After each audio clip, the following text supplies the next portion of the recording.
Please stand if you will and let us greet and meet Dr. Jose V. Pimienta Bay. Brother Jose Pimienta Bay.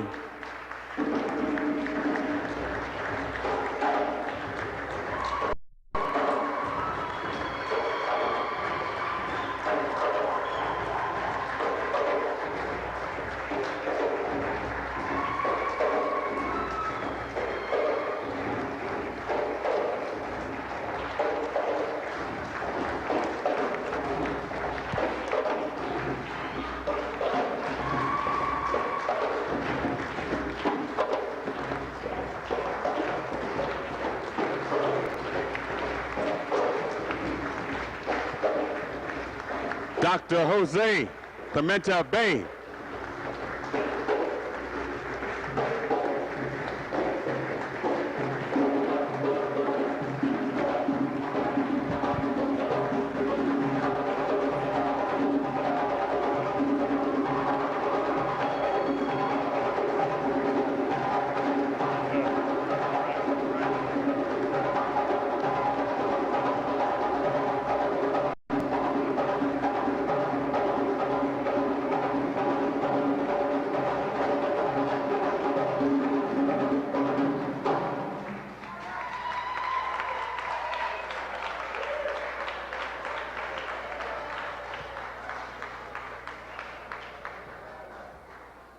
Wow. As always, it's wonderful to be here, have a chance to speak with you all again, and I always begin by first saying Islam or peace, Salam Alaikum, Abaragani, and Hotep. It's been about 2 years since I've had a chance to come back here and speak again at the UAM. And every time I get an opportunity to come, I always feel a little bit nervous because I'm hoping that I have something of value to share. I'm a historian, and my attempt is to try to bring as much of our legacy as African peoples back to the light. Because so much of what we represent is lost. So much what we represent has been altered or obfuscated. The ancient Kemites said, "Know thyself." The Greeks co-opted it and said, "Know thyself." Jesus said, "My people suffer for lack of knowledge." So I hope that at this turn again, coming here to speak, I have a chance to share what I hope is valuable knowledge. When I first spoke to Sister Karen Mason about what my topic was going to be, I said I wanted to do something a little different, because what I'm starting to do now is look at the connections between Native Americans and the Moors. Now, part of this comes from my having been mentored by someone who just passed away a few months ago, Dr. Sharcy Lawrence McIntyre, who was one of my mentors when I was actually at Temple University doing my doctoral work. And what the sister tried to get us to do, when I say us, the graduate students who are part of the program at Temple, was to remain mindful of the connection between African and Native American peoples. Of course, we're supposed to be clear on our Africanity, our connection to the African continent. But as Dr. Lawrence McIntyre used to say all the time, most of us are mindful in some way of our links to the indigenous peoples of these lands. And so what I wanted to do today was to go over some of these connections and have us take a different perspective on who we are as African people. Part of this also comes from a prophecy that I'm going to share with you. I've had the opportunity over the last 4 years to spend some time with the Lakota Sioux in South Dakota. And it's interesting, the brother was talking about Minister Farrakhan, because when I was in South Dakota in '96, actually, I stayed with one of the chiefs in Wagner. And when I went to the school, after I had finished meeting with one of the chiefs, he told me, he said, you know, one of the people who was just here recently was Minister Farrakhan. And we as Lakota people have a great deal of respect for him because he speaks up for those of us who are of color, the red man and the black man. And I thought that was interesting because it reminded me of a Hopi prophecy. The Hopi are an indigenous people that live in the Southwest. They live primarily in the state of Arizona. And the Hopi say that there will be a time after the close of this millennium when the black man will lead another revolution. And this revolution will be bloodier than the first. And after the revolution, according to this prophecy, the Native Americans will be empowered once again because of the efforts of the black man.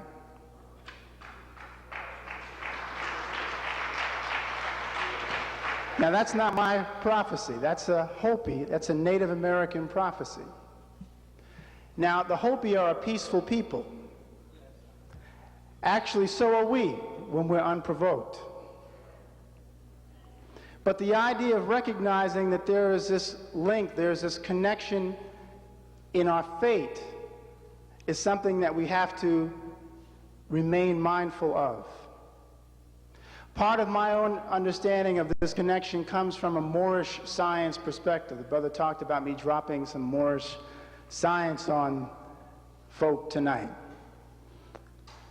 And part of that comes from a Moorish science perspective where the founder and prophet, Noble Drew Ali, in conveying something known as the Moorish Quran or the Circle 7 Quran, talked about the uniting of Asia.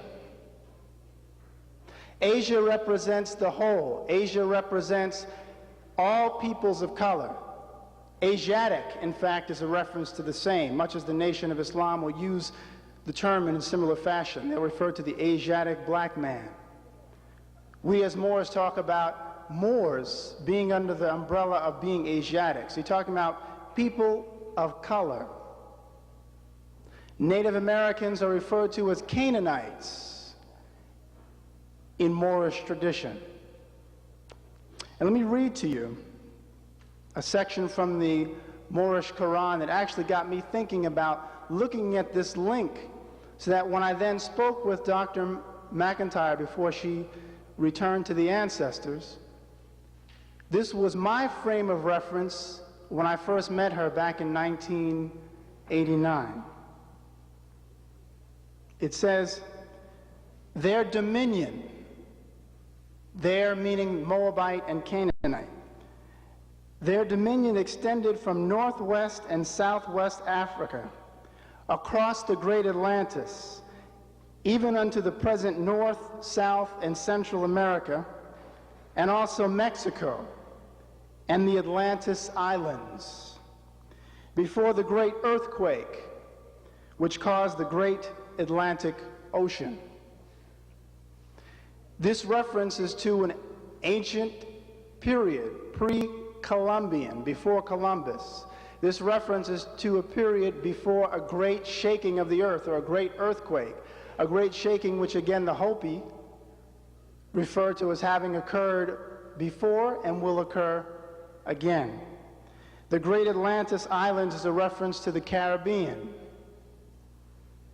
But this idea of the dominion of the Moors, the dominion of African peoples, at one time having extended into the Americas, is what is being presented. Now, Moabite and Canaanite are both understood to be references to Asiatic and African peoples. When you use the term Moabite, you're talking about the ancient peoples of Moab. We have a tendency very often as African peoples to not recognize or not understand that African peoples didn't just reside on the continent known as Africa. African peoples are also in what we refer to as the Holy Lands. So when you talk about Jordan, and when you talk about ancient Israel, you're talking about African or Africoid peoples, black-skinned, woolly-haired peoples occupying those parts of the world as well. But we very often forget that, and we let Europeans essentially claim our home. And we have to remain mindful of that. Don't think that just because people were living outside of the African continent and were known by names such as Hebrews or Judeans, that they were not Africoid, or Canaanites or Moabites. These were Africoid peoples. Canaan, of course, is a reference to, if you look at it from a biblical perspective, one of the brothers of Misraim and Cush, all of which are sons of Ham. Cheikh Anta Diop, who you may know, who wrote the several books, but probably one of the most prominent is The African Origin of Civilization. Diop says that the Canaanites originally were Negroes. That's his term, of course. Originally were Negroes, who later intermarried with lighter-skinned nations of Asia. These people were related also to the Phoenicians. Canaanite is a reference to both a language and a people. The West African scholar and statesman Sultan Mohammed Bello, who was actually writing at the end of the 18th and into the early 19th century, said that the Yoruba were descendants of the Bani Canaan, or the house of Canaan, as well as the kin of Nimrod. So again, you're talking about a West African people who are recognized in accordance with West African tradition to have links to Canaan, which is now part of Israel, Palestine, Jordan. Descendants of the Bani Canaan, he says, moved westward and eventually established themselves in West Africa. Now, some people, when they talk about the history of the Indians, will discuss Indians as having come across something known as the Bering Straits. And the assumption is that being Native American means that everybody came from the same exact place. They came across the Bering Straits from Asia, and they all look like the customary dime store Indian. You have to have long, straight black hair. But this concept of an Indian is not true. Europeans themselves in the 19th, in the 18th, in the 16th, and 17th centuries recognized that the Indians had diverse origins, and they were pretty well convinced of two primary things. I'm talking about European scholars in those periods. The first thing they were convinced of was that Indians or Native Americans were related to Africans. I'll say that again. They were convinced that Indians were related to Africans. The second thing they were convinced of was that African people and quote-unquote Semitic people had established themselves in the pre-Columbian Americas.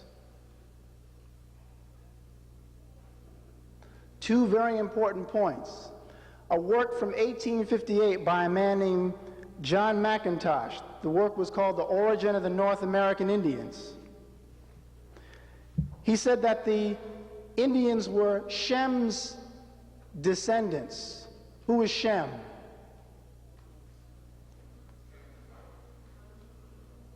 And Shem is also recognized. Didn't you say Noah's son? Shem is one of the sons of Noah. And Shem is the root word for the word Semitic. So when you hear the word Semitic, someone being Semitic, that idea of being Semitic comes from the reference to Shem. But understand, the Semitic peoples were also part African. So he refers to them as Shem's descendants.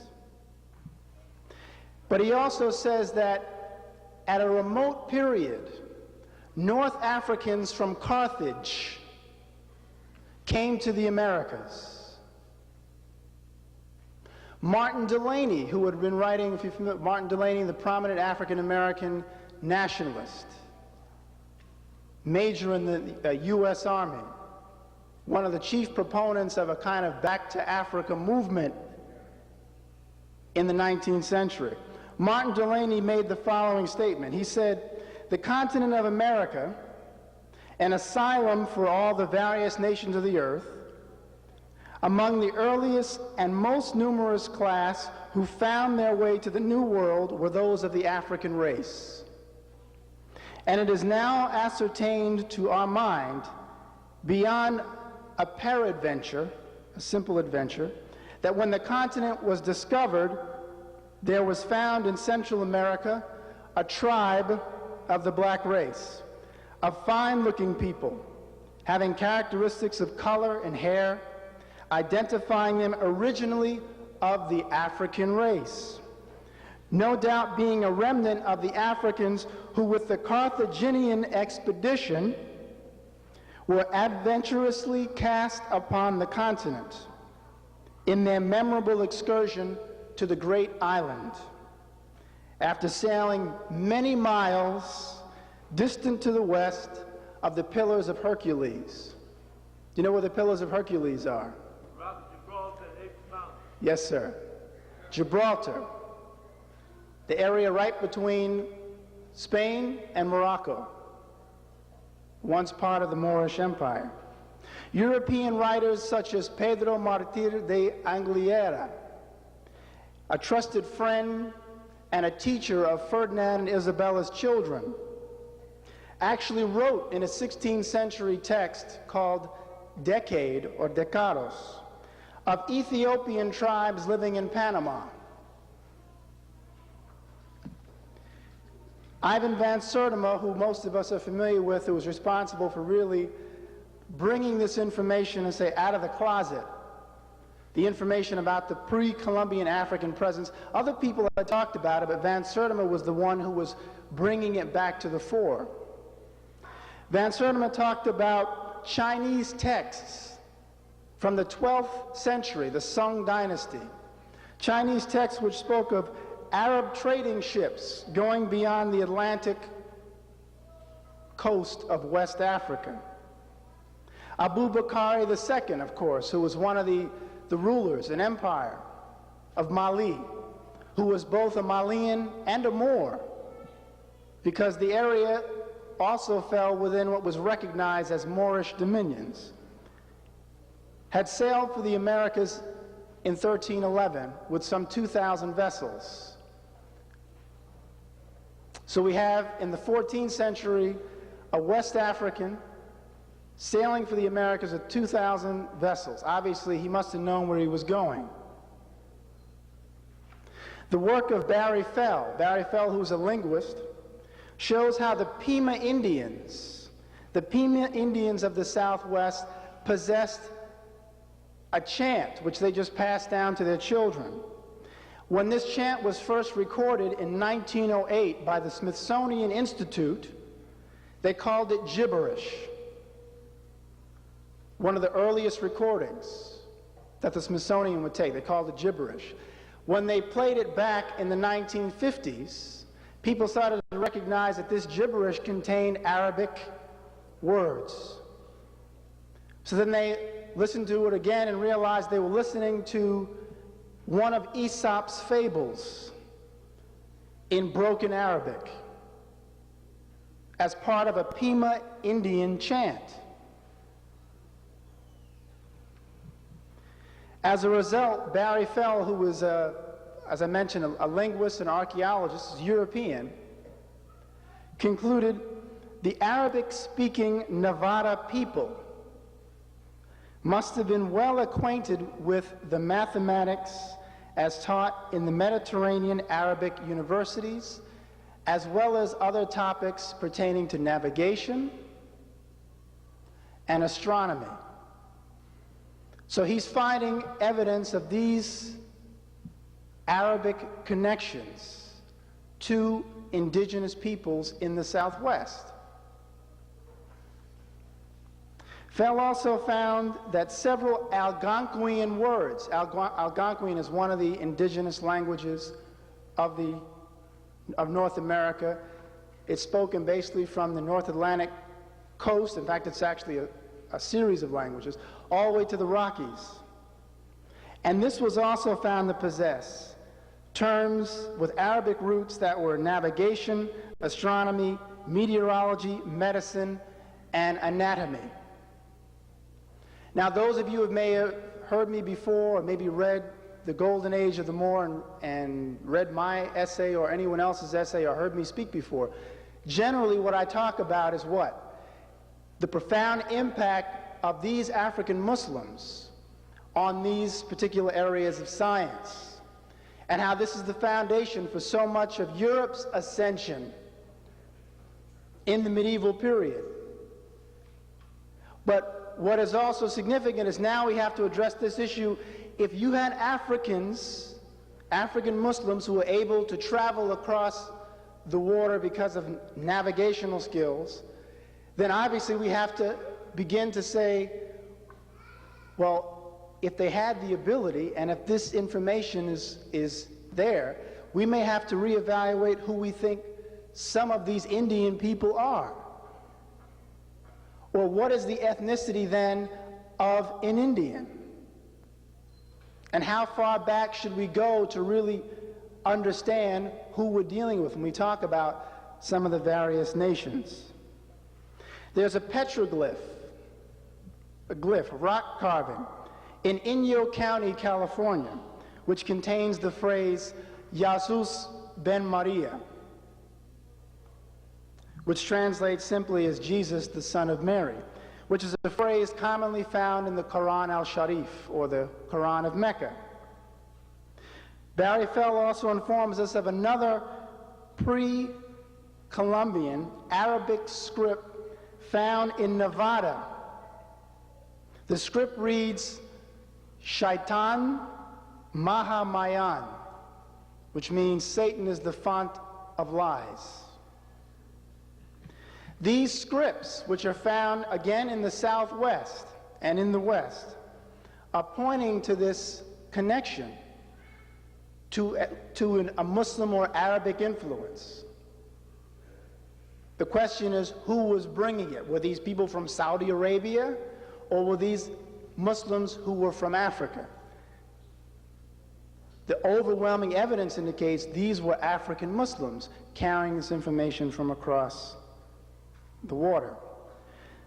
Some of you may be familiar with David McRitchie, Ancient and Modern Britons. Ancient and Modern Britons. David McRitchie was a Scottish historian, writing in the late 19th century. And he wrote that the peoples of ancient America and ancient Egypt were both known to refer to themselves as the children of the sun. Where have we heard that before? The children of the sun. Michael Bradley talked about the children of the sun versus the children of the ice. David McRitchie's a European, saying that even in his view, in his understanding of the historical record, the children of the sun was a reference to both peoples in the Americas and peoples in Egypt. An anthropologist named James Wright Jr., who studied various indigenous peoples in the Americas, one of which being the Natchez peoples of Mobile, Alabama, and Louisiana. The Natchez were known to build temples to the sun and burial temples for their dead. They also referred to their honored members as nobles. The Natchez priesthood also carried sacred brass and copper plates which contain what Wright refers to as strange characters and motifs. Strange characters and motifs. I don't know if anyone here is familiar with the Mormon Church, or the Church of Jesus Christ and Latter-day Saints. But they believe that a man named Joseph Smith found some plates in upstate New York in the 1820s. And these plates were said to contain the ancient record of the Semitic and Egyptian presence in the ancient Americas. Now that's the Mormon Church. And I'm always intrigued by the fact that the Mormon Church has the name Mormon, because Mormon is Old English for Moor. I'm also intrigued that the angel who brought the books was the angel Moroni. And Moroni is another ancient reference to Moor. And I'm also intrigued by the fact that they believe in prophets. That's why they have Prophet Joseph Smith. And that they also say that something very significant occurred at the Colonia Morelos in Mexico, the colony of the Moors. What's going on here? You have this constant reference, these constant allusions, alluding to this link to African Muslims, the Moors. Is it coincidence? But this idea of having these plates, the reason why I went into the discussion on the Mormons is, they say that in 600 BC, a man named Lehi, who was Jewish, came from Jerusalem, came to the Americas, the ancient Americas, with his sons, Laman and Nephi. And they say that Laman became unruly, didn't follow his father's commandments. Nephi did. They say that Laman then was cursed with a skin of blackness because he refused to follow the laws of his father, Lehi. Now, I've had the opportunity to speak with some Mormons. They can be very nice people. But I also had a very clear debate, argument with them, and I had to remind them, you all are living in a fantasy land where you think that the ancient peoples of Egypt and the ancient Judaic peoples looked like Europeans. So as a consequence, in order to make anything fit your theology, you got to start cursing people dark in order to make it fit your world. That's right. It's like Invasion of the Body Snatchers.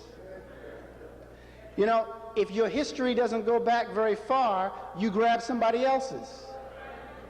And then you convince the other guy he don't have a history. You convince the other gal she don't have a history. And then you prescribe, essentially, amnesia. And you hope the person stays there. And for a long time, that's where we've been. So again, it's important, you know, some people are from, well, I don't want to make no waves. They're so nice. Someone actually said that to me. Well, you said that to them? Look, I'm just telling the truth, brother. What am I supposed to do? If they don't like me because I'm telling the truth, I didn't cuss them out. I just told the truth.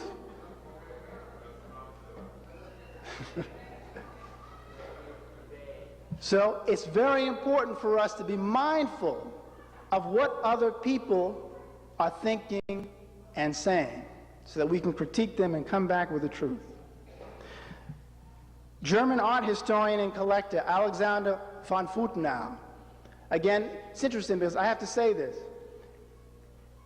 A lot of the work that has been done to uncover the truth about us very often is not done by us. And I have to say, sometimes it's lonely being in the library, traveling to Mexico, traveling to Morocco, traveling to Spain, traveling to South Carolina to do work on us, and sitting in a room filled with Europeans and don't see nobody look like me trying to find out about ourselves. So I have to say, encourage, for those of you who have children, for those of you who are just looking for a career, study history, study our history. Get in there and do it professionally so that we can start to disseminate more of this information, because it's lonely and it's tiring sometimes. But I know I have no other purpose on this earth but to do it, so I keep doing it. But I need some more troops. But von Futenau, German art historian, was saying back in the 40s he was convinced that there were African people in the ancient Americas. And he spoke of Moorish-looking artifacts, statues, coming out of the area of Oaxaca, which is in Mexico, dating from 900 of the Common Era, and superb Moorish-looking clay sculptures from Veracruz, also in Mexico, dating from between 300 and 900. And what I'm going to do is I'm going to go to some of these slides.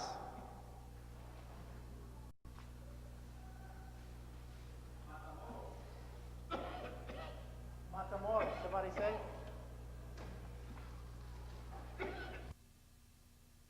Again, the focus is to really talk about the connection between Africans or Moors and indigenous peoples of the Americas. But this is just a page from one of the surgical texts that was written. This was actually not written by a Moor, but this was published by Moors in Andalusia. Its origin was actually in Persia.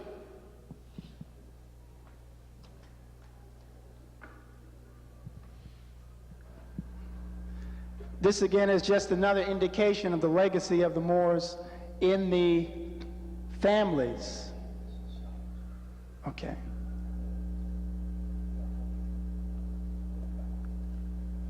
In the families of Europe. The significance here is, again, and I have to say this every time, we are accustomed now to thinking that Europeans think typically that we don't have any value, we're worthless. Europeans now, I can tell you stories of having given lectures, and after I finished, every Caucasian in the audience was swearing they had Moorish ancestry. Now, before I came in, nobody said anything about being related to no African folk. But by the time I finished, oh yeah, well, my people come from southern France, and we are Huguenots, and my name is Calabria, we're Sicilian from Sicily, and we're Moors too. See, when you know who you are and claim it, then folk will, all of a sudden telling you all kinds of things. This is one family, German family, actually, the Sängermeisters, which means the masters of song. It was a Moorish family that taught music in Berlin in the 1500s. Moor, M-O-H-R, another German family. Put it in the middle.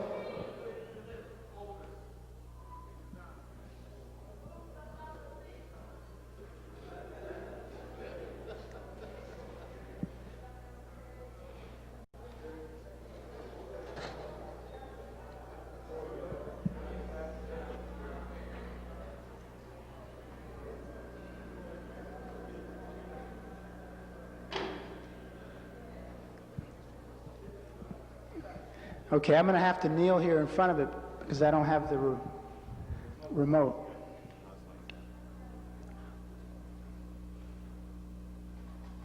Okay, these are just, it says Negroes and coats of arms, but we need to understand. Thank you, brother. Now, am I blocking people now who can't see it, right? Am I all right? All right. Oh.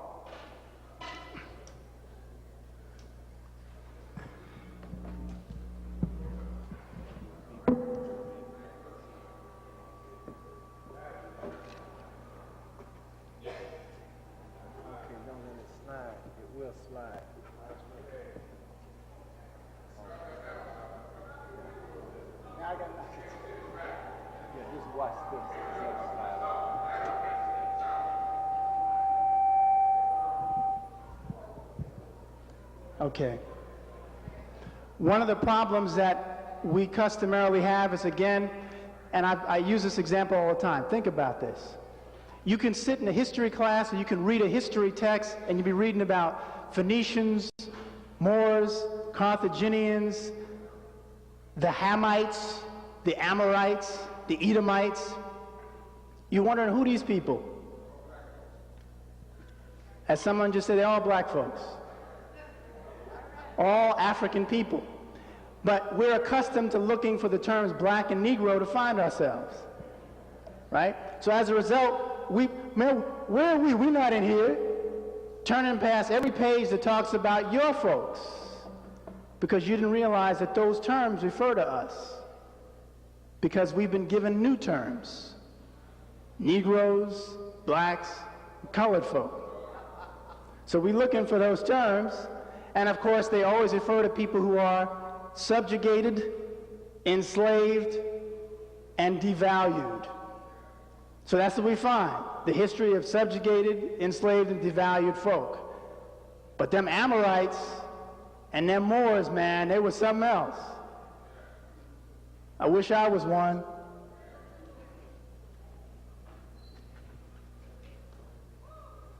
Again, just examples of Moors and European coats of arms. They're telling us that they want the world to know they descend from us. But most of us don't go to books of heraldry to find that out. All the royalty, the royal families of Europe, if you go and look at their coats of arms, you go back far enough, you're going to find someone look just like you. Including Queen Mother Elizabeth, who just turned 99 yesterday. This is the Moorish chief. This is actually from the Philadelphia Museum of Art, painted by an Austrian in 1878. Again, this actually is showing a Moorish knight who fought in the Norman invasion of England, 13th century. It's one of the rulers of Sicily. This is why when I was talking to a young woman yesterday at the gym, and she asked me what I did, and I told her I was a historian. She said, "What do you teach?" I said, I teach primarily the history of the Moors. And automatically, here it comes. She said, "Oh, I'm Sicilian." And I said, Calabria. She said, Calabres. The area where the Moors were, in Sicily. So she was ready to acknowledge her Moorish ancestry. But you can believe that she probably wouldn't have told anybody that she was black. You understand what I'm saying? All right. This is one of the emperors of Morocco, Moulay Ismail, owned 10,000 European slaves. Yeah, you can clap.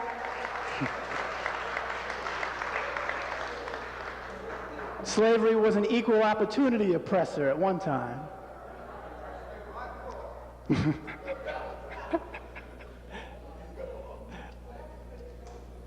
Saint Maurice or Saint Moritz, one of the patron saints of the Holy Roman Empire, worshipped in Germany. Can you imagine some Aryan nation folk worshiping him now? Right? Germans understood who we were at one time, and we understood who we were at one time, and who we still are. If we could just wake up. This is from a German Bible, the Queen of Sheba, 13th century. They knew who she was.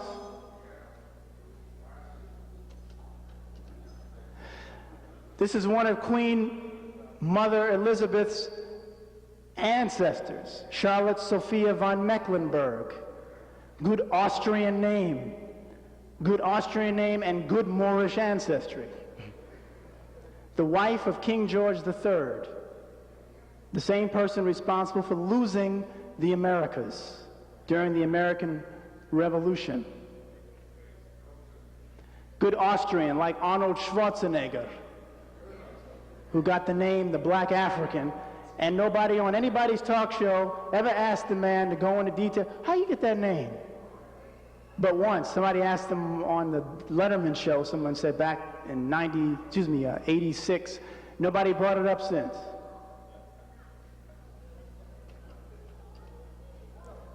Duke of Florence, Alessandro de' Medici, of Moorish ancestry. The Medicis were patrons of learning in Europe. Just a map of Moorish-controlled Spain known as Andalusia. Again, another page from a text written by a Catholic monk who was writing down notes from Moorish medical and mathematical texts.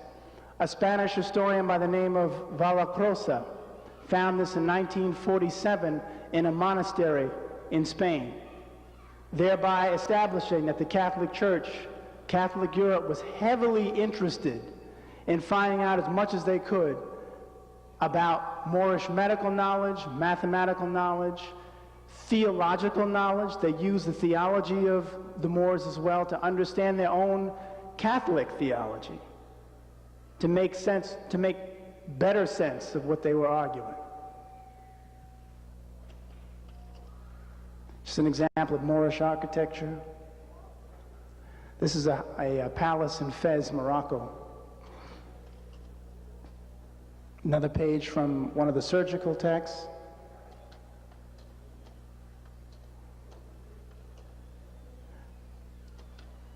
That was just a Berber group,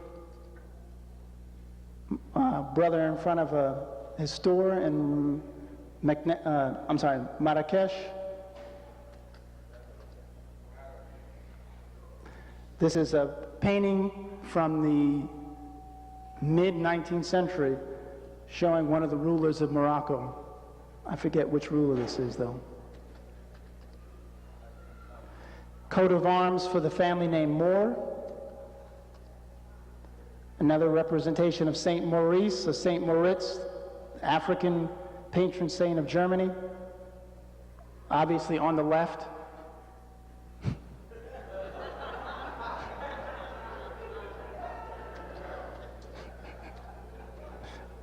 Okay. What I have behind me now, this really begins that section I was going to talk about.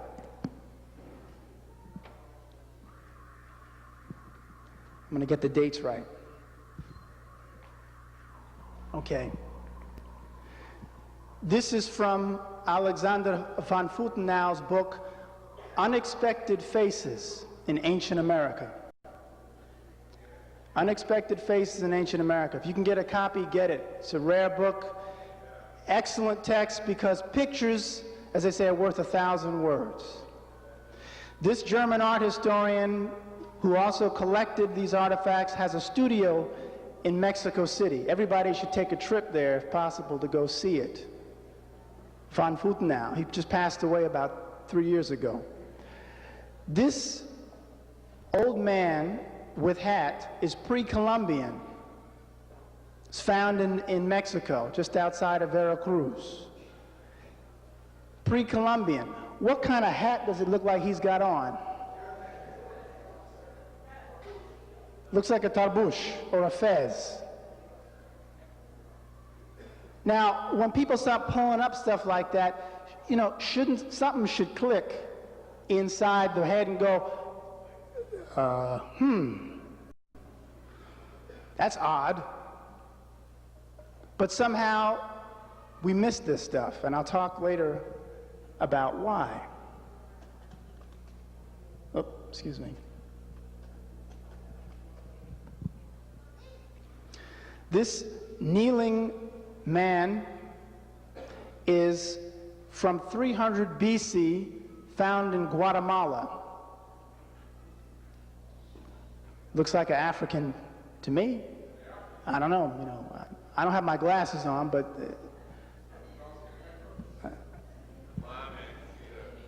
right. So somebody said a blind man could see that.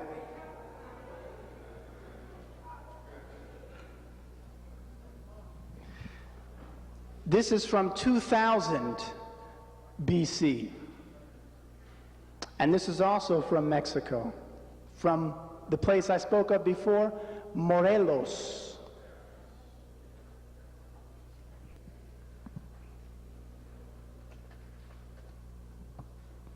This is from Costa Rica. This is 1200 AD.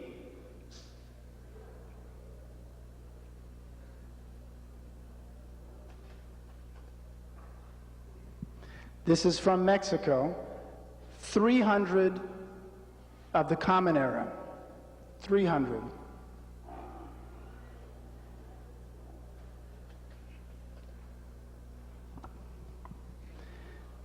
This is an Olmec head, and it's an Olmec head which was placed next to the profile of a Nuba, someone from Nubia, so as to show the connection in the phenotype, the physical appearance.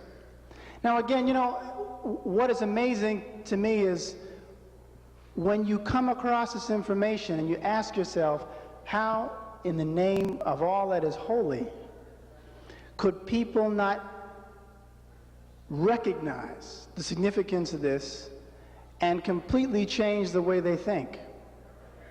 If you are pulling up artifacts that are 3,000 and 4,000 years old of folk who are clearly Africoid in the Americas, how are you going to then turn around and say African people were not here, African people didn't have the capability, they didn't have the knowledge, they didn't have the desire, when these artifacts exist?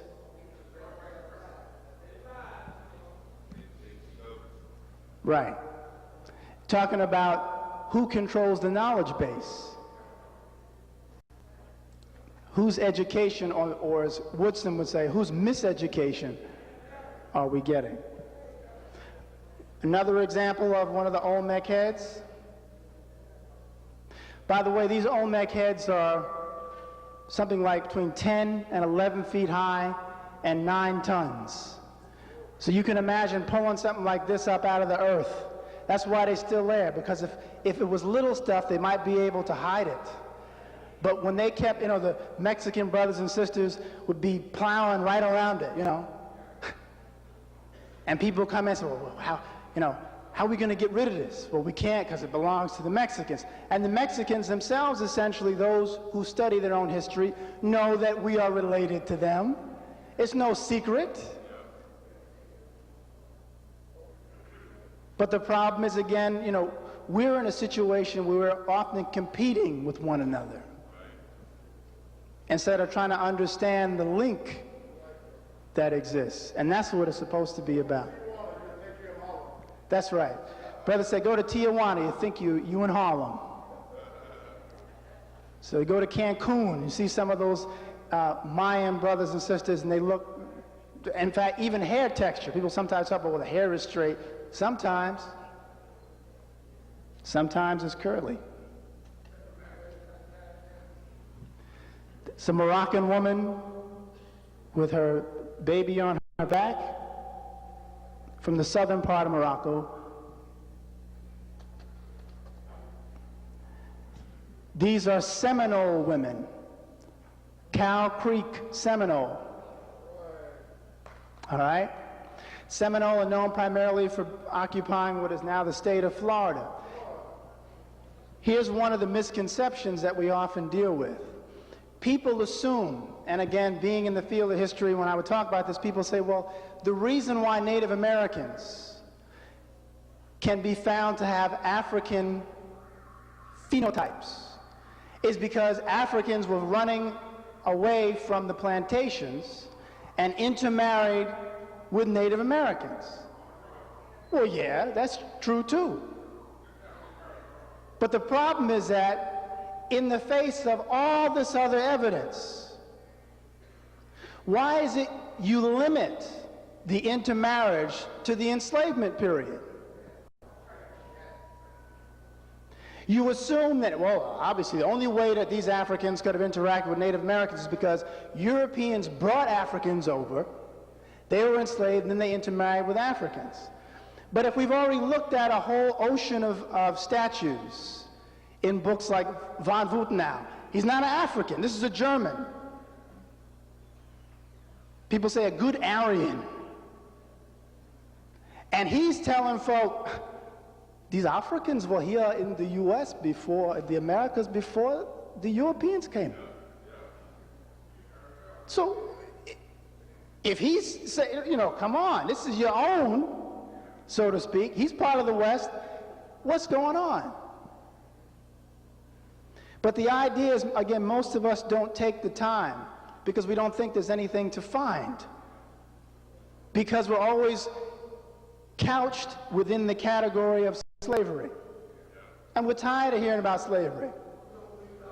Right? At least our own slavery. And we said, brother said, we don't believe in ourselves because we don't feel as much to believe in. Right? Limited knowledge of self.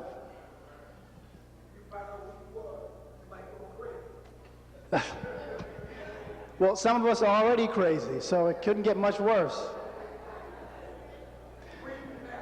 This is an Osage, brother who's an Osage Indian, one of the Plains Indians.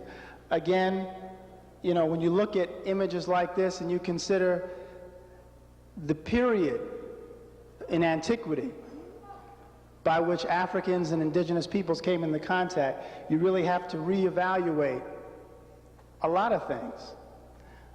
Okay, I'm going to leave it on these three sisters as I continue.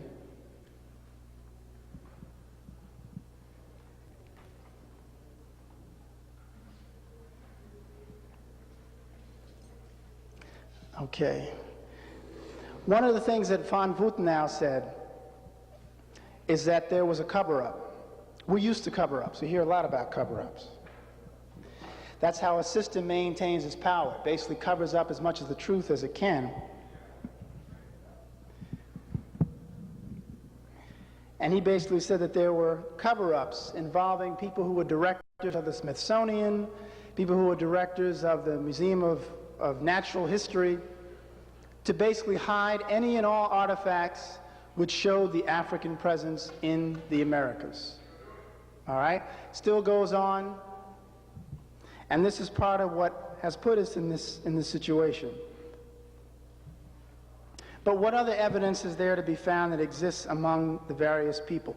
Sometimes you can read between the lines and find information. The Navajo Indians, who are actually properly called the Diné, because Navajo means thief. That's a term that the Europeans, specifically the Spaniards, placed upon those people. They're called the Diné. The Diné possess a symbol, the crescent moon, which they call the Naha. Now the Smithsonian's own text, the Smithsonian's own text called the Native Americans, says that this symbol spread from Muslim North Africa to Spain, then to Mexico, and then to the Navajo. But what I say is that, why did the Spanish have to bring it? If the symbol is an African Muslim symbol, and if there's evidence of an African Muslim presence already in the Southwest, it's obvious that they didn't have to bring it, meaning the Catholics. And why would they bring such a symbol? It's an Islamic symbol. They had a crucifix. Doesn't make much sense. Leo Wiener, who was again, it's interesting, you have all these Germans, German names. Leo Wiener wrote, most likely the Mandingos first reached America in the middle of the 15th century. He says, with the Portuguese explorers.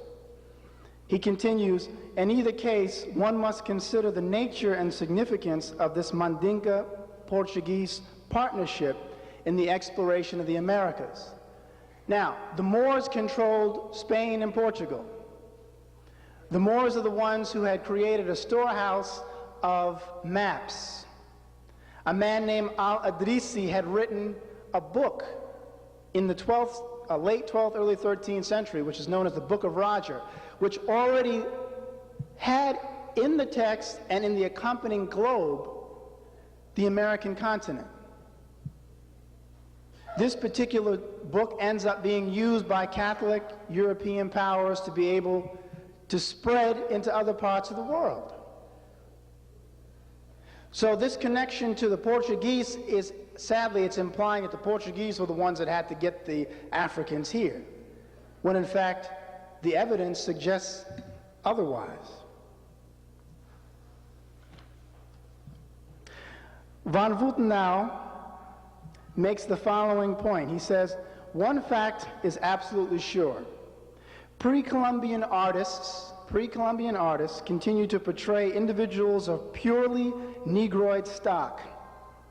They might have been late descendants of the powerful first wave of Nubian rulers, whose genes undoubtedly were slowly absorbed in the racial pool of America's early population. Von Wuthenau's basic contention is that more than 2 millennia before Columbus, African and Asian or Asiatic peoples were present in the New World. Now again, as I said before about this lack of awareness of this African presence, it has a lot to do with this cover-up that exists. Most of us, for example, tend to focus again, if we're conscious at all, we talk about our African connections to the African continent. But we don't very often claim other parts of the world where African people were. Jack Weatherford wrote in a book called Indian Givers, he said, we know more about the building of the pyramids of Egypt than we know about the pyramid builders of the Mississippi. Now, did you know there were pyramids built in the Mississippi Valley? The history and culture of America, he says, remains a mystery, still terra incognito, okay, the hidden land, after 500 years. And I'm going to come back to why this is. What is it, essentially, that has required a certain oligarchy, a certain group of people to hide that information? Why is it that we as African peoples, why is it we as Moors, if you will, don't typically know about this legacy? The presence of Negro or Negroid artifacts from the pre-classic 2000 BC, the pre-classic period, have been found in all parts of the Americas, but in particular in large sections of Mexico and Mesoamerica. Significantly, the countries that a lot of these artifacts have been found in were once part of what was called the Viceroyalty of New Granada. Do you know what Granada was? Granada was in Spain. It was the last Moorish stronghold in Iberia, in Spain. The Spanish, when they took over Panama, Colombia, Ecuador, Venezuela, those areas, they designated as New Granada. Now, what I'm getting at is, this area is known to possess the largest amount of African artifacts and a very strong African presence in those areas. What I'm actually suggesting is maybe they didn't bring those African people over. They just conquered them where they stood. Think about that. We put a great deal of emphasis upon the enslavement trade, which did take place. But what I'm saying is, think about defeating people on their own ground, as well as transporting people across the water. Has you think a little differently about the situation.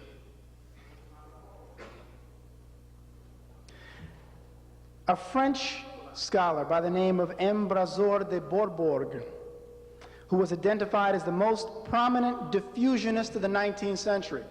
Let me tell you something. Those people who were arguing that there was a pre-Columbian African presence in the Americas were referred to as diffusionists. Most of them, or many of them, were Germans and French. De Bourbourg was one of them. He actually said that the ancient high priests of Egypt also possessed knowledge of the existence of America.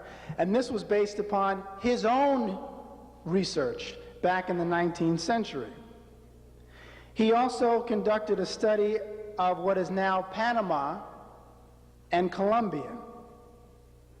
And he found that several of the rulers of the Indian rulers, the indigenous rulers, had names like Dobaida, Abibaiba, Aben Amici, Abraiba, which are all recognized as having been, as he says, a completely Moorish or biblical form.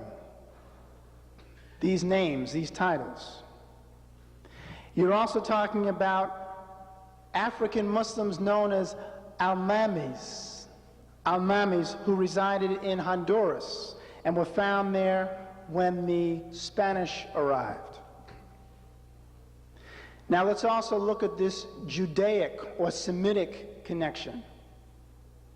Someone no less than William Penn, the founder of Pennsylvania, who lived between 1644 and 1718, actually commented that the American Indians, which he saw, reminded him of the Israelites, or the Jews. Quoting from Penn's own work, he said the following about the Indians of what is now Pennsylvania.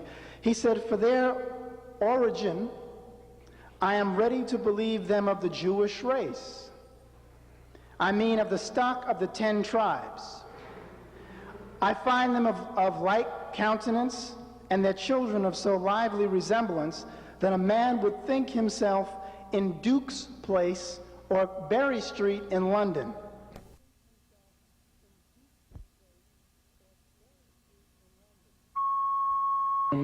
And the American Indians.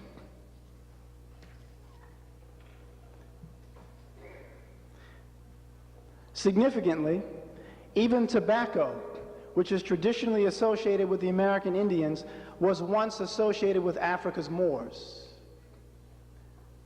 Again, this is powerful because we think about images. When most of us think of tobacco, we think of a particular, or people say that the dime store Indian, we think of a specific type of appearance. He's got to have long, straight hair, and essentially look what we would consider to be a classic Native American look. But in the 16th century, 17th century, Europeans also used Moors to sell tobacco. The symbolism of a Moor, the same image, a Moor holding tobacco, gives us some food for thought, particularly since people like Wiener, again this German who taught at Harvard in the 1920s, Wiener thought that Europeans were actually first introduced to the medicinal uses of tobacco via Moorish Spain. But Wiener also thought that wampum belts, the wampum belts, had an African origin. He said, it can be shown that the Canadian and New York wampum belts are related to the Brazilian wampum belt, which itself is of African origin. Robert Beverly II, who was one of Virginia's best-known historians, writing in the early 18th century, spoke of I just lost the... Okay. Robert Beverly spoke of several cultural connections and similarities between Africa, Near Asia, and the Americas. As a student of classical and modern writers, Beverly held a special interest in Indian society. Well-traveled, well-read in geography and history, Beverly said in 1720 that the Indian foods of Virginia were strange and reminded him of the same foods sold in the markets of Fez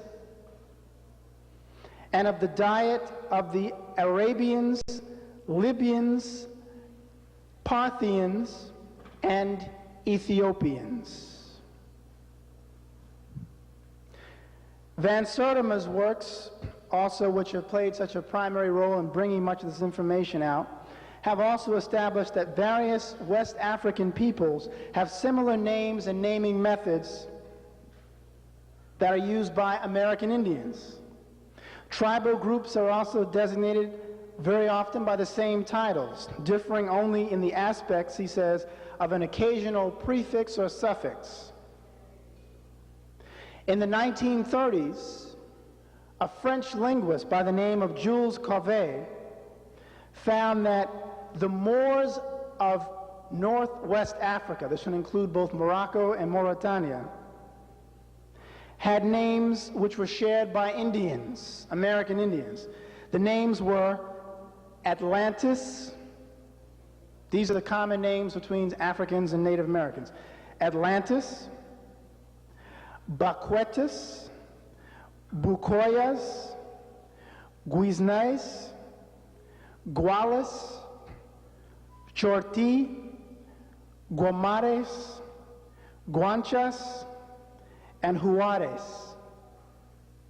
He then said that other names, such as Antis, Aturis, Gais, Lippis, Paraisis, Saracas, which sounds like Saracens, Saracas, Tames, Zamoras, and Dorans also appeared to be African in origin but had been Europeanized.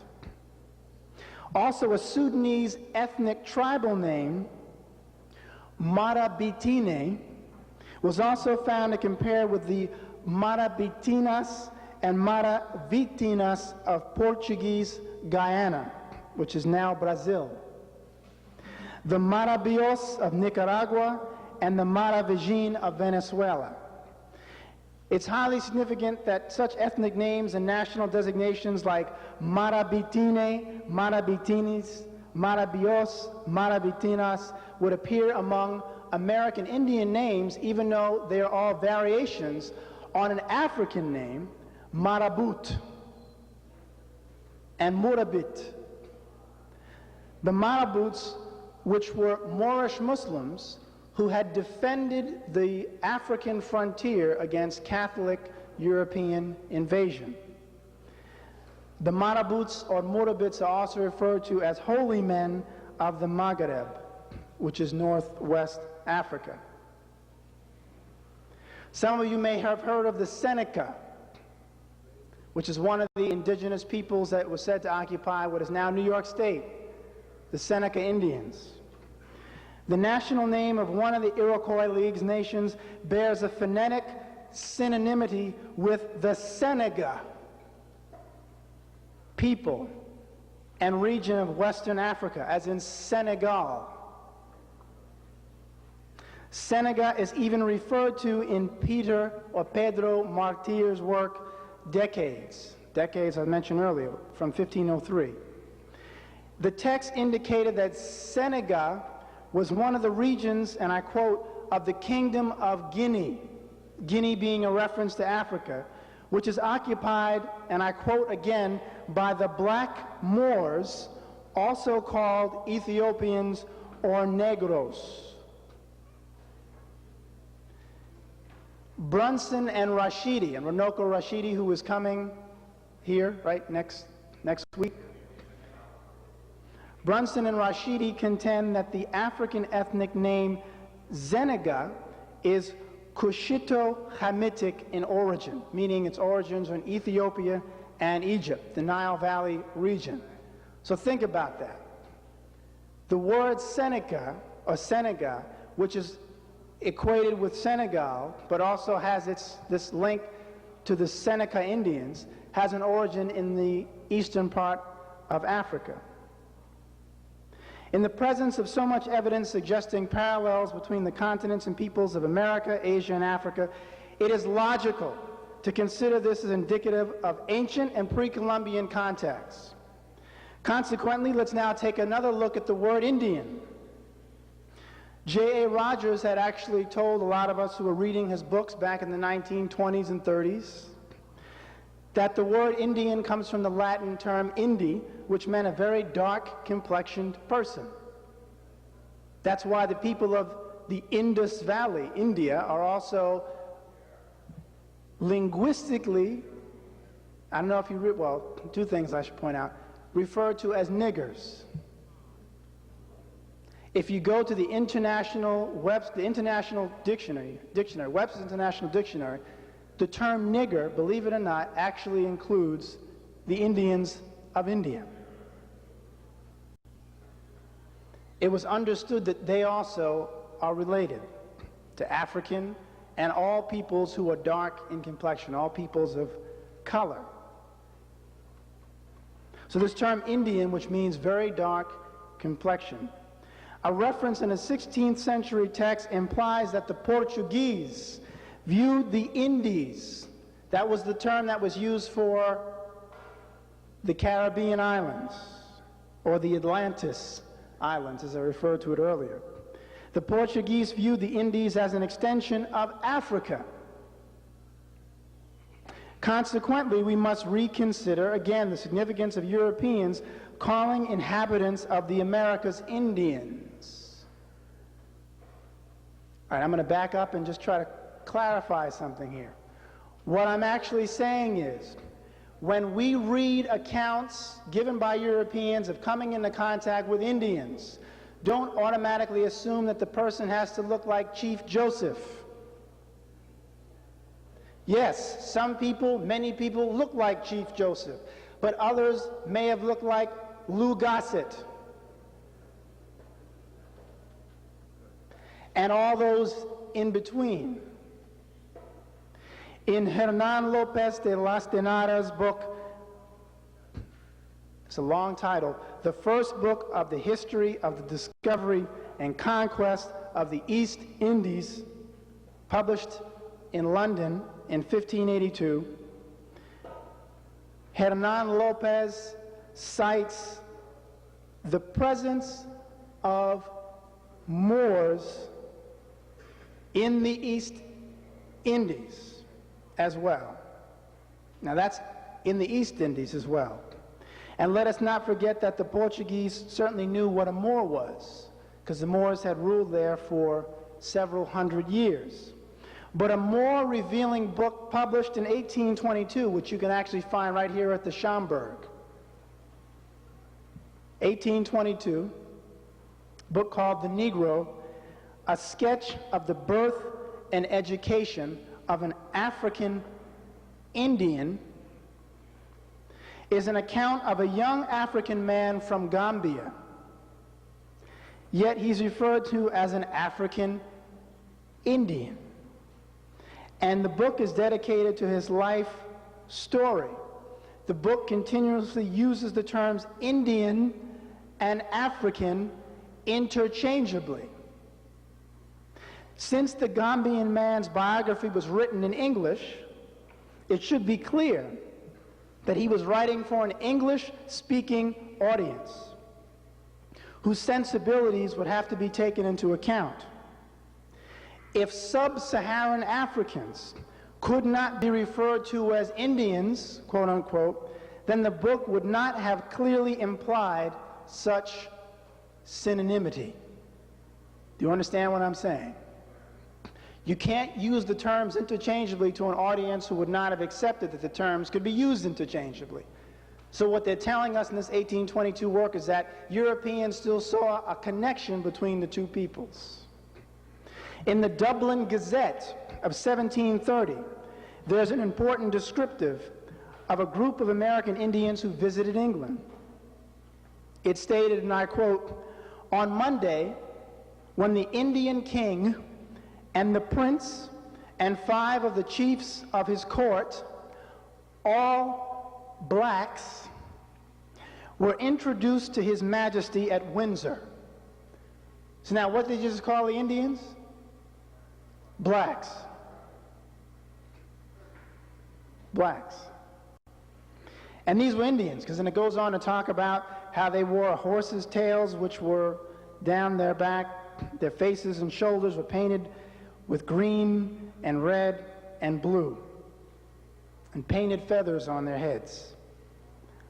All from the Americas, all blacks, all Indians. Many works from the 19th century and earlier indicate that several educated Europeans were convinced that quote-unquote blacks or African peoples or Moors and Indians had a shared heritage. And again, when J.A. Rogers, who I really came to appreciate more after actually looking at some of this work, J.A. Rogers did a great service, and in fact was brilliant. For someone who had no doctorate, J.A. Rogers had no professional degree in history, and he did better work than a lot of people I know who have PhDs.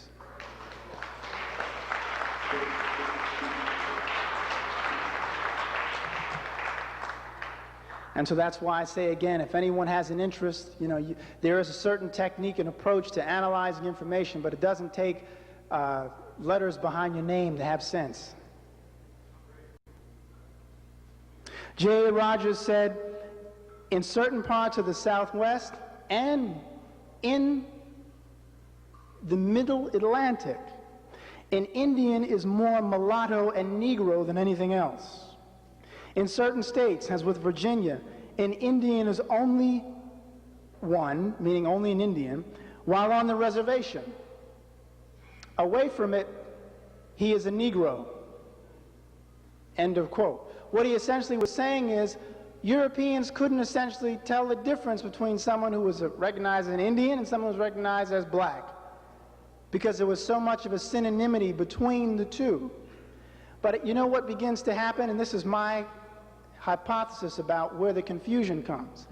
I just talked earlier about how in the 1820s people knew that you could use the term African and Indian interchangeably. In the 18th century, people were using the term black and Indian interchangeably. But Europeans understood by the middle and end of the 19th century, they needed to give one image of what an Indian was, which didn't look like quote-unquote black folks, so as to disconnect people from the land. Okay? Because if people were saying, well, wait a minute, you keep talking about you brought us over here in slave ships, how do I know many of my ancestors weren't already here when you arrived? It now shifts the concept of power and who has a right to connect themselves to the land. It's not a negation of the connection to Africa, but it's a recognition that that connection is both American and African. And that someone who is Seneca, or someone who is Natchez, or someone who is Cherokee, who greet each other with Salim Alaikum, the Cherokee, are related to African people.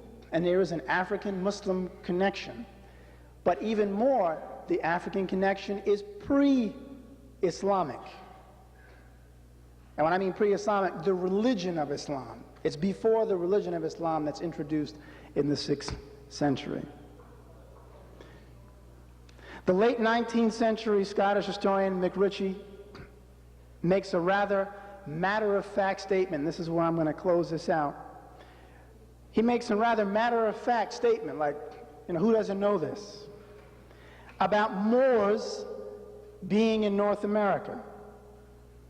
While discussing the practice of various peoples who would darken or blacken their skin or their faces, McRitchie writes, and I quote, "Many brown-skinned races have blackened their faces artificially, such as certain Fijians of the present day, and the Moors of North America in the days of William Penn." He refers specifically to Moors in North America in the days of William Penn.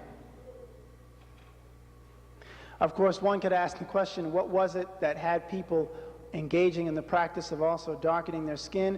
It goes back to the reasons that people like Abdul Rahman III darkened his skin, because his mother was Frankish.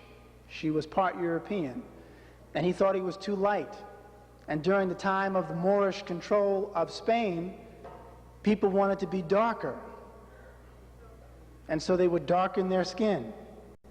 That's another thing that David McRitchie talks about in his book, the custom of Europeans darkening their skin to look like Europeans. I mean, to look like Moors or Africans.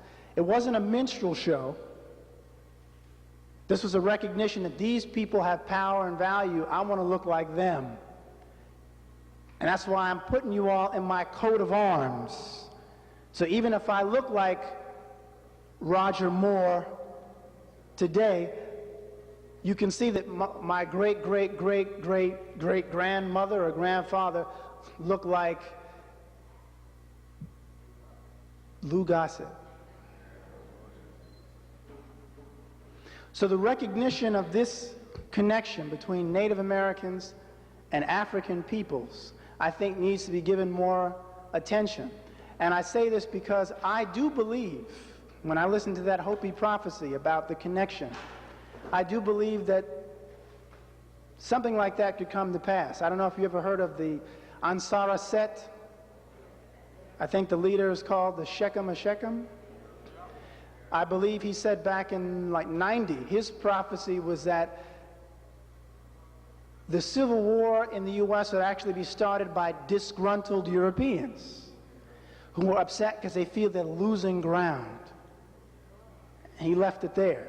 I thought it was interesting that the Hopi prophecy then picked up on this idea of saying, yeah, but African peoples, African men and women are going to lead another revolution to establish justice and harmony on the earth, and specifically to do so in the Americas, and that Native Americans would benefit from that.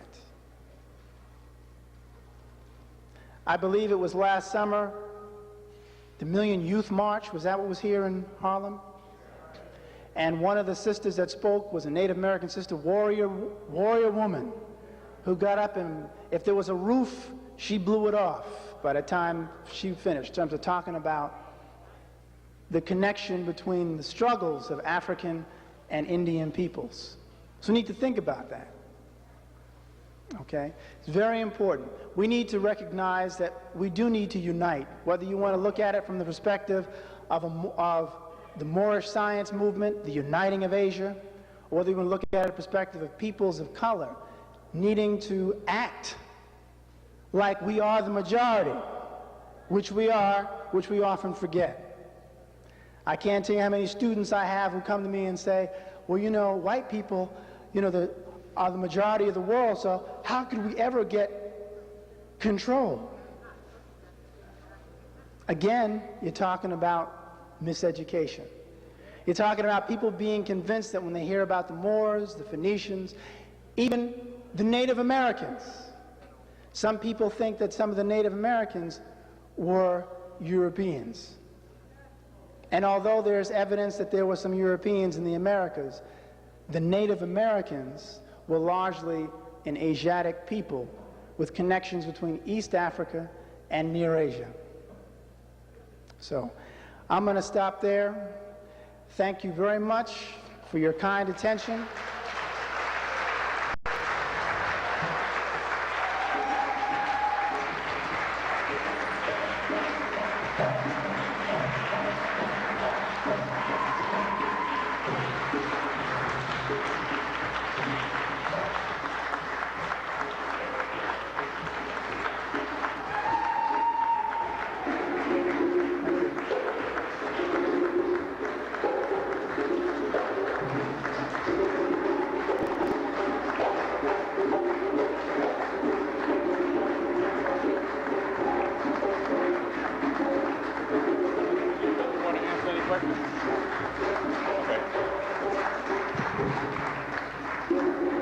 Hotep brothers and sisters, please be seated. Do we have any specific questions for our brother? Just a few. They have to be brief. One? Let him explain the Moorish constitution that is applied to Britain and the United States. Brother?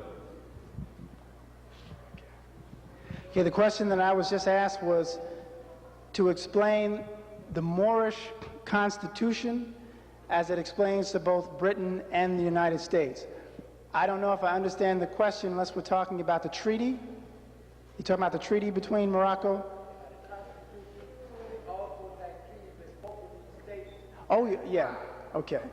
If I understand the question, we're talking about treaties, agreements between nations that existed, in fact, even earlier than the 18th century. But one of the most prominent treaties and referred to as part of Moorish Constitution is from 1786. The significance of that treaty was that, and actually it's a very good question, I didn't get a chance to go into all this. There is evidence everywhere. It's just that people say, you know, it's in front of you, but you can't see it, you can't make sense of it. You had Moors, you had people who were recognized as Moorish nationals living in the Americas, both when it was controlled by the British and then when it was controlled by the United States. And such people had the power and the political rights of any other citizen or any other subject of the British Empire. But they needed to identify themselves as Moors. The reason was simple. The European powers had set up a trade in the enslavement of peoples. They had also engaged in what might be considered legal somersaults to recreate people as Negro, black, and colored, so as to justify their enslavement and to label them as not being human. International treaties recognize nations, peoples. To be a recognized national, you have to identify yourself as such. Okay? In other words, if somebody is living in South Carolina in 1790, and there's something on the books in the South Carolina Legislative House which says Negroes do not have the same rights as the citizenry of this state. Negroes are to be restricted from owning guns. Negroes are to be restricted from voting. If these laws which are in place are specifically saying this is what it is to be a Negro, you don't want to be a Negro in South Carolina in 1790. Right, you want to, well, some of us, I think, still want to be Negroes, though. No matter, regardless of what we say, and that's the question that only each of us individually can answer. But in 1790, just to continue this, there was a group of Moors who went to the State House in South Carolina with a petition and said, look, we are Moors. We do not want to be categorized and covered under the Negro Act, which existed in the state. We are part of a nation. This nation of Morocco, Imperial Morocco, has a treaty, an agreement with the U.S. government. We also had a treaty with Britain. We're to be recognized as nationals and therefore recognized as citizens. And as a result, that group, the petition was filed, it was passed, and that is just one example of a group of African people having this power. But here's the problem. There's something in law, and I know you're probably familiar with it because of Brother Maddox, there's de jure and de facto. There is how things manifest in fact and what the law says. The problem was that as African peoples, as the Moors lost more and more power in the 18th and through the 19th century, it's very difficult to have people protect your rights. But there are all kinds of legal cases where people are saying, look, I'm not a Negro, I'm a Moor, which exists, was people are trying to argue, I don't want to be under that designation. And typically, they were correct, and they got justice. But it was a very difficult situation to be in because what? The vast majority of people of African ancestry were enslaved.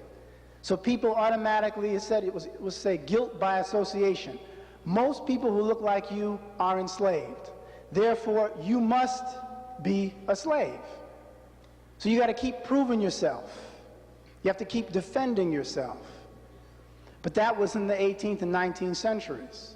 One of the things that Drew Ali sought to do in the 20th century was to bring that knowledge back to the general population of, if you will, Moorish Americans, to get people to recognize that. Now, people say it's not a fix-all, cure-all, but it's the beginning of a great change in your own condition, spiritually as well as politically. I often say, and we sometimes underestimate this, words have power. Words have power. If we use words for ourselves, which Europeans developed for negative purposes, what sort of resonance, what sort of spiritual resonance are we giving off by identifying ourselves by such terms? Right? So I think it's important for us to become more informed about this. I'm actually finishing a book, finally. I need to clap myself. I have 2 weeks to get it done. It'll be coming out Karnak House out of London. So hopefully by January. But I've got 2 more weeks to get it done. I'm writing the conclusion now of that. So the title is Othello's Children in the New World. Okay, Othello as in the tragic figure, because much of our lack of historical knowledge is tragic.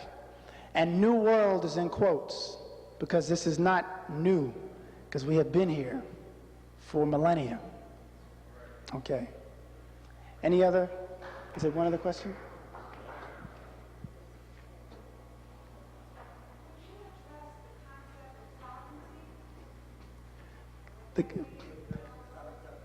Sovereignty. If you are a sovereign nation, it means that you have the right to your own self-determination. Sovereignty is usually determined by your political power, your land, and culture or language. Most nations try to establish that they have a land, a culture, very often a language, which gives them a right to declare themselves as autonomous. They are a sovereign or independent nation. One of the things that exists when you look at the legacy of the Moors in this issue of sovereignty is the Moorish Empire at one time extended from what is now Morocco as far south as Senegal and all the way out to the to the western border of Egypt. That's a huge portion of Africa. And then if you include Moorish control of areas of the Mediterranean, Europe, at one time it included, his brother was saying, portions of what is now Italy and Rome at one time during the Moorish conquest, known as the Saracens. All those areas at one time were under Moorish domination. And then, after I just talked to you about the Americas, there is evidence that the dominions extended into the Americas as well. Now, establishing that this was something that the European world recognized is something I have not yet been able to do with a clear document. That would be the proverbial, people say, the smoking gun. To find clear evidence, here's something written by the British, or something written by some European source, or some source in Arabic, which indicates that these lands were also recognized as being under Moorish dominion. But the idea of sovereignty means that you are an autonomous nation, which has a right to govern itself. And you may or may not choose to be part of a larger nation. You may or may not choose to be part of a larger nation. Native Americans, essentially, if they are recognized nations under the Bureau of Indian Affairs, are recognized as what? Sovereign nations. Meaning they're supposed to be recognized as autonomous. They can conduct their own political affairs. Yet they choose to remain within the domain of what is now called the United States. So their sovereignty is recognized, and they choose to still interact within this society. Of course, it's kind of hard not to if you're surrounded by, a structure, political structure that's more powerful than you are and set up around you. But that essentially, I don't know if that answered the question. We talked about the issue of sovereignty. That's what I would say on that topic of sovereignty. Brother Man.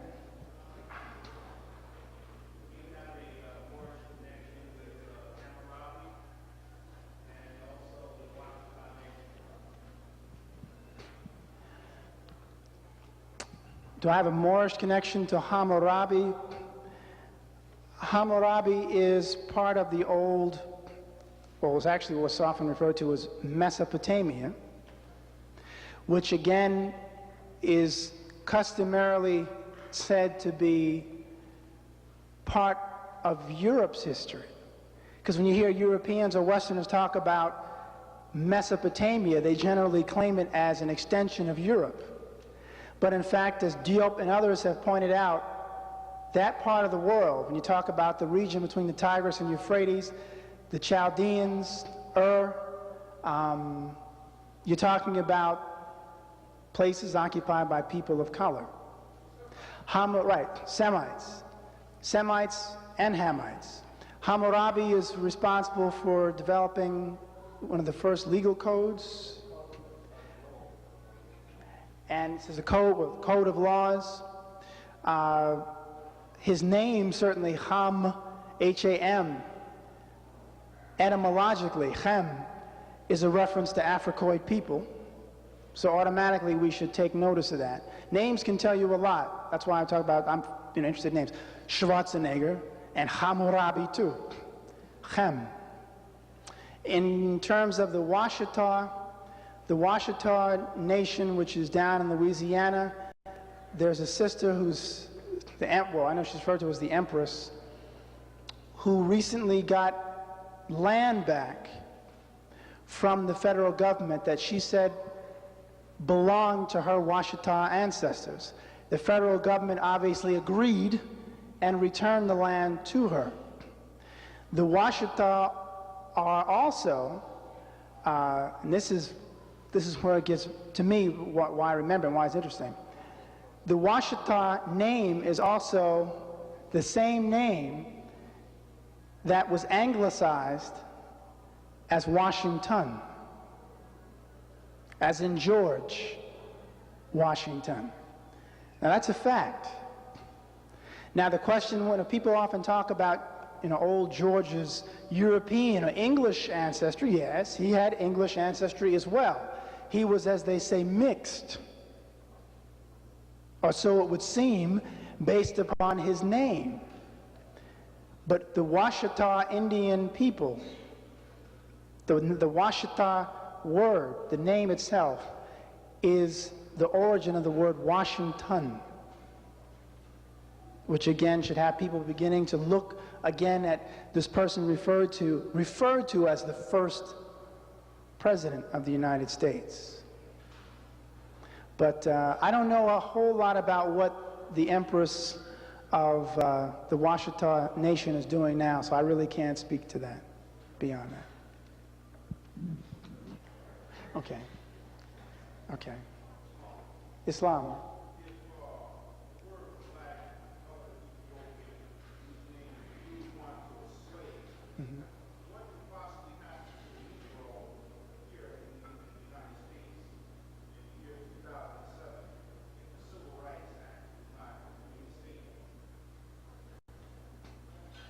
Well,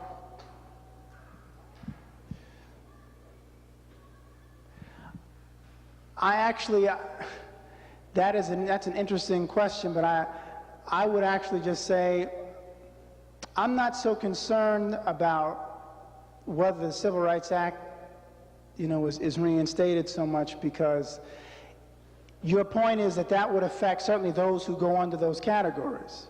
Legally, that would be true. But whether or not I think people would stand for it is something else. But I think you're right. You're making the point that legally, of course, right, people under those designations would be legally limited. They would have limited themselves by allowing themselves to be designated under those categories. As Drew Ali said, a granted privilege, which existed not only in terms of the right to vote with the 15th Amendment, but also in terms of what you're saying with the Civil Rights Act, the Voting Rights Act, those acts in the 1960s, because those acts were designed presumably to cover Negroes.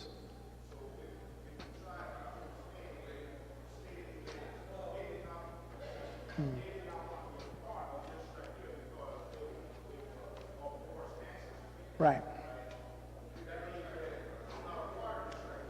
Right. Well, legally, that's right. Right. You're making a good legal point. Legally, those folk would be able to be treated in any way that the legal system chooses. Right. Okay. All right. All right. Can I let the sister just ask? All right. Let the sister ask one question.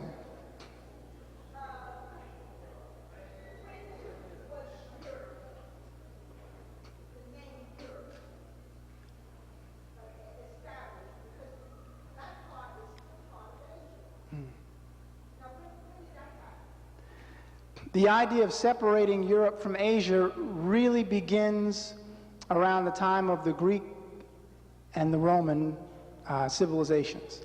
And it was designed to indicate their separation in values, in cultural values, as well as the conflict that they were having with peoples to the east.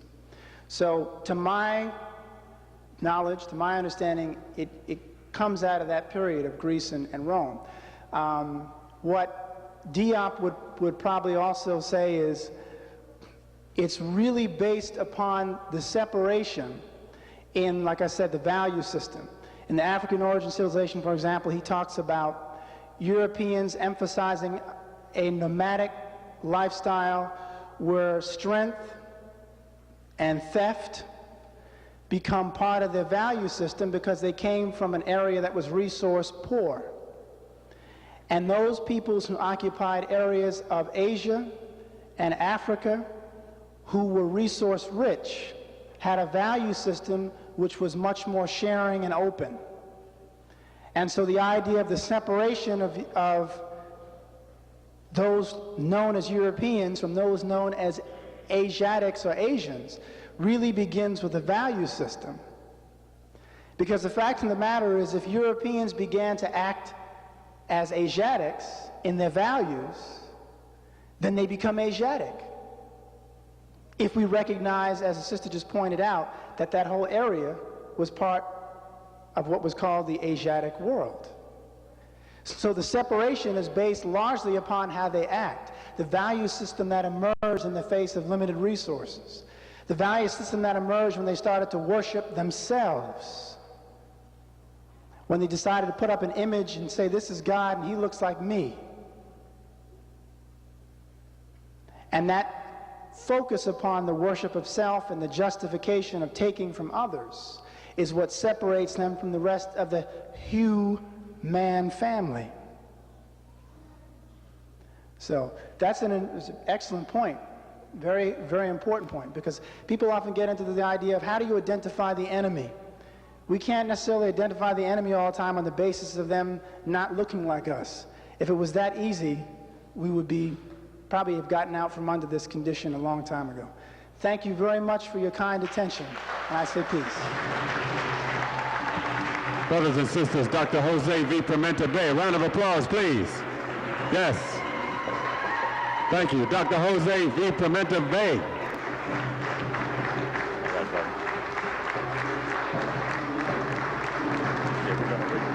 Thank you, brother. Thank you so much. All right. Once again, brothers and sisters, Dr. Jose V. Pimienta Bay.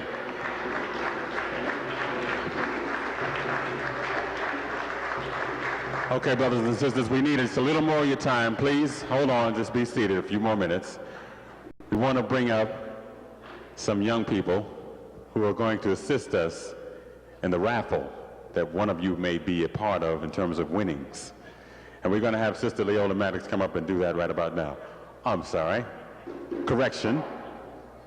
Sister Brenda Aline will do the honors, and Sister Leola Maddox will assist. Here we are. Oh, thank my brothers and sisters. On behalf of the Education Committee, I would like to thank each and every one of you for supporting us with our raffle. The proceeds of this raffle will support our Summer Freedom Retreat, which we just completed at 1 month, for the whole month of July at Mountain Valley Resort. So thank you very much for supporting us, and now we will proceed to the drawing. We have 3 children here who are going to help us, and this is Claudette. Claudette took part in the summer retreat, and she had a wonderful time, so let's give her a round of applause for that.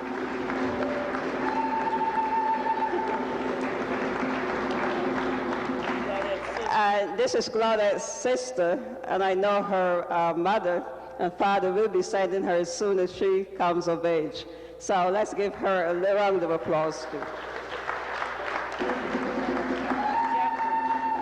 This is Jeffrey, and I'm sure Jeffrey is going to be joining us when he comes of age also. So let's give Jeffrey a round of applause also.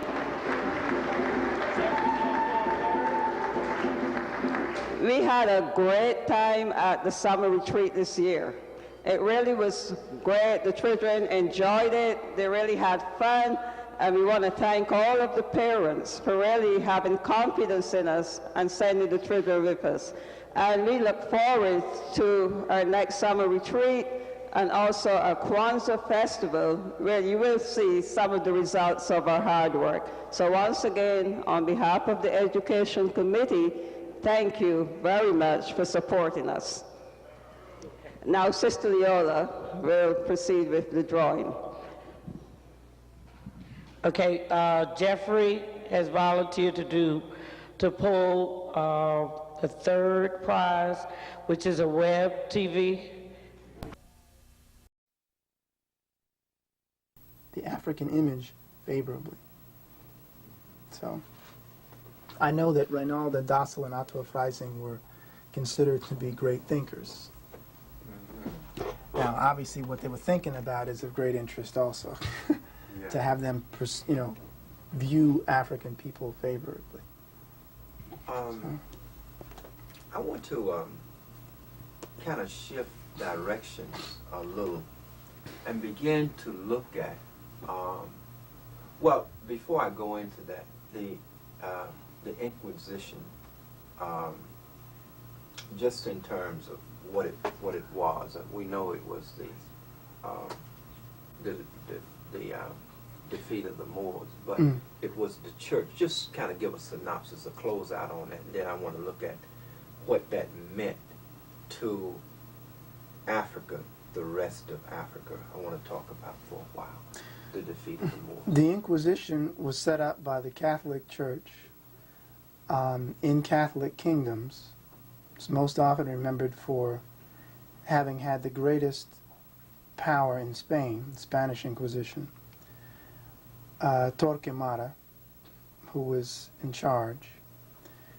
The Spanish Inquisition's purpose was to oversee the conversos, those who had converted to Catholicism. Its purpose was to eliminate heresies, those who opposed the Catholic Church's teachings, those who were seen as opposing the Catholic Church's teachings. The Inquisition had extraordinary power, and is sometimes referred to as having had limitless power. Anything it did was fine. They had some interesting practices, such as taking someone's property after accusing them and keeping it, whether they were found guilty or not, under the contention that it would defray the court costs. So the room for corruption was great, because you could accuse someone just to take their property. And if they were found not guilty, you still had their property. The Inquisition has a reputation for, of course, torture. They would torture people to force confessions. There's been some recent scholarship by some Spanish historians that says that the level of torture that has been argued by many historians has been an over-exaggeration, has been an exaggeration. But the bottom line is that the Inquisition was definitely more concerned about maintaining the power of the church and securing power than it was maintaining human rights. So as a result, we can only, assume, rationally hypothesize that there were significant abuses in order to get people to conform to the church's system. It's also true that the Inquisition went after not only the Moors, who were Muslims, but went after the Jewish population. They also went after Protestants.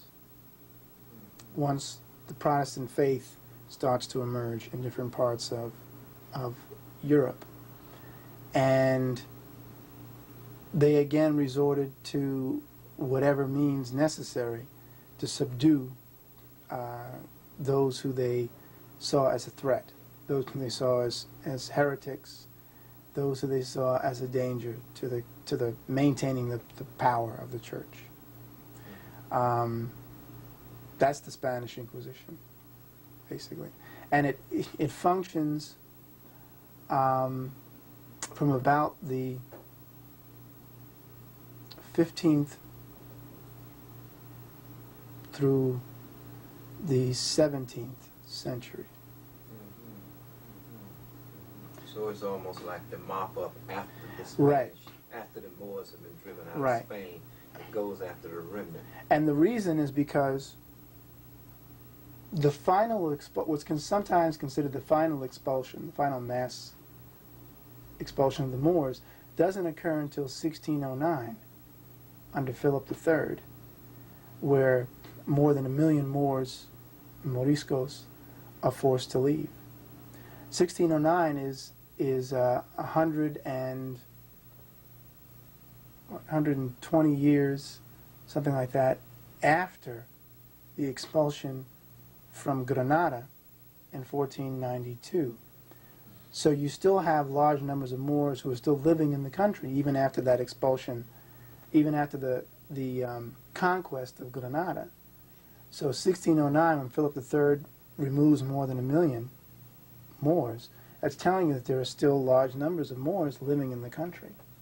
And those are the ones who, again, find themselves going over into Northwest Africa or going up into other territories of Europe that was welcoming the Moors, because the Moors are bringing very often skills in shipbuilding, skills in medicine, skills in clothes making, especially working with silks, because they wore a lot of silk. So clothes making, what was the impact of clothes on?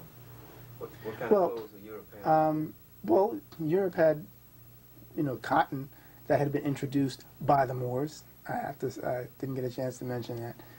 The Moors had introduced the use of cotton fabrics centuries earlier.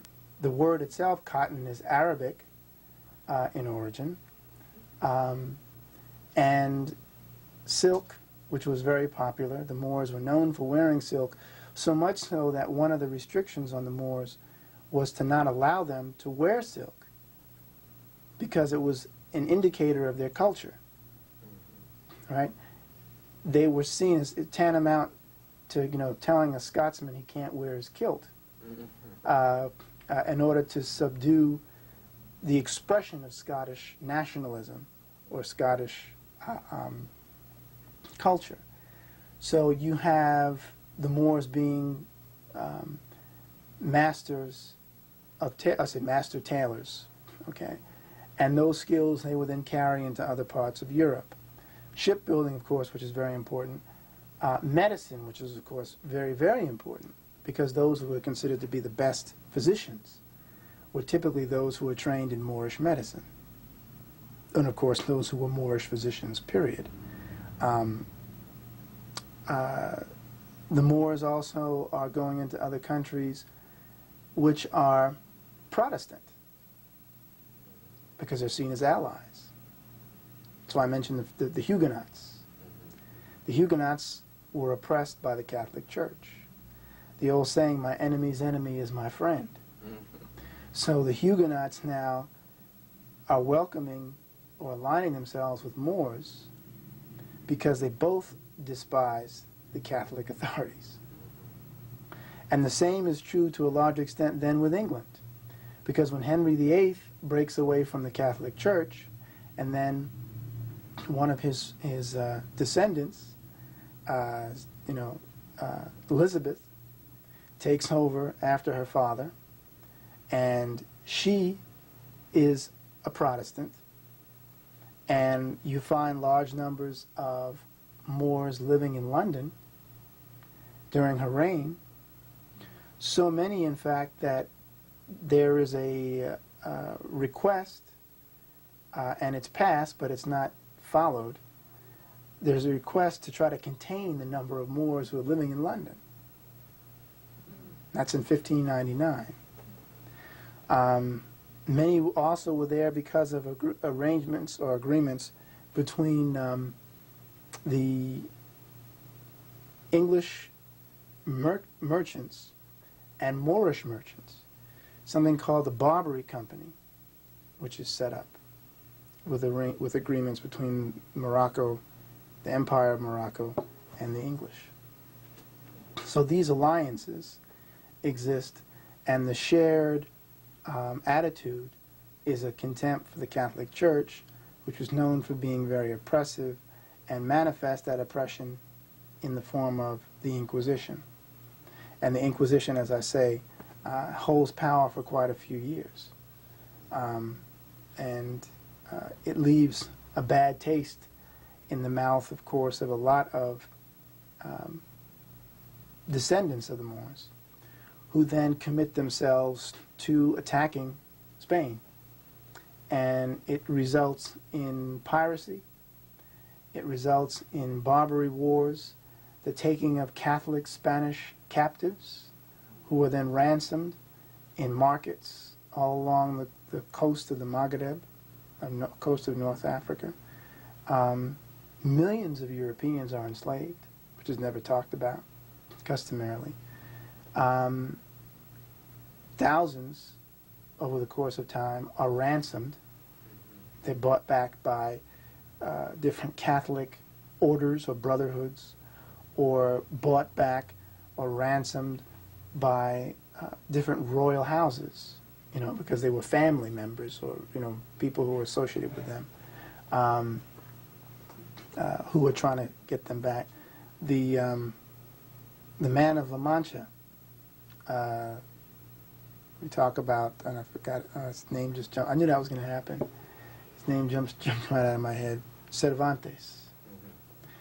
Cervantes is a Spanish Catholic who finds himself captured and enslaved for a while within the Moorish Empire, within Africa, and is bought out of captivity by a Catholic brotherhood.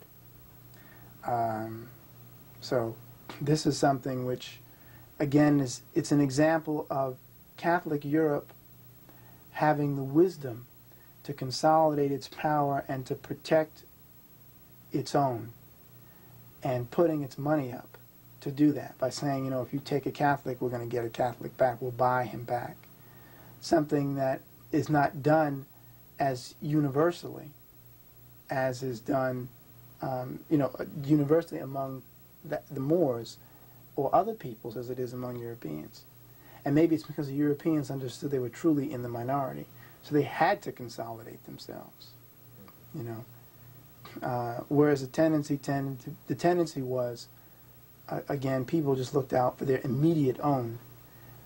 You know, you from my village, are you from my town, are you from my particular nation? Whereas everybody beginning to consolidate under the flag of Catholicism becomes more and more of a concern, and that's why the Spanish have the reputation of being the most fanatical, the most serious about Catholicism of all the European peoples.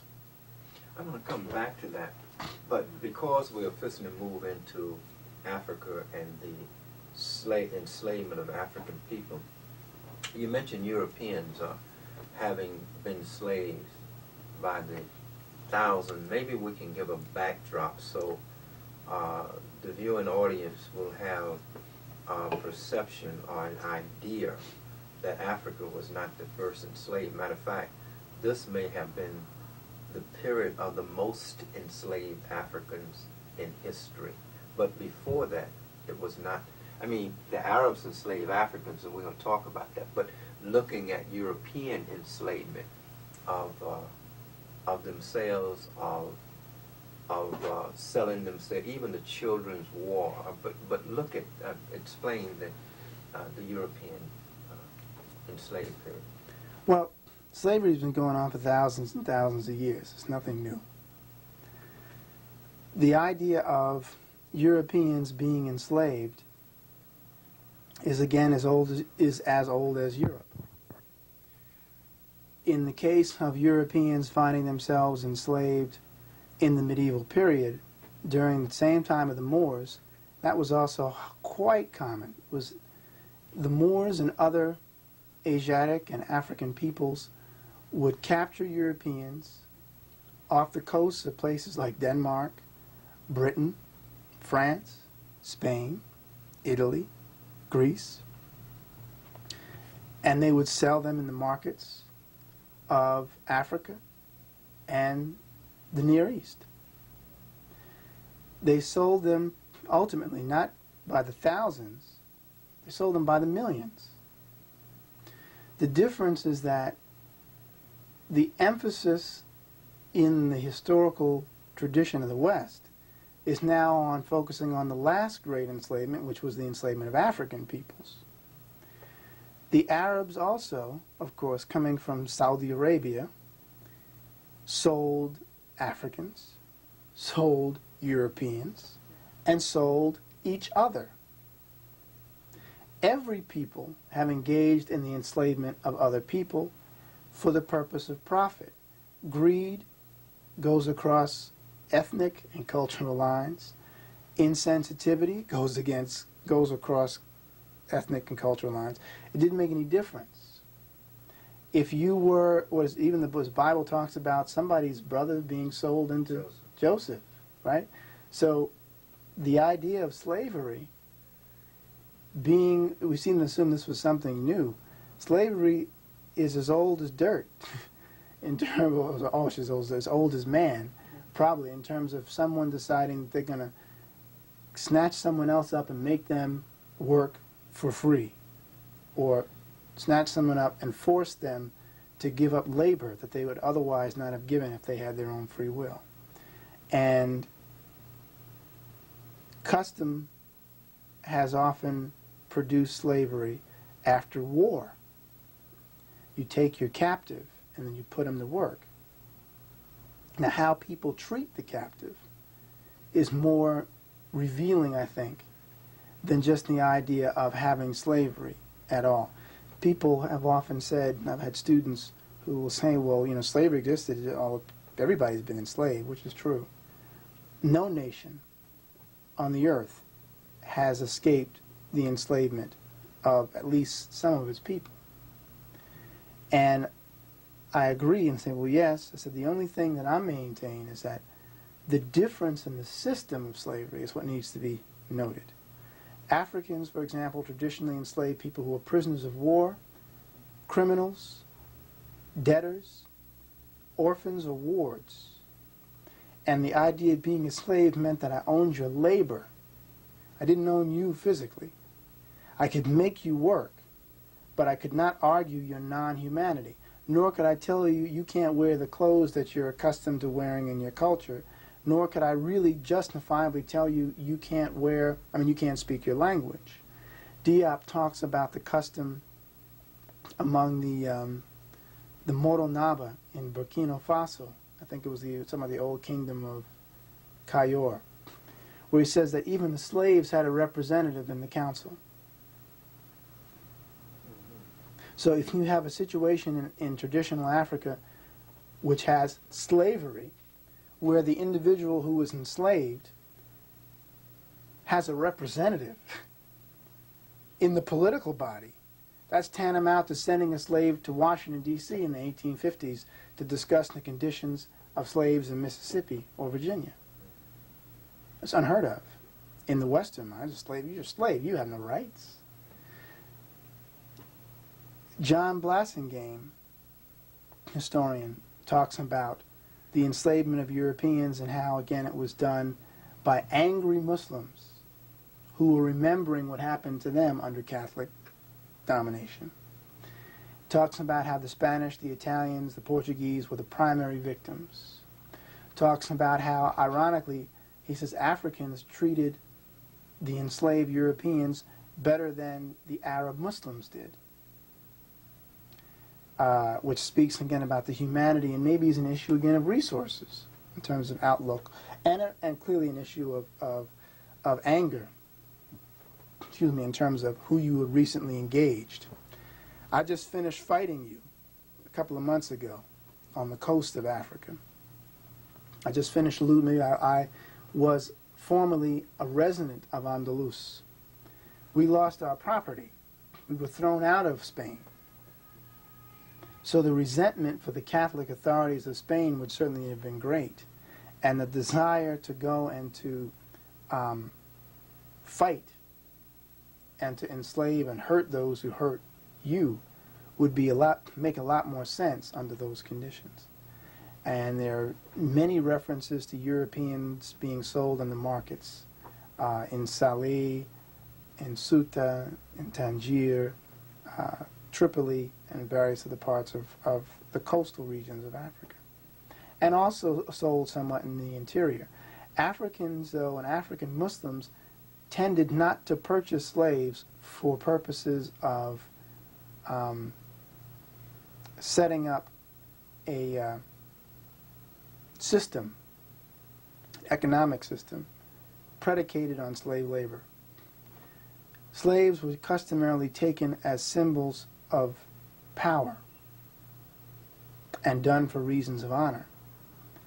They were not used, as Walter Rodney says in How Europe Underdeveloped Africa, they were not used as the primary mode of production.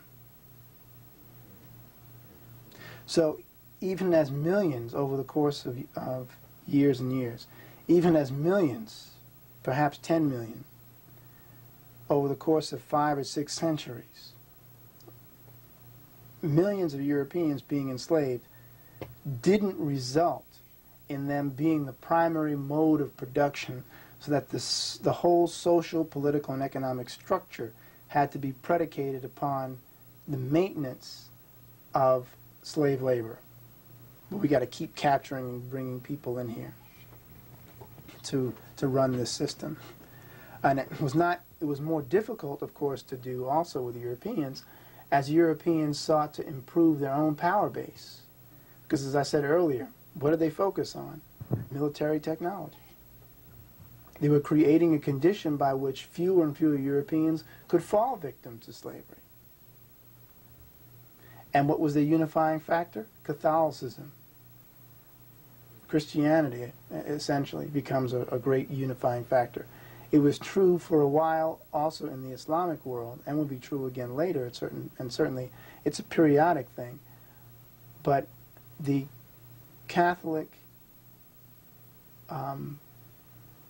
agenda of protecting Catholic lives being pushed by so-called fanatic clerics is actually a benefit to a considerable degree to those average Catholic Spanish or Portuguese sailors who would find themselves snatched up and sold into slavery. Again, these little brotherhoods, Catholic brotherhoods, which had, how do you say, patrons who would provide money to buy people out of slavery. Because that's what the Africans, that's what the Moors and the Arabs wanted. You pay the ransom and we'll hand them back over. They didn't want them for the purpose of putting them on a plantation forever as a primary mode of production. They didn't look at it that way. The European world looks at slavery as we capture you, we need you as part of this system because you are the system. The whole foundation of the American economy up until the middle of the 19th century is predicated on slavery. Now, as a backdrop, and that's a wonderful backdrop for us to begin to look at the European entrance into Africa. Mm-hmm. The Moors have just been destroyed, not destroyed, but defeated. Mm-hmm. And how did that then open the door for the ultimate enslavement of African people? And looking at the church as a unifying factor and what Europe had going for itself, Mm-hmm. and then coming around after the sailing and the guns and the whole mass of military power and being on a war footing. I want you to go into that and talk about that, how they then come around to the west coast of Africa and essentially set up trading, but they weren't just setting up trading, even though the Africans on the coast might have only looked at them as traders and to do trade, but the European may have had from the very outset an entirely different motive. And so I want you to talk about the clash of these two cultures and how the African, because of this, a coast along the coast was at such a disadvantage because he didn't have that military structure, even though they could fight and everything. They weren't on a war front. Well, as you said, the Moorish presence resulted in giving Europe the technology to get there. I won't go over all that again. Yes. Right? They had the technology to get there. They had the knowledge to get there because they had the cartographical information. In fact, they had it as early as the 12th century with Al-Idrisi, who actually produced a silver globe and a book known as the Book of Roger, which had 7 zones of the world and gave all the trade routes and what was to be traded. So Europe had that information, and those who had it first became wealthy first. The Venetians, the Genoese again, the Venetians having had access to this. The result is that these Spanish merchants, particularly after the so-called discovery of the Americas, now need to find a labor force to develop the Americas.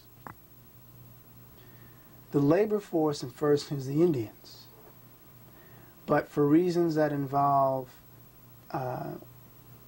disease, lack of immunity to certain diseases, reasons that involve the logistical problems of trying to maintain slavery of a people who know their way around in the land that they live in, they can run away, for reasons that even involve some theological issues of some people saying that the Indians have better souls than the Africans, and a few other things that people might have thrown in terms of saying that, you know, Africa now represented a wounded tiger or a wounded lion that was more easily subdued. So the focus on that has people now bringing Africans from the coast to the Americas. The ability to do it is because the European world focused upon long-range ships that had massive firepower. They took that to the coast and then established a foothold among different African nations who were at odds with the larger African nations. So you had vassal states, for example, fighting to subdue the larger kingdoms. When people talk about a larger rulers of particular, or ruling groups in particular kingdoms, the Malian Empire, of course, had as its, the primary peoples control the Mandinka. The Ghanaian Empire had primary peoples like the Akan. These individual nations, though, were not necessarily on the best footing with some of the smaller groups that lived there. So the custom among Europeans was to align themselves with one of the smaller vassal states that had a problem with them and fight against a larger nation. That's why people like Queen Nzinga fell, ultimately. You have also European powers who are bypassing the old trade routes that had once dominated by trading along the coast. The trans-Saharan trade routes that used to go right through the Moorish Empire from Morocco all the way down through different parts of West Africa, Senegal, Senegambia region, on up to the east and up into places like Chad and up into Egypt. Those trade routes were the key to wealth, and those who controlled the trade routes could control their own fate, politically, culturally. Europeans bypassed the old trade routes by trading along the coast and eliminating the need for the trade routes. So now Africans could just go to the coast, pick up goods, trade goods, and then go in to the coast and then disseminate whatever they needed to. The trade routes then were bypassed altogether by the sea power, by creating ports and forts along the coastal regions. That was a way of then eliminating the power of the various kingdoms. So the salt trade could now be conducted on the coast. You didn't need to do it at trading centers along the trade routes.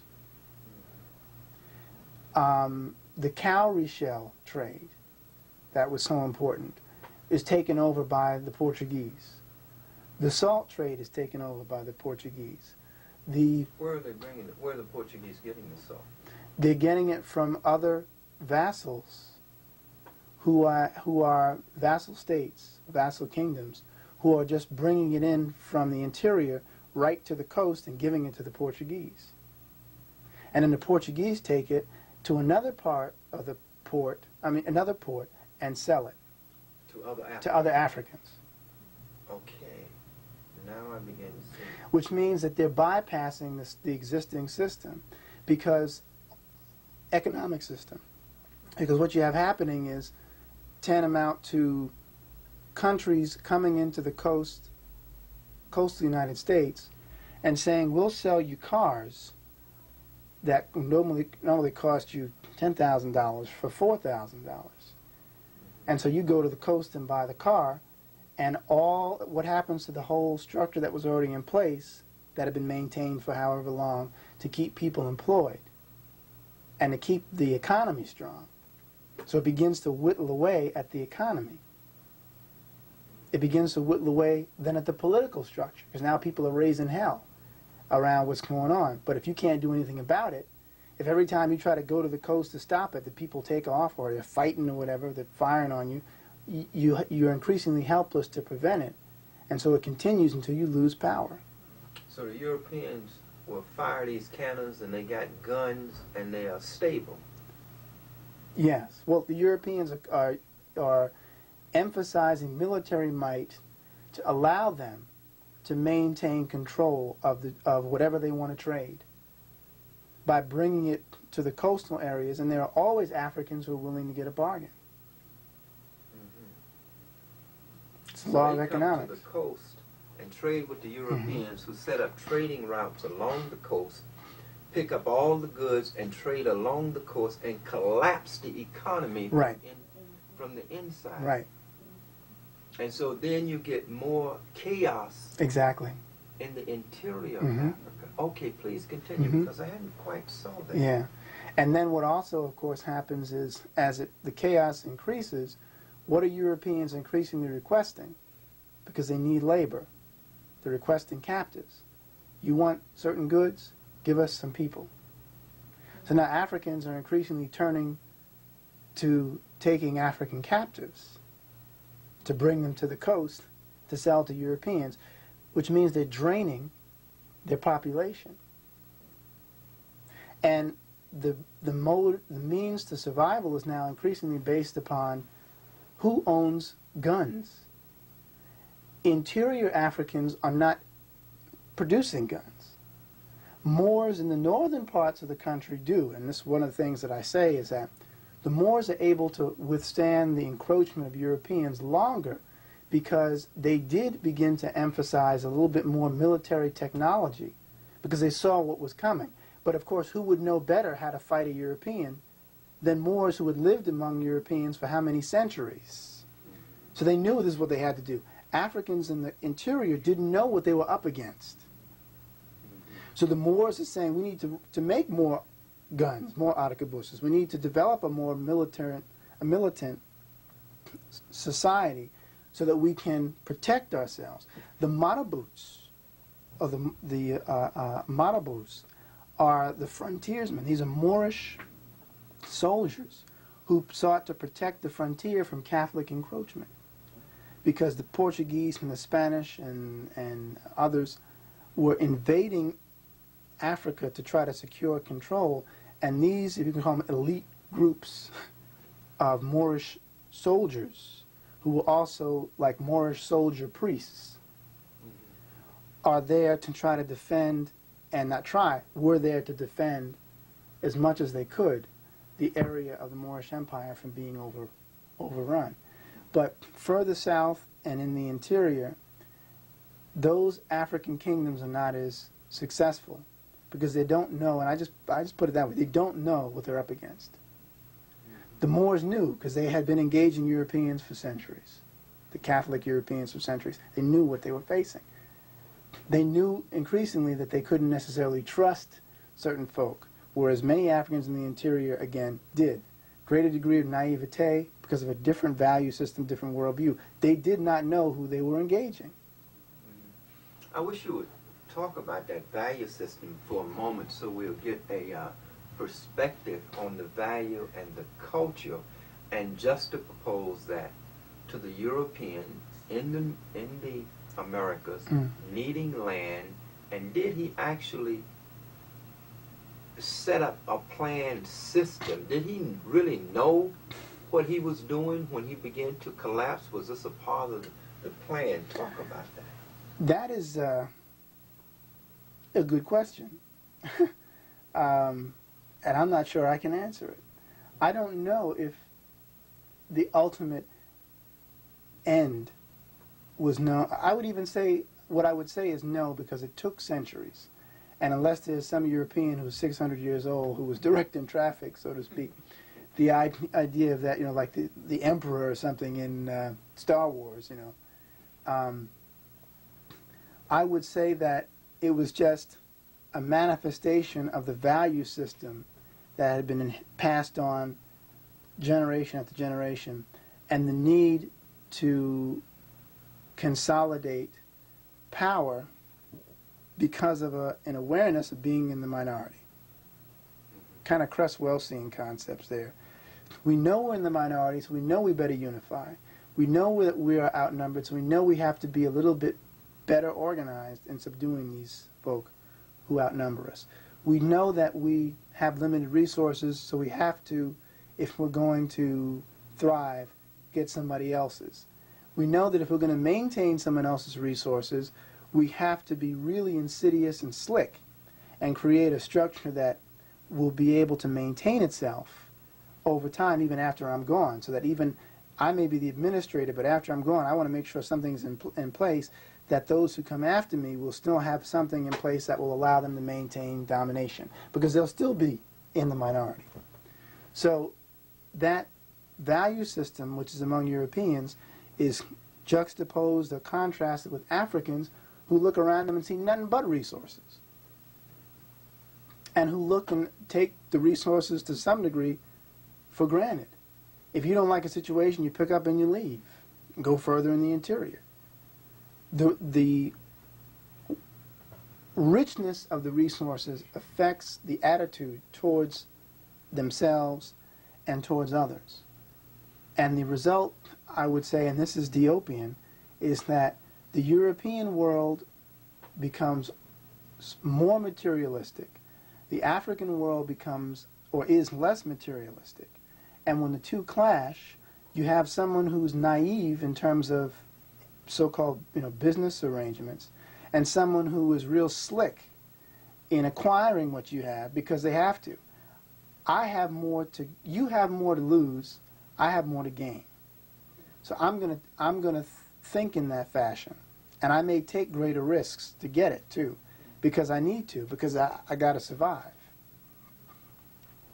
So I would say that clash of values is what results in this. Africans who did not understand that when they were handing over captives, it was draining their ability to prevent the usurpation or the usurping of their own territory over time. And again, it has to be said, Africans were thinking on a much more provincial level. I'm concerned about my village. I'm not concerned about this kingdom. I'm concerned about my family. I'm not concerned about this village. Or town, I should say, if I live within a town. There might be a greater concern for the village. But what I'm saying is, my priorities first are to those who are members of my own individual group. I am Hausa. I am not Yoruba. I am Igbo. I am not Hausa. Those sorts of divisions allow for the conflicts to continue, whereas Europeans were breaking down those barriers at the same time. I am Catholic. You may be from Braganza, and I may be from Lisbon, but we're both Catholics, and we're both Portuguese. So the establishment of a nation state, right? The establishment of a nation state mentality allows for the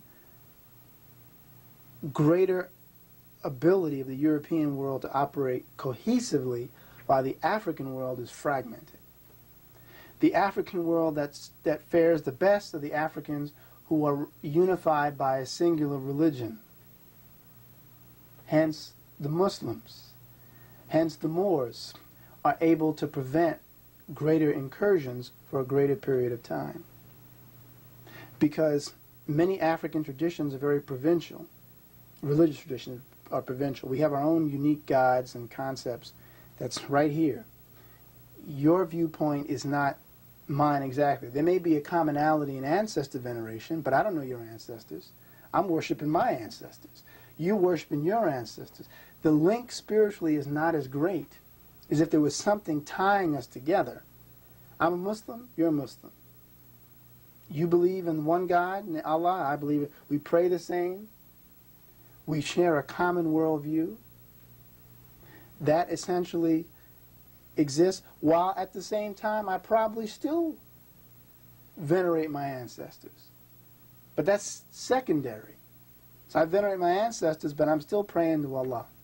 You venerate your ancestors, but you're still praying to Allah. So there's a little bit more in common. We may even speak Arabic, or a dialect that has been infused with Arabic. That mindset exists in Muslim circles more, the old Moorish dominions. And those are the places that fare better in preventing the European incursion for longer. Europe doesn't finally get a hold of controlling the Moorish Empire, Morocco, until the end of the 19th century. And then, if you talk about officially, it's when Morocco becomes a French protectorate in 1911. So prior to that time, there was still autonomy. But the Moorish Empire begins to suffer the same problems as well over time. It was just a matter of time, but they held on a little bit longer than a lot of these other regions. The old Ghanaian kingdom and empire, Mali and Songhai. But, you know, the Muslim world, people often say too, the Muslims played a role in the enslavement of Africans. Yes, they did. But Africans played the larger role in the enslavement of Africans.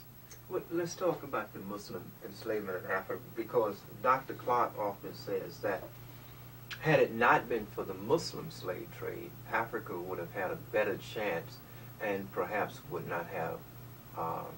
have been able maybe to defend themselves better with the European slave trade. That the encroachment of the Muslims in terms of doing pretty much the same thing that Christianity did, changing names, the gods, changing the whole concept and breaking down the worldview of the African and converting him to.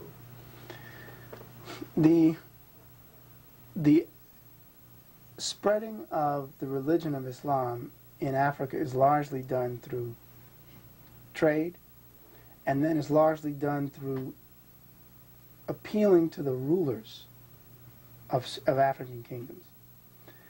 That's the same way that Christianity also comes into Africa to a large degree. The rulers become practitioners of Islam, and as a result, they forge an alliance with a larger Muslim world. The problem that I think we face, and like when I hear, and I've heard, of course, Dr. Clark talk about that before, is we're assuming again that Africa had no tradition of slavery prior to the religion of Islam. And that's not true. So slavery existed before there was someone called a Muslim. What Islam does do is it does create a kind of third party, so to speak, whose agenda is now to look out for the third party interests. The same can be true, or is true of any group which gets power. The Ashanti are involved in the enslavement of other Africans. The kingdom of Dahomey is probably one of the greatest enslavers of all African kingdoms. These are people who did enslave others because they didn't see any connection between themselves and the other group. It didn't have to do with the religion of Islam. It had to do with them not seeing a connection, period. Islam's presence represents, as I said, a kind of third party which tries to consolidate people around this notion of one God, and God sends prophets. That's really not different from a lot of other traditional African faiths.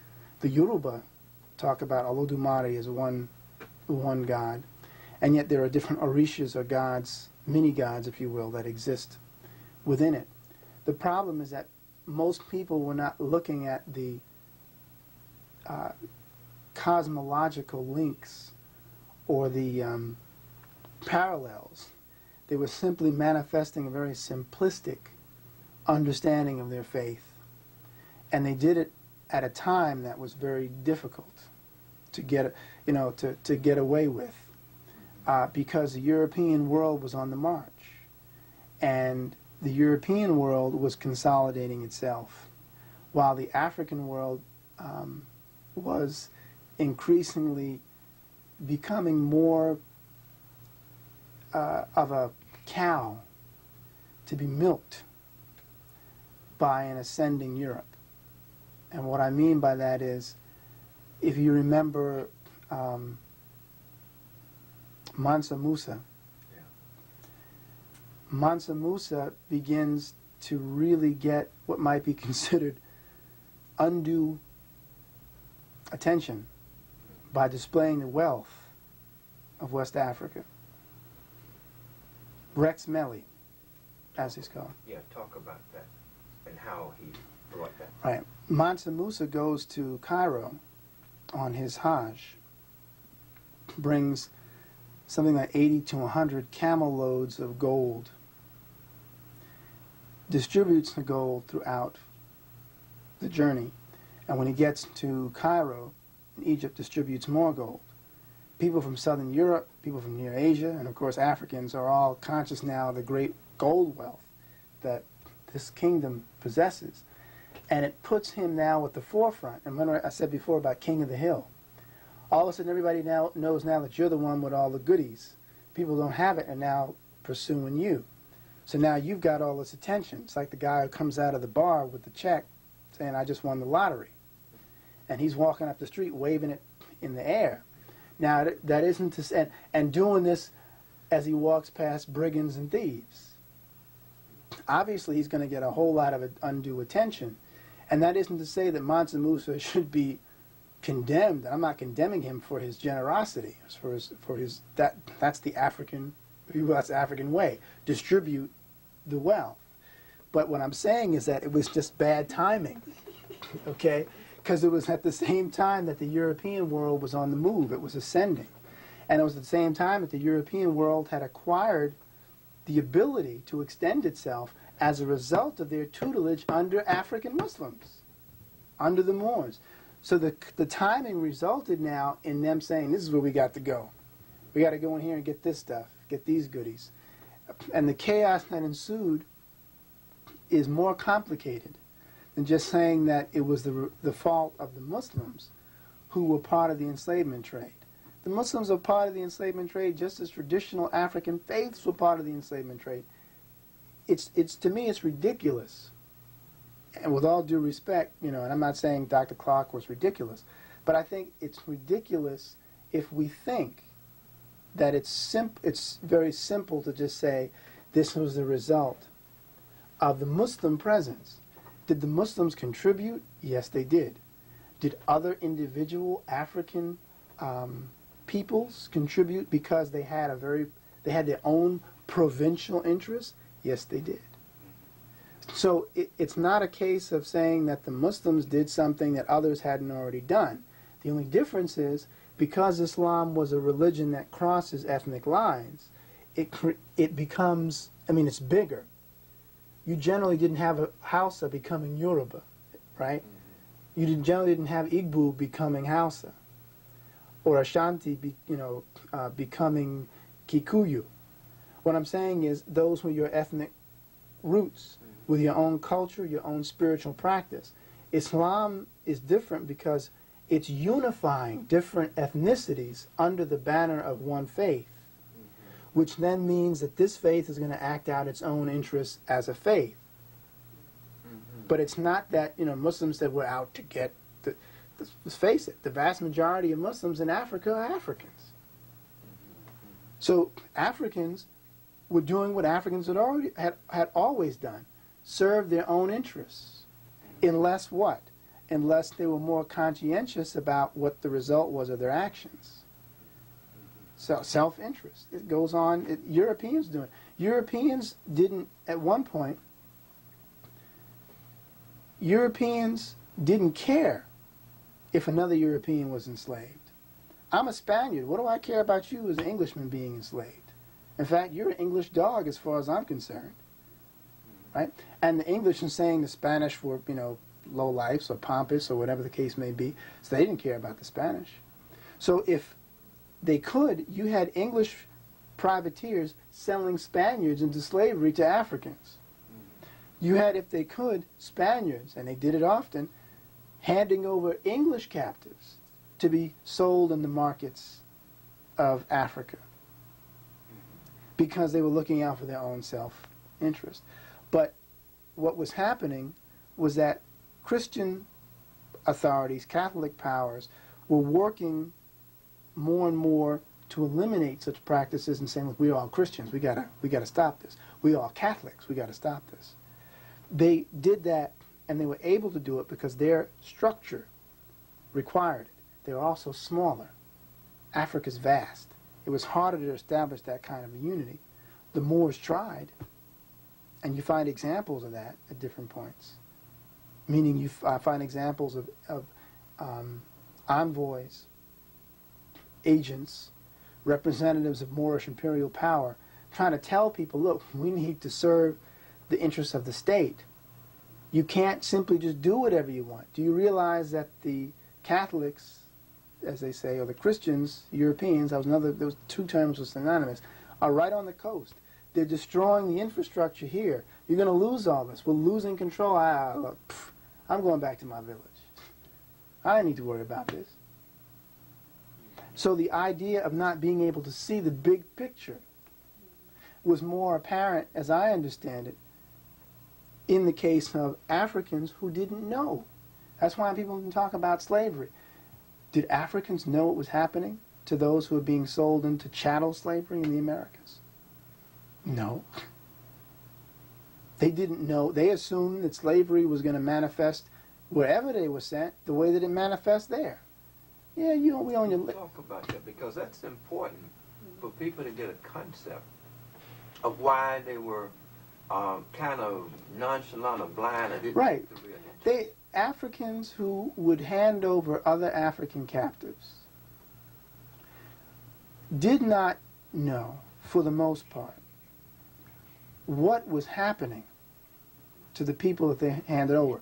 Now, in other cases, they simply didn't care because you're not part of my ethnicity. I'm Yoruba or I'm Igbo or Hausa. I don't care what happens to you.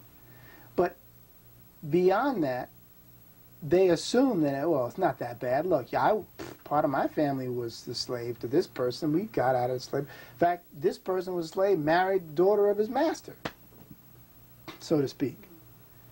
They didn't know you couldn't do that in the Americas. They didn't know they were going to the Americas in most cases. Few knew that, the ones who were at Goree Island and saw the ships going off the coast knew they were sailing out into something. But what exactly that something was, most didn't know. So they had no idea what the ramifications were of them handing over captives. All they knew was when they traded that captive for that gun, that it meant that they could protect their village. If I hand over 5 captives and I get a gun, with that gun I can defend my village, my family. I'm sorry, buddy, but you're not from my village. You're not from my region, my kingdom. You don't speak my language. And that had nothing to do with Islam. It had everything to do with just differences among ethnicities. But it wasn't Islam. Like I said, one can argue that Islam created, like I said, a third party or a third force which helped to destabilize what was already unstable. But the reality is the seeds of the division were already there. And the problem was that as African peoples, folk didn't realize the need to consolidate because they could not they could not see the big picture. Europeans saw the big picture. European rulers did. But they're dealing with a smaller region. They're dealing with a legacy of being willing to, kick butt in order to make you conform. Because I had to. My territory's smaller. You can't live next door to me and not like me. All right? And if you don't like me, live next door, I'm going to put things in place to make sure you get out of line. I'm going to hit you hard. In an African setting with a larger kingdom, it's hard to govern a larger kingdom without the resources. You cannot like me, you just move. And I'm not as concerned about you because I know that the territory is vast. Different mindset, different reality, related to something, again, geographers would discuss that as a resource and spatial issue. I got more space. I can put more distance between me and you. I don't have to worry about whether you like me or not. You crowd me together. Now we got to sit down and talk because this people say this town ain't big enough for the both of us. That kind of mindset is what is in play here. And again, I just say, to the credit of the Moors, the African Muslim populations that had engaged Europeans over the course of centuries, we knew the need to consolidate better. We knew that you better put aside your differences, buddy, because do you know what's waiting on the coast? Do you know that the objective is to take over this region? We can't be fighting over petty stuff. Still goes on today. You know, I went to Ghana. I did a documentary on Elmina, Goree Island, etc. But when I was in working on Elmina, I ran into a brother who was a prince, and I told him what I was doing. He says, "Oh, my brother, if you want to understand slavery, you have to go up country. You have to go into the hinterlands, and there were no Europeans there. But that's where you must go to slavery." So he took me up, introduced me to his family and everything, and the chief was, of course, his father. And I sit down and interview the chief, and I said, "What I must know, what happened? What happened that would essentially get one African to sell his brother into slavery?" And after continuing to try to get him to answer the question, because he couldn't really answer. The only thing he could say to me, and he said it with tears, was, "They made us. They collapsed the economy. They made us." He kept saying they made it, but he could never, and it was the most frustrating thing I've encountered. He couldn't articulate how they did it, how they made them sell each other into slavery. But you were beginning to, but I want you to expand on that collapse of the economy, the collapse of the system, because now, for the first time, I'm beginning to really see it. What he was trying to say and couldn't say. I'm a chief of a village, or a chief of a region. We've maintained our autonomy. We've had everything we've needed because for centuries, for generations, we've successfully traded in salt, gold, palm cloth, whatever. All of a sudden, the trade is drying up because we were told that you can get it cheaper on the coast. So us bringing it to you now, and our cost in transferring this to the larger populace, has now been challenged. Now we're told that we no longer have a means to sustain ourselves. We've got to figure out some other way of trading and maintaining. And then we also already have a long-standing dispute with another ethnic group who we don't hate, but we don't particularly like. That group we see as being more favored by the king or the ruler. And we then come into contact with these strangers who show up and say that, you know, we have something that you might want in trade. You know, you can trade this pewter or this brass or these glass beads, and that's different. And so we give what we have to get those things, and we start getting pulled into the European economy. Then this chief realizes that the situation's getting a lot worse. Now he's hearing that some people from the village have been snatched up and sold off. Don't know where they are, don't know where they went, but we can't find them. They may in fact be in Africa, because people sold first in different parts of Africa and then ultimately may end up being sold across the Atlantic. And and the chief is then asked by the people in the village, the elders, what are you going to do about this? Well, what are our options? Well, we have to figure out a way how to defend ourselves, because now this other ethnic group that we were at odds with or had a difference of opinion with, they're now raiding us. And some of them have these fire sticks, these guns. So now we have to get guns. So now I then find myself having, well, how do we get guns? We get guns by handing over captives. They said that these Europeans, these Christians, want captives. Well, we may not initially have captives. So what do we first do? We start handing over our own. Prisoners. Right. We may hand over, well, so-and-so, you know, your son or daughter is a debtor. Maybe you can pay off that debt by giving them. So it's done. So they hand them over. They get what they need. They get the guns. They get the gunpowder. They get the the shot, and they use this to then protect the village. But now the problem is, they don't make their own bullets, they don't make their own gunpowder.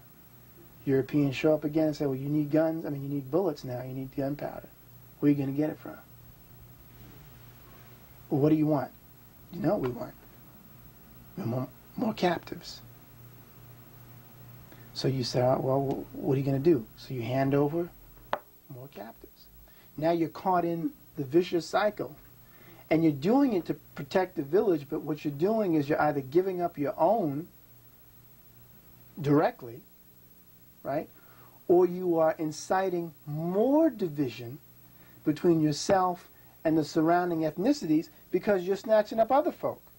And now tempers flare because now you have created an even greater rift between yourself and your neighbors as you have struggled to survive. That's what I hear him saying when he see they made us do it. They made us do it. Our existing economies collapsed because they took over the various goods that were traded by force or by, people say, business, practices, business intrigues. And what's the motivation? At the same time this is going on, the Europeans are living by not a Christian creed. What's the most popular work for rulers and merchants?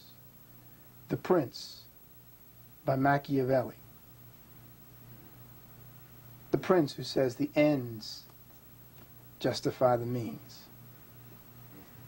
You do whatever is necessary to get what you want. Do whatever is necessary to get what you need. And what we need and what we want is wealth. The various acts, the navigation acts, the various naval acts that are passed in Europe are placing the emphasis upon building up a navy for the purpose of securing control of the seas so that you can go into other territory and bring back wealth to the home country. That becomes the agenda. It's initiated first by saying we need to first get gold wealth so that we have the gold to buy what we need. After we get the gold, we then buy what we need. We then emphasize the military, along like Karenga talks about in his book, Introduction to Black Studies. Emphasis upon long-distance ships with guns, with cannons. So you can go into territory, subdue your enemy, even if it's not your enemy, subdue the person you're trying to get the goods from so that you can increase the wealth at home. And this is what is done. Gunboat diplomacy, which is then done later when was it, Perry sails into, Tokyo Bay and tells the Japanese, you want to trade? Well, they've got the guns fixed on the shogunate, as if it's a question. First they launch a barrage to show them what they can do. Then they send the emissary across to the shore and say, you want to trade? And the Japanese say, you're damn right we want to trade. What choice? We just saw what you did. Now, to the credit of the Japanese, they then said, okay, now we're going to learn all we can and use that to subdue you. And they did it quite effectively for a long time until they were, as they say, put in their place, so-called, put in their place by the European powers in World War II, headed up by the United States. But what I'm saying is that that approach to dealing with non-Europeans has been going on for centuries. Europeans understood that the greater focus for them had to be on developing a military and then figuring out what the economic structure was in place that they could usurp and what political structure was in place that they could destroy, fragment. The old Roman approach was it the Roman said divide and conquer, divide and rule. So that's essentially what takes place. And again, they sought to have the big picture. whereas Africans did not. Most Africans. I'm not saying, I say that as if, that isn't to say that many Africans did not see the big picture. Many Africans did. I think Queen Nzinga was among them. Shaka, right? And certainly a number of the Moorish rulers, Mullah Ishmael is one. Even to some degree Al-Mansur, who unfortunately, though, makes a major mistake by attacking Timbuktu in 1591 and uses mercenaries who were Spanish Catholics. So here's a Moorish ruler using Spanish Catholics to attack an African Muslim city. The reason? There were long-standing feuds around who owned the salt mines. That was one. Number two, he felt, to get control of the territory so he could get the wealth to fund his war effort to keep the Europeans from attacking the coastal areas of the Moorish Empire. See? So it's now you start feeding on your children in order to keep, yourself and the grandparents alive. Now, the Ashanti, you mentioned that they were also among the nation of people who engaged in that's right. In slavery. That's Could right. you speak about that? The Ashanti, the Fanti, the Europeans who set up that huge Elmina slave trade. How did that work? Because I'm familiar with that area. I'm not familiar with all the particulars of how it worked in terms of exactly where they took them from and where they all were sent. I only know that the Ashanti were part of the trade because they were one of the most powerful ethnic groups and nations in the region. And again, they had no great love for a number of the other ethnic groups, I think including the Akan, and their attitude was, we are doing this for our own preservation. And so they were willing to capture Africans and hand them over to European slavers. They were willing to capture Africans and hand them over to African slavers, who would then sell them to European slavers. Their concern was in maintaining their power. And again, it has to do with not really being fully aware of what the larger ramifications were on the whole African continent. But I couldn't tell you in intimate detail all the particulars of where people were sent. Perhaps in winding down, we can look at how Africa built Europe. Look at Europe, the need of Europe, and how that need was fulfilled. The cities that grew up, the power that grew, the plantation that supplied the cotton or whatever. I mean, but we often say the wealth of Europe is built on the blood of Africa, and if we can look at that, we can begin to close up on that perspective. Another thing, if you know though, I had heard that there was at all times about 1,000 ships on the seas that were involved in one way or another in the African slave trade, either from America to the Caribbean, from the Caribbean to Europe, from Europe to Africa. But the countries that were involved in that slave trade, from shipbuilding to whatever, but the number, the wealth that ensued in so many dimensions was awesome. That's true. And the English are the ones that take the enslavement trade to new heights. The English are the ones that pour a great deal of effort into maintaining the enslavement trade. The Spanish, of course, and the Portuguese are the European powers that initiate this contracting in slaves for bringing them to the Americas.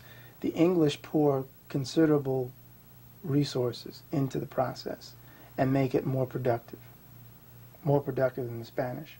In fact, the Spanish actually get greater revenue. and sought, let me put it this way, the Spanish sought to make the fees for engaging in slavery the greater source of the revenue than the sale of the slaves themselves. In other words, the way that it was set up, the asiento was set up so that you would have to pay the Spanish for the right to engage in the enslavement of Africans and the sale of the Africans in various ports. So you were paying a fee, this revenue to the Spanish for the ability to do it. It's like getting a license or something. And then the English see the greater value in the actual system of slavery and making the agricultural the agriculture that they're engaged in more productive through the slave labor. So they're saying we're going to get our wealth by having the maximum number of slaves in a particular area produce the maximum amount of crops to increase our wealth and keep our overhead low by giving them just enough to survive. See, so the focus with the English is on making the business of slavery, the actual production aspect, more fruitful, more productive. That's different, like I said, than what the Spanish focus had been initially. And that's why the Spanish actually get a little bit of a reputation for not being as effective in their system of enslavement as the English. The English are much more better organized in terms of making slavery productive. Have you done any research on the number of ships that may have been involved? And the reason for that is that you can look at the ships and estimate the number of Africans. Right, that would be ship held right. Approximately 250. Right. They made approximately 2 voyages a year. So there was 1,000 ships on the shore, on the sea, during the period of, you know, when because they didn't do it all year round because Right. of the hurricane season. They Right. didn't. But if you multiply 200, 2 voyages, 1,000 ships Right. over 300 years, you come out with almost 300 million people. That's why it's important to kind of get a handle Yeah. on how many ships really were involved and their ship records. That estimate sounds about right. I was going to ask you where you heard that from, if that is something you heard I've from. heard black historians throw it around, but I haven't seen them come up with any hard data to prove it. I don't know of any source that I've read that's actually said the number of ships that were on the sea. They estimate. Right. At any, you said that was 1,000 ships a day? No, 1,000 ships. Yeah, 1,000 Right. ships. That any one day you would have found 1,000 Yeah. ships engaged in that. I'm trying to remember the number of ships that the English had in the 18th century, which in and of itself would help. Well, that's possible because the English alone, I think, had utilized greater than 300 ships. They added 300 ships to the Spanish 54. So they had 246 more ships that were being used for the enslavement trade. Now that's more. So they added that. So if you figure if that's, 54 ships that the Spanish had, how many hundreds of ships did the Portuguese have? If the English had some 300 ships, right there you're getting in the 500-600 ships. If you add other countries, what other countries would have been involved in enslavement trade? The Dutch, the French, and we would even have to add African ships, more specifically Muslim and Arab ships, which would have been also carrying captives along the coastal regions. Germans.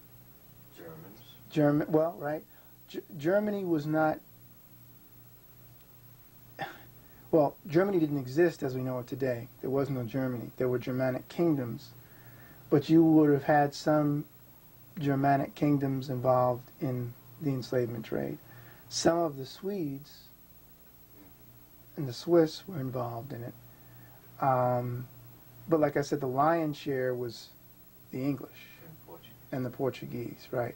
So I would say that that's a reasonable estimate then.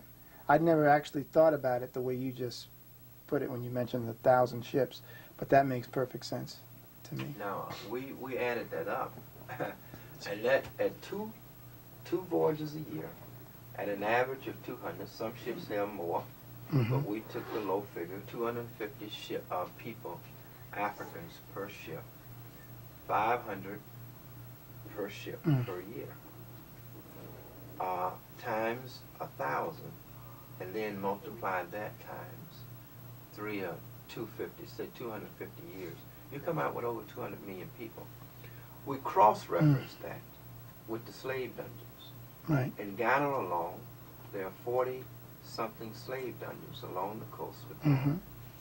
At the largest slave dungeons, the figure is slipping my mind now, but I think they could hold at maximum about 1,000 people, el minimum. And the ships came approximately 6 to 2 months, but you could average it out, say every 8 weeks you would have a ship. So if you begin to add the dungeons and average them out with every 8 weeks, you'll come out to approximately the same number of people, 200 million. Right. And that is an astounding number of people, because that's the ones that got on the ship. That's not the ones that were killed in battle and lost. Right. So when they say that whole population, whole area of Africa would be populated, then you can see that that is highly possible. Yeah. That Africa is in the condition that it is in now because it lost its people. It lost the youth, the productivity, and the best of its people. I heard somebody say one time that for every one who made it, 5 people were lost in the process. So that includes the ones who were lost on the continent during the fights.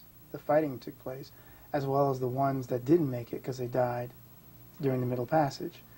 Again, so you have to multiply the number by 5, whatever it is. So if you had 200 million over the course of how many centuries, you're talking about 1 billion people. And, you know, Africa's a huge continent, so of course it can, you know, you figure what China has, how many? 4 or 5.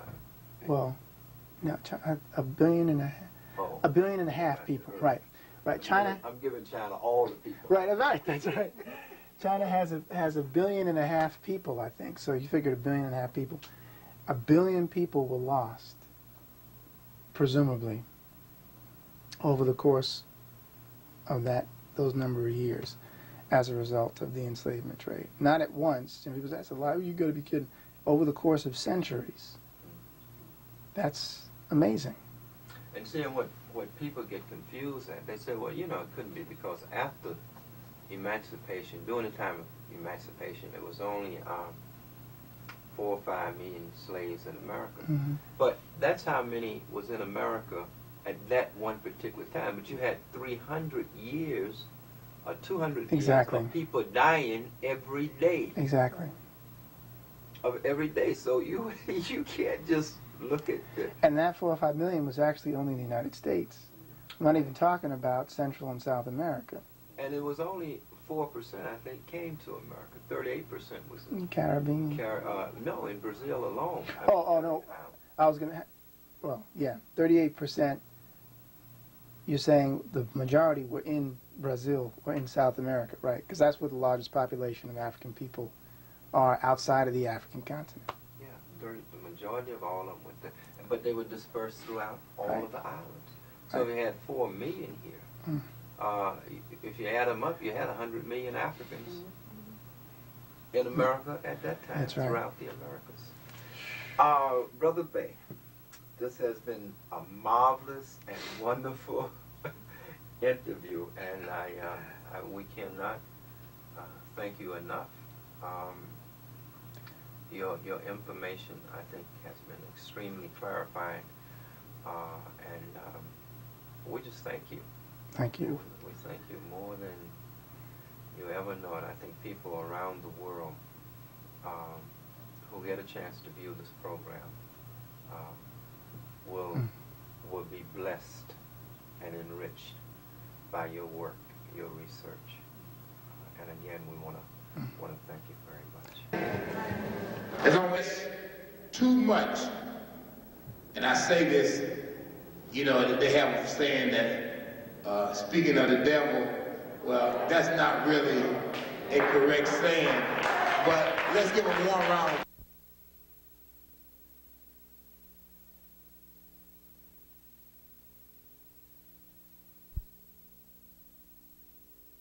Deeper insight into the impact that the Moors had on Europe.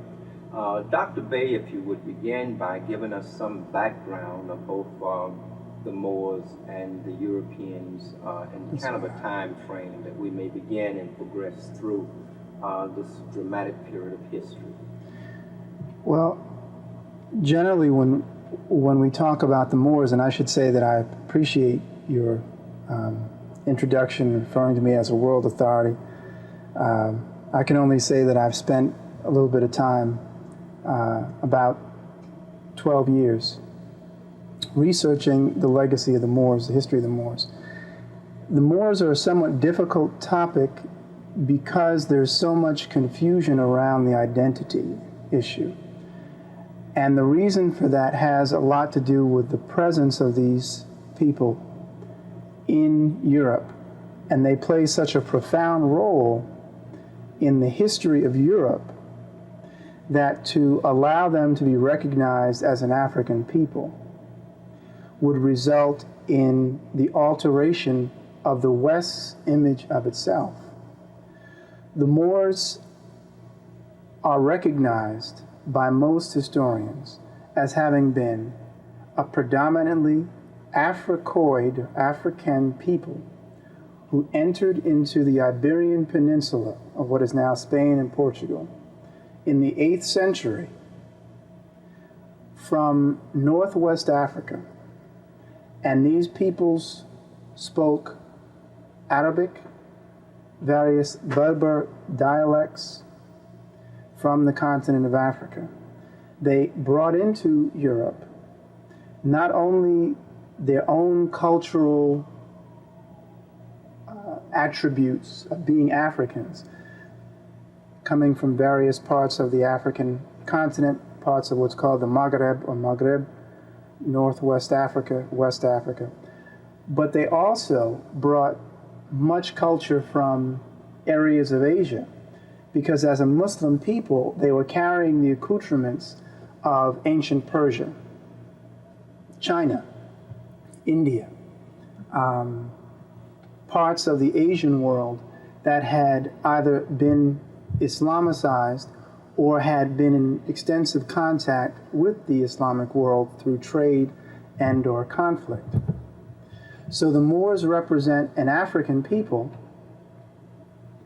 who have a very international link to other parts of the world because of the religion of Islam, which is established about a century or more earlier than the Moorish invasion into Spain and Portugal, what becomes Spain and Portugal. Their reasons for coming into the Iberian Peninsula have to do with an interest in expanding the territory of the Islamic world. It also has to do with actually seeking to assist those persons who were of African ancestry and Semitic peoples who were in Spain and Portugal. In fact, one of the accounts that's also given about this Moorish invasion, this African Muslim invasion into Spain, involves the Sephardic community, the Jewish community, having sent emissaries and information coming out into the area of northwest Africa under various rulers who had heard essentially about the Iberian Peninsula, which at that time was under the control of the Church of, well, it's called the Arian Church, but Arian as in under Arius, A-R-I-U-S. Arius, who was remembered as a somewhat of a Christian heretic for his unique interpretation of the gospel. And the followers of Arius included people like Roderick, who was a Visigothic ruler in the Iberian Peninsula, who also had opposition from Greek Orthodox groups that had settled in the Iberian Peninsula. And then you, of course, had the remnants of the Roman presence, the Roman elites, Hispani Visigoths, who were in the region. Now, the region had always been occupied by Africans. There had always been African people coming up into the Iberian Peninsula long before 711 of the Common Era. But the Moors coming in at that time signals the arrival of an African Muslim populace that secures control of much of the region for the purpose of conquest and exploitation of the territory. In terms of the level of culture that existed, the Moors, as Muslims, of course, having links to nations like Egypt and Syria and Persia, and what is other parts of the Maghreb and Northwest Africa, what is now places like Tunisia and Libya, and of course Morocco, already had a culture which emphasized such things as hygiene and cleanliness. I just use that as a major example of one of the drastic changes that occurs as a result of this presence, because the Moors would acquire a reputation for putting so much of an emphasis upon hygiene and cleanliness that you had Catholic rulers in the medieval period who would complain about that and would actually destroy public baths after the Reconquista, the reconquest of the territory. The level of culture among most medieval Christian Europeans, as one medievalist referred to it as cold, hard, and brutish. It was a very difficult existence. People relied upon charms and amulets for health, maintenance of health. People would not see the difficulty or problem with, say, eating from the same bowl that was used perhaps to carry manure or human feces from the home. There was not a recognition of the importance of cleanliness among the vast majority of Europeans. The Moors, as a Muslim populace in particular, would introduce knowledge of chemistry, such things as alcohol, which obviously was used as an antiseptic, and the origin of the word itself, alcohol, is of course Arabic in origin. Ibn Khaldun and Ibn Qatima, later on in the 14th century, would be recognized as having concluded that unseen contagion or unseen items existed on the garments and the vessels of the afflicted. So people who understood that in the Moorish world, the Islamic world, knew to avoid, for example, the items that the sick had used. And this did a lot to cut back on plague or problems with health. Those are two examples that I think are rather profound. Even the custom of bathing, which would catch on among certain Western Europeans who were Christian, would create quite a stir. Frederick II of Sicily, Roger II of Sicily, who was his grandfather, both were actually Germanic and Christian, but they recognized the legacy of Moorish and Muslim, or as they would often use the term, Saracen knowledge, and bathed themselves and became known as the two baptized sultans of the West, essentially saying that these individuals were Christians, but they had picked up on what was seen as a Muslim practice of bathing. And it caused quite a stir among the Catholic authorities, the Catholic elite. But it was understood over time that these things were prolonging life. It was not uncommon for people to seek out, of course, individuals who were trained in Moorish medicine in order to be treated. The European world, of course, heard about this legacy. You have in the 8th century, as I say, this wave of African Muslims settling in the Iberian Peninsula in what they would call Andalus or Al-Andalus, and would secure, control, and then begin to Africanize, as many historians have said, Africanize the Iberian Peninsula. Inevitably, great intermarriage then occurred between the African peoples of North and West Africa and the European peoples who occupied the Iberian Peninsula. Actually, the first dynasty, however, that's established in Andalusia is the Umayyad dynasty, which is actually from Syria. Coming in from Damascus, this is set up with this then Asian or Asiatic link as well to this African wave of Muslims that comes in. The two peoples, so to speak, come together. But the rank and file, the vast majority of those who invade into the Iberian Peninsula are Africans. And one of the problems that we sometimes have if we look at the legacy of the Moors is people assume that because they were Muslims, they were Arabs. And this can't be any further from the truth. The vast majority of the people who went into the Iberian Peninsula were African Muslims. They spoke Arabic, but they were not Arabs. But the reason also for that confusion has a lot to do with, again, a lot of Western historians consciously not wanting to recognize that this introduction of culture, I should say introduction of a higher culture, to be more accurate, introduction of a higher culture in terms of the knowledge base of the people in areas of science, in areas of technology, in areas of even religion and philosophy, was much greater among these African and Asian newcomers to Europe than those who occupied the European world itself. You had asked also about the economic or political reasons.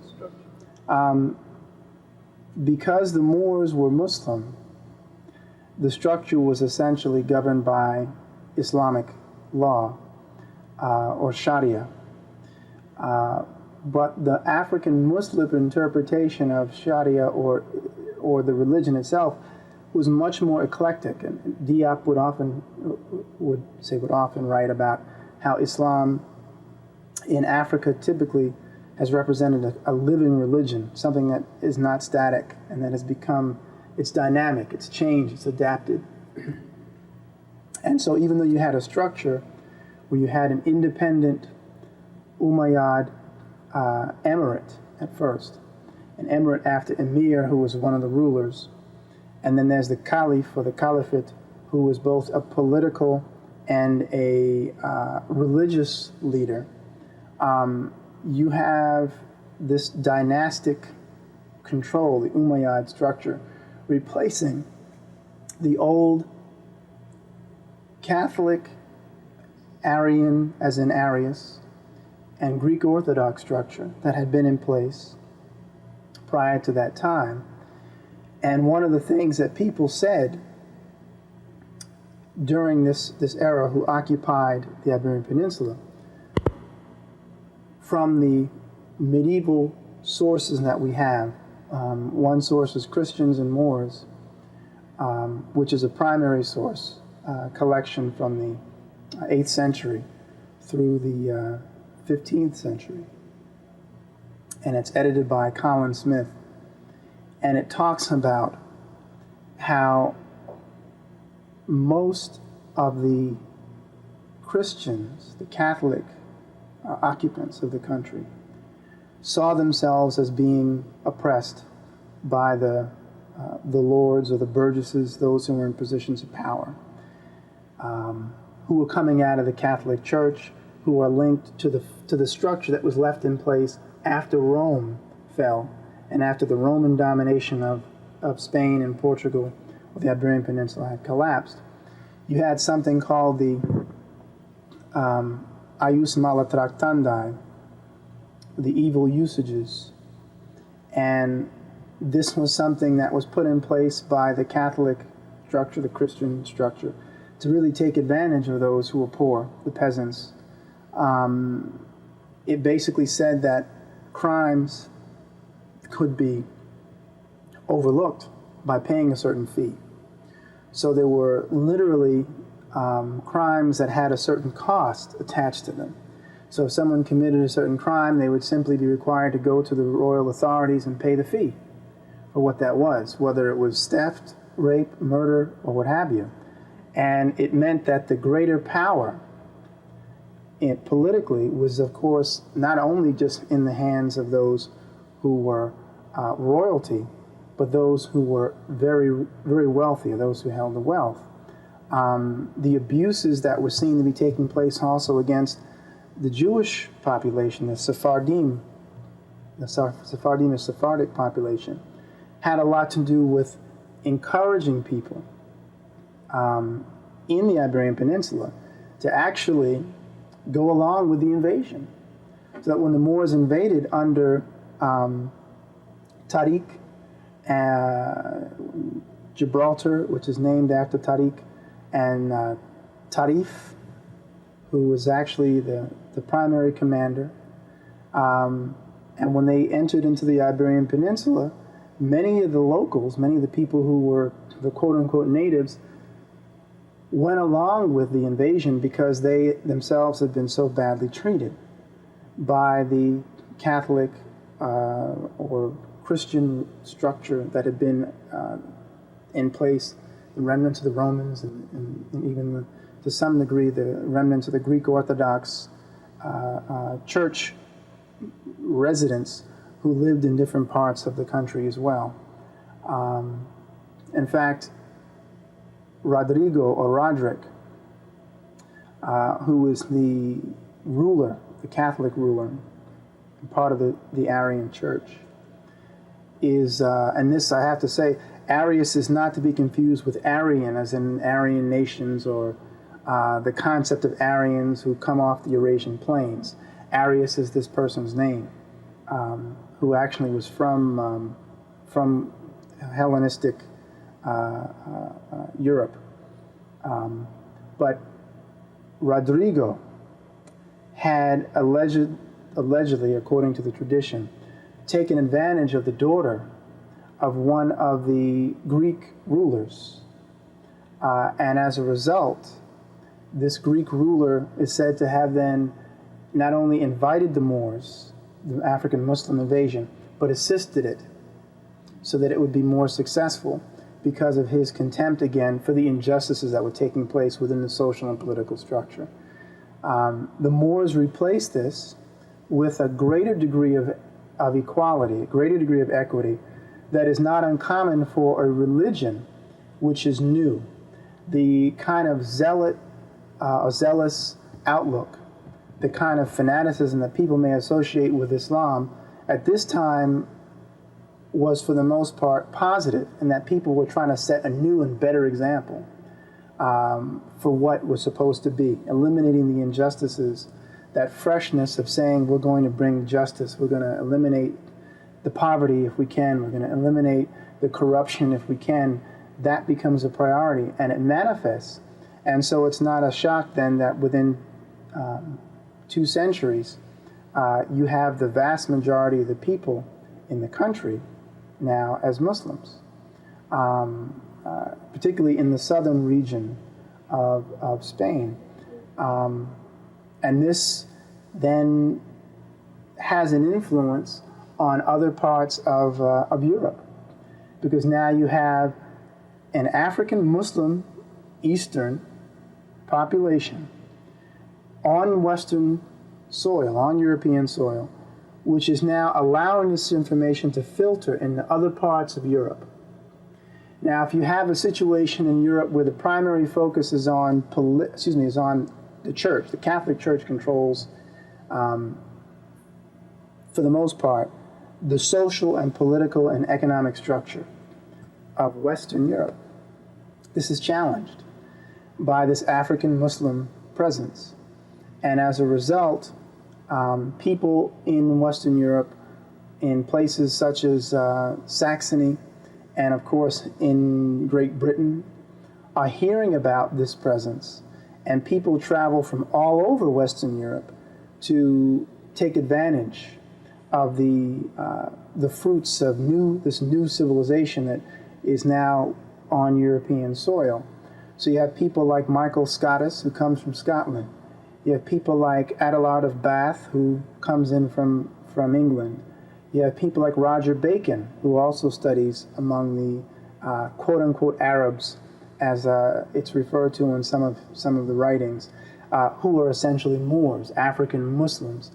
You have people like Hermann Aliman, which is just Herman the German in translation, who comes from the area of what is now Germany, who are moving into this Africanized European region, kingdom, known as Andalus or Al-Andalus, Andalusia, in order to partake of the fruits of civilization.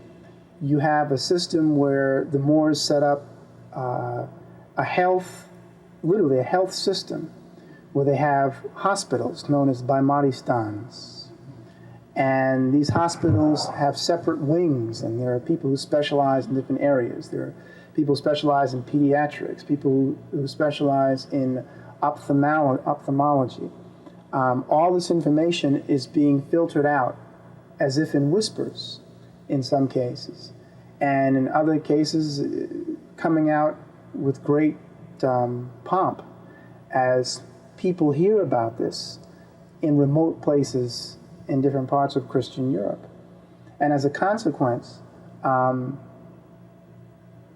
reputation of the country draws more immigrants to the region, and also creates among those more thoughtful, those more insightful European rulers, Christian rulers, who understand they need to study what the Moors are bringing, even if they see them as infidels and the enemy, because these people have a culture that is so profoundly in advance of what exists among the vast majority of Europeans at that time in Western Europe, that they have to in order to be able to compete.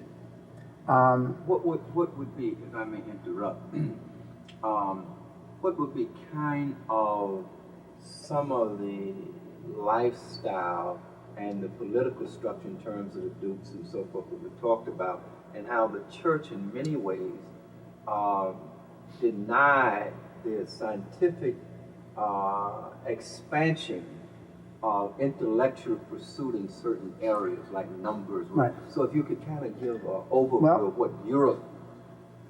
Pope Sylvester II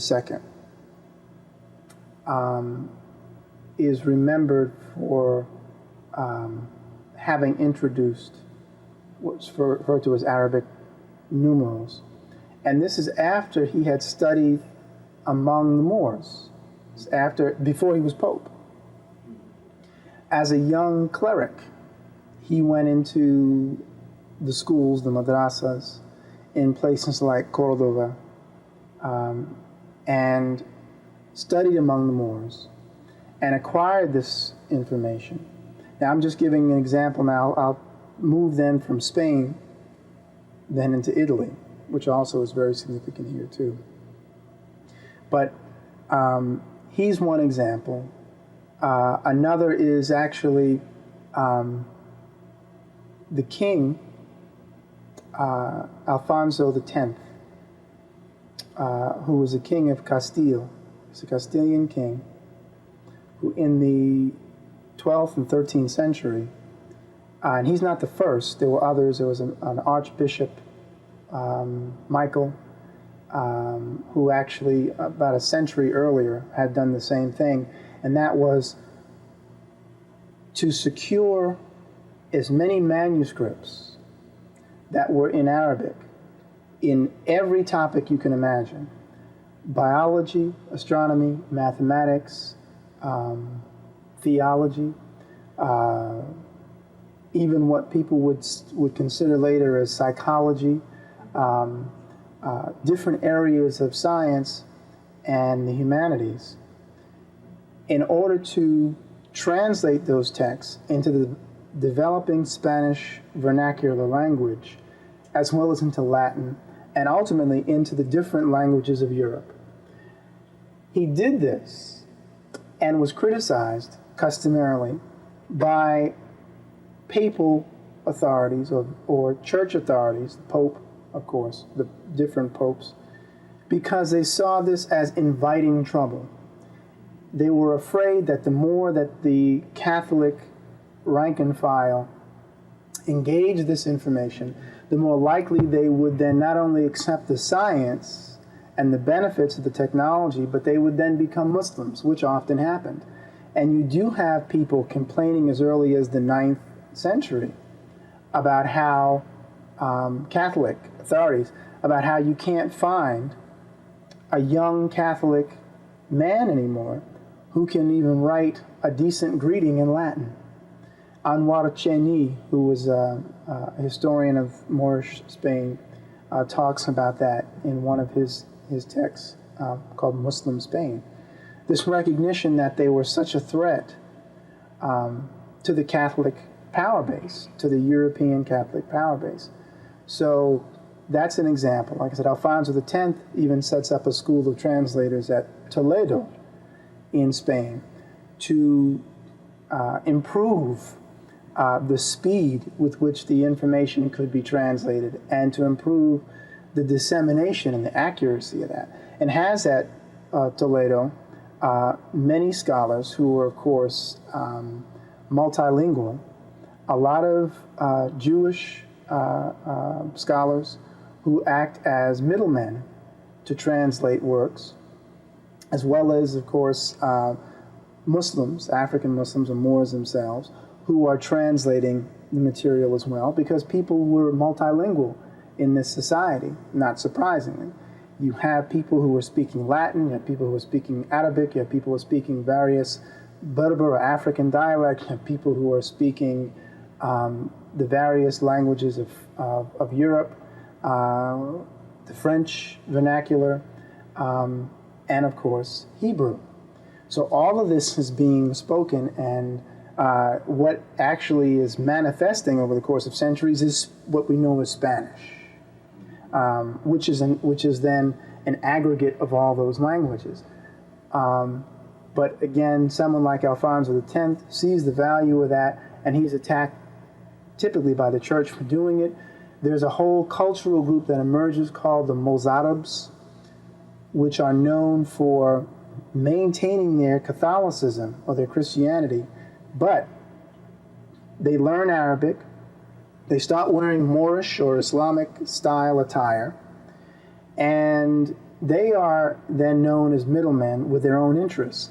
But they are then seen as a threat by the Catholic authorities because they are speaking Arabic, they wear the attire, and they are seen as sending mixed messages to, again, the average Catholic citizen, if you will. It's seen as a great danger by those in power.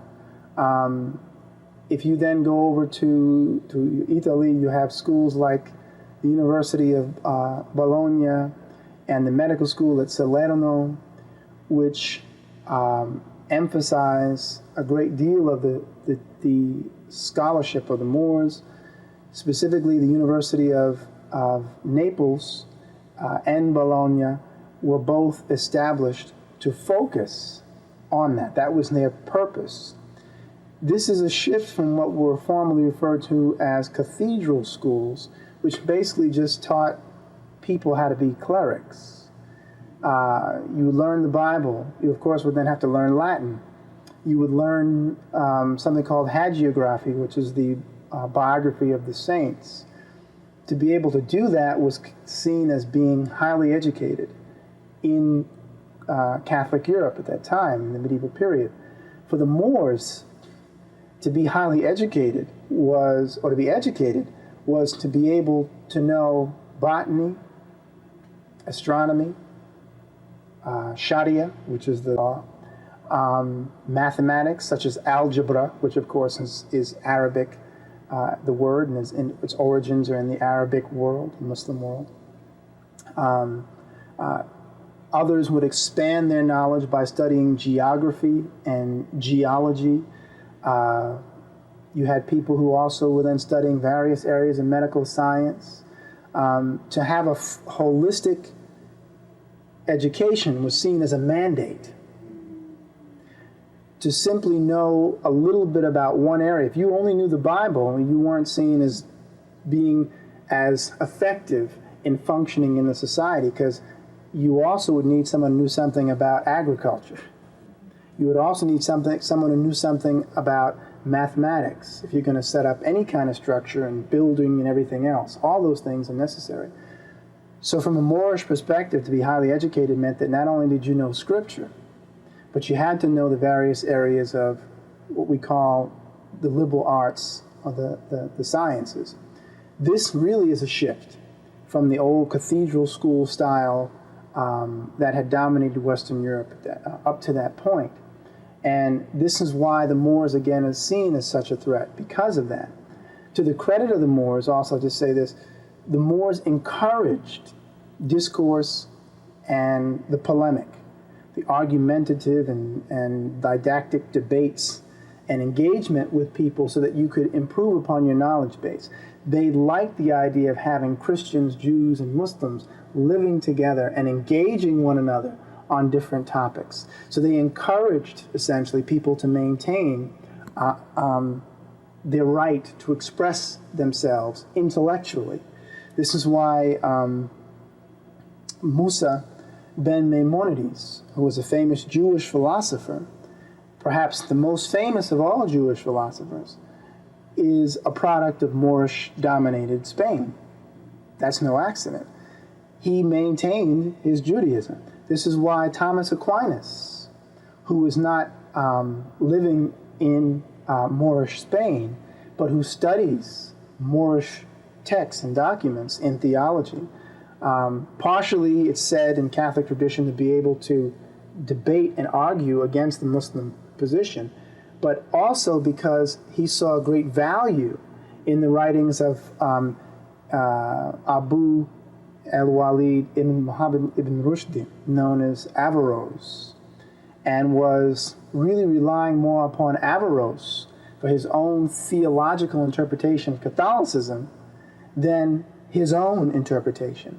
And Averroes, who also was interpreting earlier Greek texts, which were preserved by the Muslims, preserved by the Moors, is also being conveyed. So the Moors have really fostered a very universal environment academically, intellectually. And this is one of the greatest, this is why it's one of the greatest flowerings in Western Europe.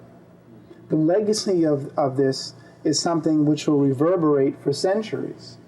And it's often been said that one of the worst things that the Spanish Catholic powers did after the Reconquista was to suppress the Moorish population and to remove them. Because as a result, Spain's golden age is very short-lived. It's like they were given all the gold and the wealth, so to speak, of the Moorish presence, but then quickly spent it up because they had removed the people who had really allowed for that growth. And the ramifications of that are reflected later in conflicts involving piracy and the Barbary Wars and everything else. While we're on the subject of Europe and the difference between the educational institutions and the two cultures, I'd like you to go a little bit more in the educational institution to paint an even broader picture of it. We talk about the women were being burned at the stake, so people were being burned for being considered heretics. Witches, heretics. Right. How did that play into the confines of the outlook of the church and the limitations of people in the exploration of science, etc. Well, it's the reason why people still are under the false impression that everybody thought the world was flat until Christopher Columbus sails in 1492. It's the reason why people thought that sickness had nothing to do with disease as a result of unclean conditions, and the concept of antiseptics was a non-issue because the church, essentially, at that time, pretty much prescribed it. I refer to it sometimes as a kind of prescribed ignorance to the masses.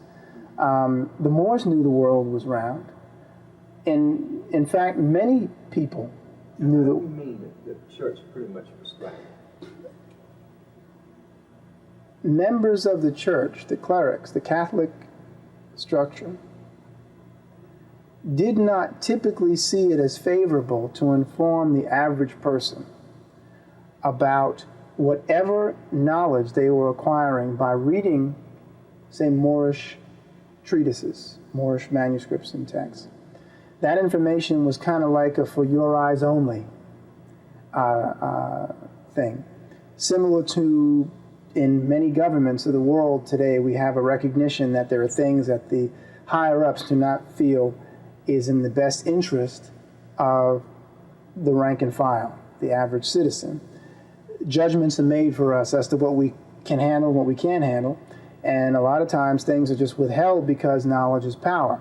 If they told the masses essentially about these things, and the masses would have the power to govern their own fate more effectively. So what I'm essentially saying is it was understood by many of those who took the time to study the Moors and the Moorish culture that the Moors were leaps and bounds ahead of the Catholic European world. If you had people going to the Moors with all kinds of diseases, and the Moors use some liquid which seems to be like water on a wound, and the wound heals, and it seems like magic to someone who doesn't know anything about alcohol, or someone who is suffering from cataracts or kidney stones, and the Moors are engaged in surgery to remove these things.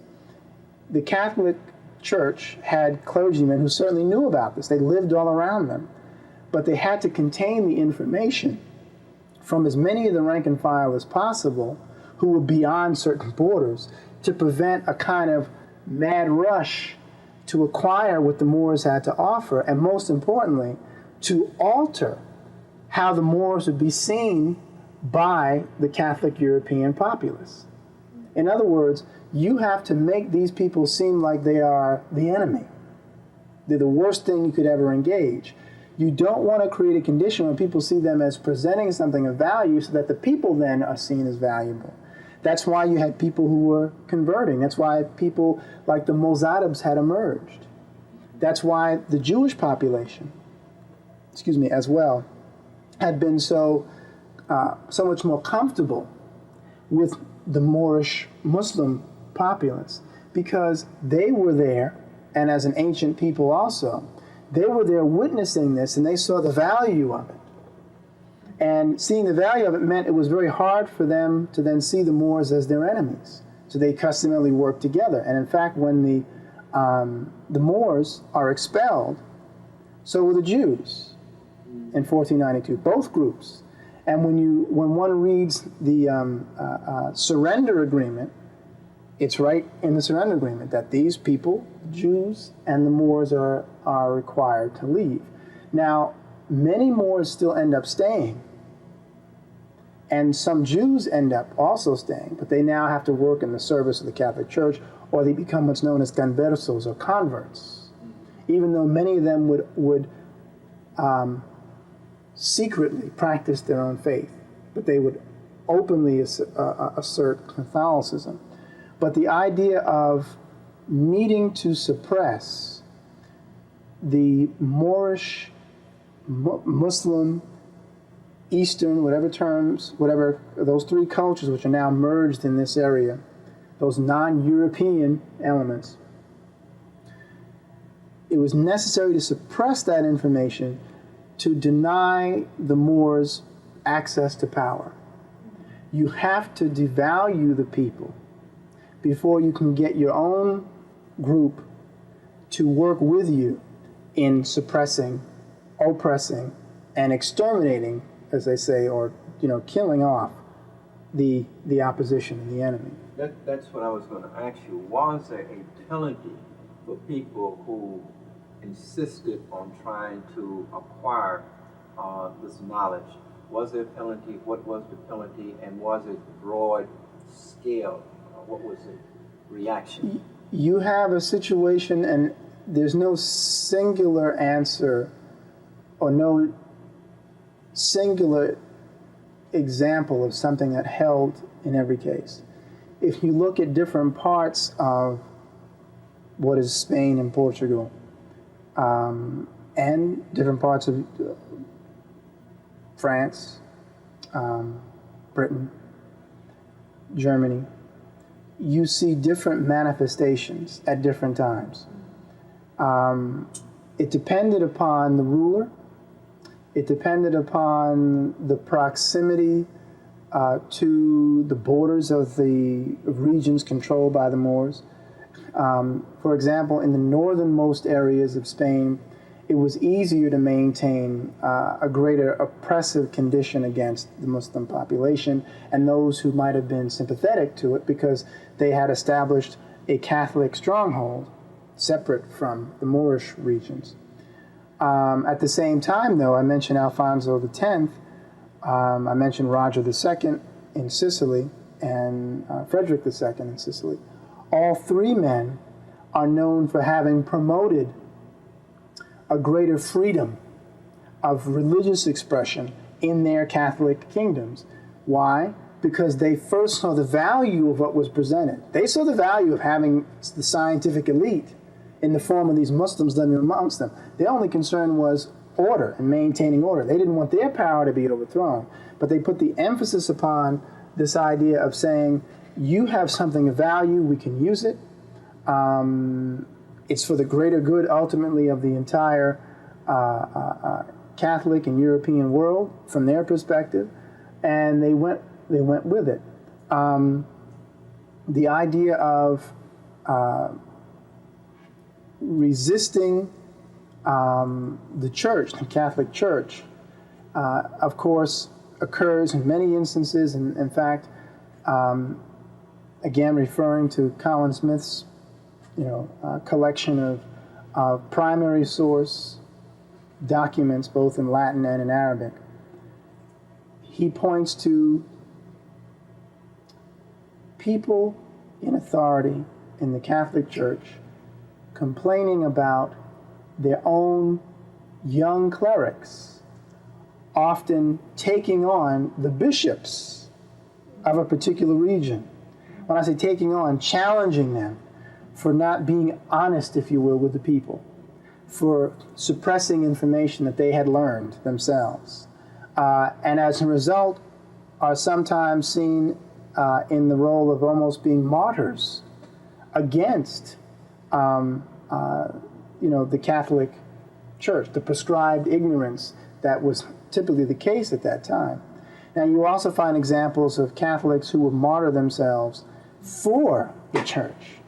And this occurs later and later during the Reconquista, and with people who are more and more zealous in trying to remove these heretics, less concerned about the scientific value of the culture, more concerned about the spiritual aspect of needing to believe in Jesus Christ as prescribed by Catholicism. Okay. I need to say this about the difference, too, between the two worlds. Catholic Church, as Christians, of course, don't acknowledge or recognize the Arab prophet Muhammad. Peace be upon him and all the prophets. As a result of that outlook of not seeing a common ground with the Muslims creates a difficult condition because it means the Catholic Church, the Christians at that time, for the most part, do not value theologically what the Muslim world has to offer. On the other hand, you have in the Muslim world the recognition that Abraham is the common father of all the when you talk about the Judeo-Christian and monotheistic tradition that dominates. And in Arabic, al-Kitab, or the people of the book, is what's emphasized. The idea that Christians, Jews, and Muslims are all of the same book. They are all the people of the book, the Old Testament. But they also recognize Jesus. Okay? The Muslims don't deny Jesus. The Muslims say that Jesus is a messenger, a divine messenger of God, of Allah. As a result, they're able to get along with Christians theologically, because that's part of, they say, well, you're wrong for seeing him as God, but they at least acknowledge him. Whereas the Catholic population customarily does not even acknowledge any other prophets having significance, and certainly not Muhammad, after Jesus. And so it creates a problem. And that problem is manifest then in the church's need to, again, suppress and deny and hide what the Moorish population is offering to Europe.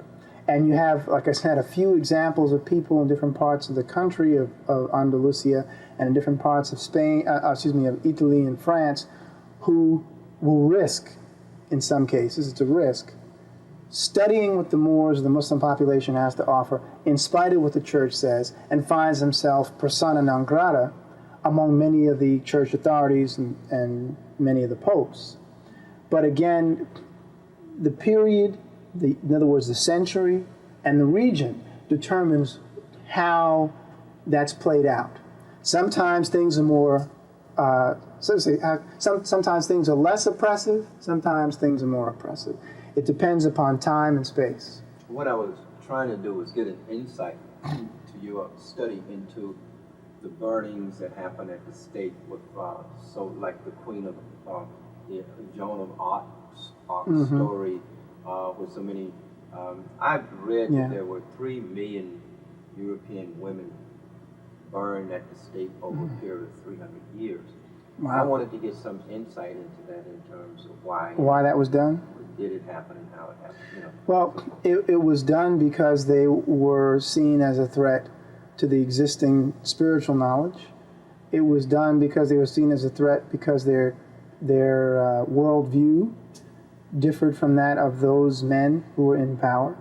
If I'm a cleric, if I'm a bishop, if I'm a cardinal, if I'm a pope, and I want to maintain my domination, and my primary worldview is very, very patriarchal and very, very xenophobic, I'm going to try to maintain that because it's suiting me. It's suiting the system that's in place. Anything which challenges that, I'm going to try to suppress. Let me give an example of a group which faces this, and they're not Muslims. The Cathars, or the Albigensians as they're called, who lived in the southern part of France, had a different interpretation of Christianity. They still believed in Christ, but they had a different interpretation of Christianity. They saw Christ as more like a prophet, but they still saw themselves as Christians. When I say more like a prophet, meaning they said he was divine, they believed he was divine, but they believed that his divinity was not their conception of divinity was not the conception that the Catholic Church had. They talked about the need to have a greater emphasis upon a kind of open-air expression of one's faith. You don't need a church. We can go out in the field and pray to God. And we shouldn't be expected to give necessarily then tithes to a structure, because now what we have is a bureaucracy that's in place. And they're trying to avoid the bureaucracy. They're trying to emphasize God as a more personal experience. They also had women who were religious leaders known as parfaits. This, of course, is against the Catholic Church because a woman can't be a priest. Essentially, these women were priestesses in the Catholic tradition. As a result of them being seen as a threat, Pope Innocent in the 13th century initiates a crusade against them and has several thousand of them annihilated. Part of it was political. Big part of it was political because he was trying to take control of the territory. The justification was religious because they didn't believe as the Catholic authorities believed. This is where the saying, if you've ever heard it, comes from. One of the envoys, one of the agents of the Pope came in and told him, we've initiated this attack against the Cathars, but, some of the people are innocent. Meaning we launched this attack, but we don't know who is who when we burn and raze these cities, these villages. And the Pope is reported to have said, kill them all. God knows his own. Which essentially doesn't make a whole lot of sense because then it's innocent people who were being slain in the process. But that kind of fervor, that kind of zealous, justifiable fervor saying, look, just kill them all, I ain't got time. We don't have time nor an interest in figuring out who's innocent and who's not innocent. Just kill them all and let God deal with it. That attack, which occurs against followers of Christ, not Muslims, is seen, I think, in history as a classic example of the greater interest in preserving the power, that these individual rulers had than in perpetuating a real spiritual understanding among their populace, among the peoples, the subjects in their kingdoms. So that would be, I think, a good example. It was not uncommon for people to be vivisected. What is that? Vivisected was a custom of taking an individual out in front of the crowd in the court square, the market square, I should say, the market square, and cutting them open while they were conscious and alive, so people could see their inners, as they would say, and sometimes even pulling their entrails out. Drawing and quartering people, where you would tie each limb to a horse, and then you would hit all 4 horses, and they would run in 4 different directions, and they would just literally tear the person, as they say, from limb to limb. It was not uncommon to break people on the wheel, which meant you would strap someone to a wheel and strap them so that you would break their bones around the wheel, because you strap them, of course, backwards. Burning people alive was popular. Torturing people before the crowd was very popular. It was seen as entertainment.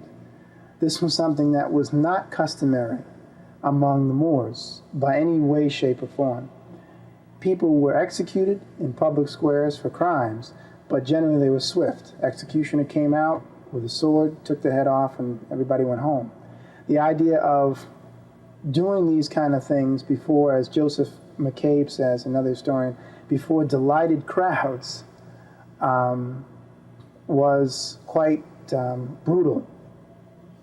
And this was done for, again, attacks, whether they were imagined or otherwise, on theological issues. Someone would disagree with a cleric and could find themselves being tortured alive. That was not the custom among the Muslim rulers of Spain. People had differences of opinion all the time theologically, but to be tortured and vivisected in a market square was not an acceptable practice among those in authority. You did have situations at times where, for political reasons, there were some Moors who were exiled, forced to leave, because their politics differed. So they'd be told, look, we don't want you here. You got to go move to another kingdom, or you have to go into Africa. That even happened to Averroes, to Ibn Rushd for a while. So that could happen. I don't mean to paint a picture of the Moors as not having a society which had its problems, but compared to Christian Europe, it was paradise. Now, while we're on that, I think it's important for one to kind of understand the political structure of Europe at the time, where these kinds of laws of punishment for laws were possible in terms of how the common people live, the social structure that rendered life in these stratas, feudalism, stuff like that. The structure was based upon strength, military strength, power.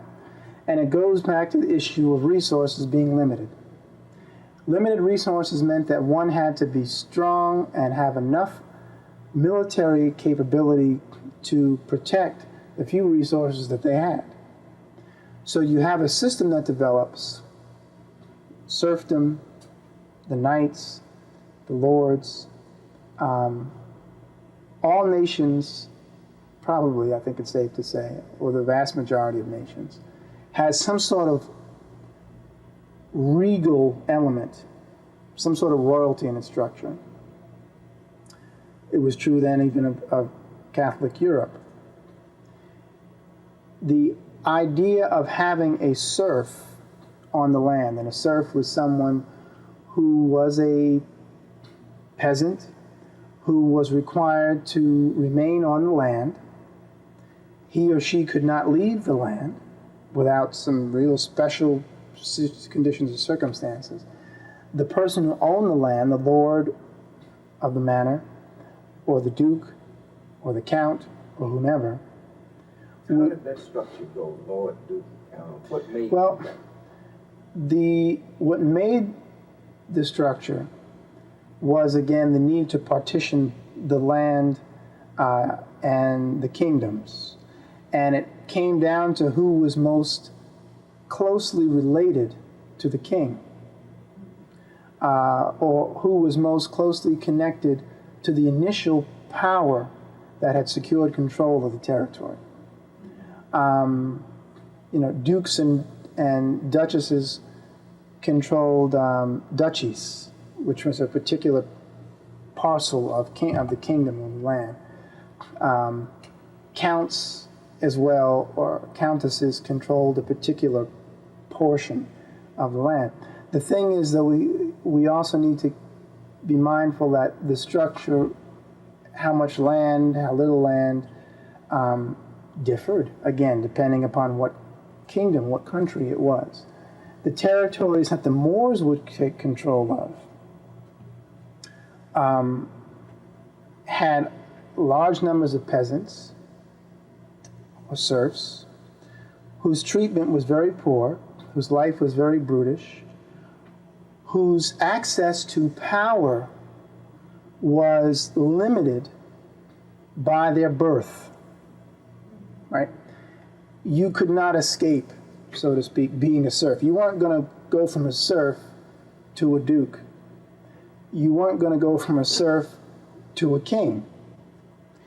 You would not go to the higher levels of power if you were born into that caste, so to speak. This is why when the Moors come in, when the Muslim population arrives, the Moors, who also come from a large number of common folk who also are related to royalty, royalty chooses from among the common folk individuals who will be courtiers or wives. And as a result, the royalty and the common man have merged, And if you will, the power is being spread around. So you always had access, or I should say always, there was always the possibility of one having access to the upper levels of power, because the emphasis was on your value spiritually, your value intellectually. What did you have to offer? And this is something which will occur later in Europe, right? When we see the rise of the mercantile class and the rise of the academics then moving into upper echelons of power, right? But this also happens to occur after Moorish presence.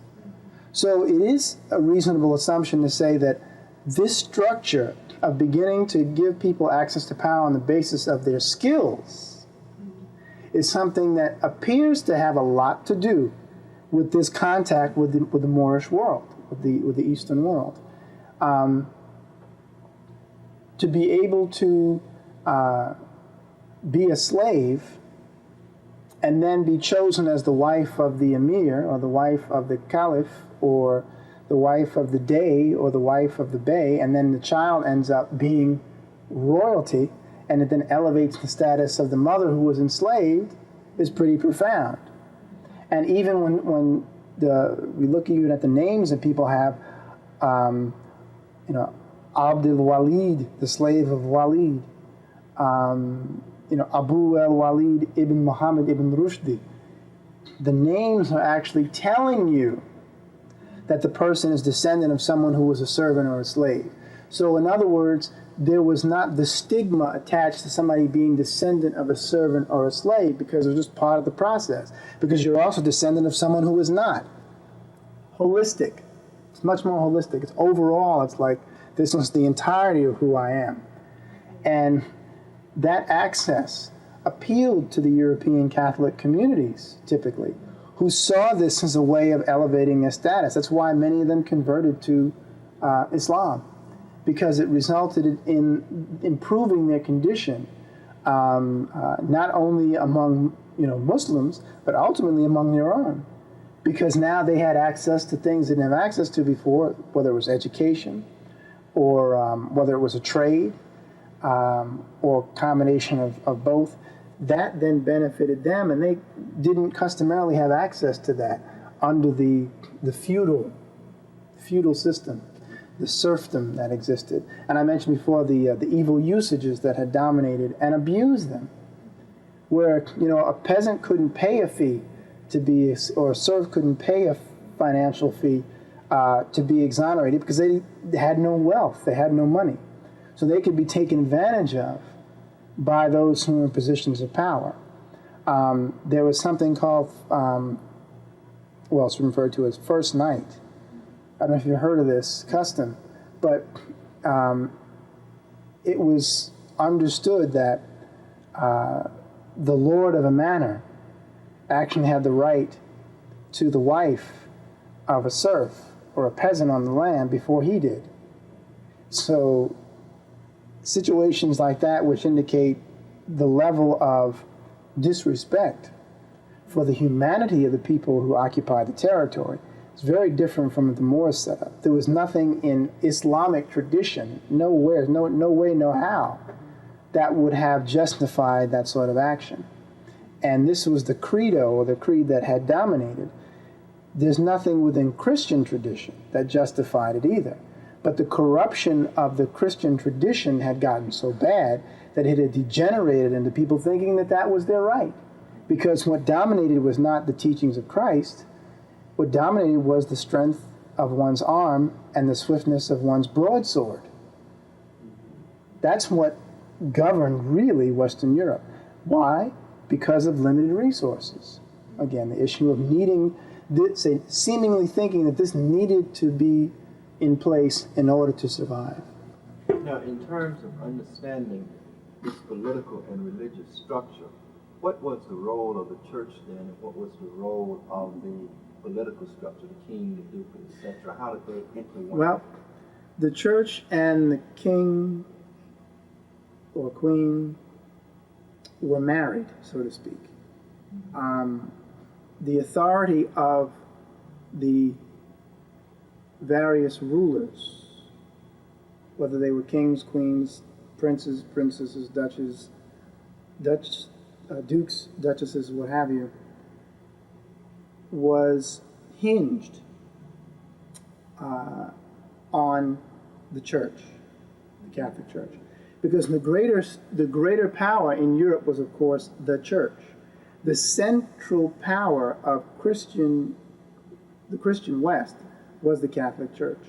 And it had to do with the fact that the church had the greatest military power in terms of being able to muster military might and support. The Catholic Church, because it had so much military power associated with it, could govern areas. That's how, when I mentioned the Albigensian or Cathar crusades against them, that was initiated by a Catholic pope whose military was greater than the military of his opposition. And of course, Catholicism's, at the time, its agenda was to, of course, increase its power as it moved into other parts of the kingdoms of Europe. That success is what allowed it to subdue its enemies and its opposition and to consolidate its power as it went. So when you say what was the relationship, the political structure for the most part was the church. The political structure of Western Europe was the church. That was the central power. And those who opposed it or who tried to oppose it would customarily find themselves in trouble, such as the Albigensians, such as Alfonso X at certain points when he opted to go against the wishes of the church authority, the Pope's authority, in order to benefit his own individual Catholic Castilian kingdom. They didn't want him to do that. They said, you're threatening our power by allowing these Muslims to exist and allowing your subjects to study them, study amongst them. This is a threat. That's why the Mozarabs were a threat. That group that had maintained its Catholicism, its Christianity, but was aligning itself culturally with the Muslim African population, with the Moors. So was there one king? Did the Pope appoint the king, or were there many kings? I'm just trying to get a deeper understanding. There were many kings. Many kings. And you're talking about for Europe overall. Yeah, but all of them fell under the control of the church? The vast majority of the kings of Western Europe, historically, in the medieval period, would have had or would have done better to have secured the support of the Catholic Church, which was centered in the Vatican, in Rome. So if you were a Christian and you were a ruler, you would do well to have gotten the sanction of Rome. If you did not, then your status was very shaky. You had a very precarious position because you were in territory, the Holy Roman Empire, which was what emerged after the old Roman Empire fell. And its borders extended through to about the border of what we consider now Eastern Europe. Then Eastern Europe fell under the Byzantine Empire, the Greek Orthodox Church. Believe it or not, both, even though they were Christians, fought crusades against each other. Now let me phrase that better. The Catholic Church launched a crusade against the Greek Orthodox Church and stole many of the artifacts and carried them back to Rome. Now the Greek Orthodox Church was in what area? Is in what is now, the Byzantine Empire, Constantinople, which is now Istanbul in Turkey. that territory prior to Islam's establishment was part of the old Greek Orthodox, the Byzantine Church. And, excuse me, it would later fall to the Ottoman Turks some centuries later. But the presence of the Greek, or I should say the interest in the Roman Catholic Church taking control of the Greek Orthodox territory had to do again with resources and power. So the bottom line very often was political, driven by economic interests. We're doing this because we want that territory to increase our wealth. We want that territory to increase our financial power so that we can then expand our territory even more to acquire more resources to improve our condition here in Europe. Now, why, there's some people have asked the question, I know Diop has raised it as well, Michael Bradley has raised it. This idea of needing to consume territory and really control it, lock, stock, and barrel, in some people's minds is seen as a kind of sickness. Because what happens is you have a condition where enough is never reached. One never has enough. It's like we have to continue to suppress and oppress the opposition to make sure that we have more than enough, because we're used to having less than enough. So it creates a sickness of material acquisitions. Like we're driven simply by material acquisition, material goods. We are not concerned really about spiritual things. And I think it's safe to say that that manifestation is quite apparent in the history of Europe, particularly when you contrast the Moorish period with what comes afterwards, with the rise of the enslavement trade, where people are now considered as objects and not humans. The Moors practiced slavery. Other African peoples practiced slavery.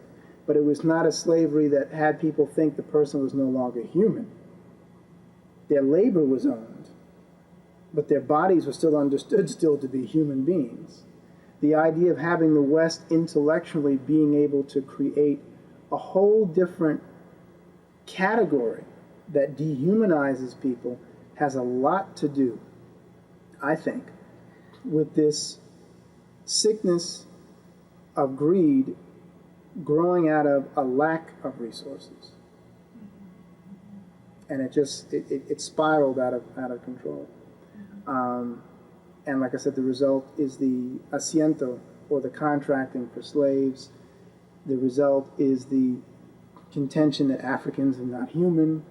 The result is the contention that African peoples don't need to be recognized as being people who have a culture, but simply as objects of property like you would consider cattle. That is unique. And the preparation for that grows out of this period of Europe's ascension under Moorish domination. And that's kind of what is kind of the, the irony, that the Moors would actually play a role in improving the conditions of Europeans, Catholic Europe, and then that information, that knowledge would be used against the Africans themselves. That's what I want to talk about next in terms of this impact that the Moors had, looking at it educationally, looking at what they brought in terms of structure, what did they bring educationally, and so forth, and how that ultimately empowered the Europeans to then have enough power to overthrow the Moors, and the kind of movement that led to that. period there. Some of the walls who were the primary strength behind those walls. Well, I'm just jotting down here a few of the things that are coming to my mind. Well, if you create a condition where European peoples can come into a madrasa or come to schools in Cordoba, Granada, Seville. I mentioned already the different, some of the different famous European early scientists and thinkers who came in. I've talked about Michael Scottus, Roger Bacon, had a lot of that. Roger Bacon, who produces a gunpowder using a saltpeter, and the chemical compound that he uses, he gets from the Moors and the Arabs. The lateen sails that are introduced to the sailing ships are brought in from Northwest Africa and from East Africa. So the design of the sails for the shipping is influenced by the Islamic world, by the Moors. And what impact did that have? Well, it allowed Europeans then to extend their boundaries across water. The European Catholic world emphasizes the development of military technology. And this is very, very important, because when people talk about, for example, the existence of firearms or guns or the arquebus, Africans and Chinese knew about gunpowder and they used it. Chinese used rockets centuries before. There's evidence that the Egyptians even had knowledge of gunpowder. But the use of gunpowder and fire sticks, as it's sometimes called, the guns, is something that existed in Africa. The Moors, the Berbers, had guns.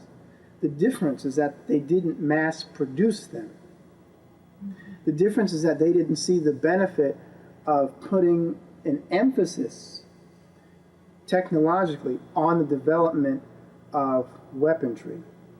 And I think it stems from a different mindset, different worldview. The European world, again, has less resources. It's more xenophobic. They recognize that the way to improve the condition is to take somebody else's resources and to be able to do it and secure it. We were covering the areas of the Moorish impact on Spain. Right.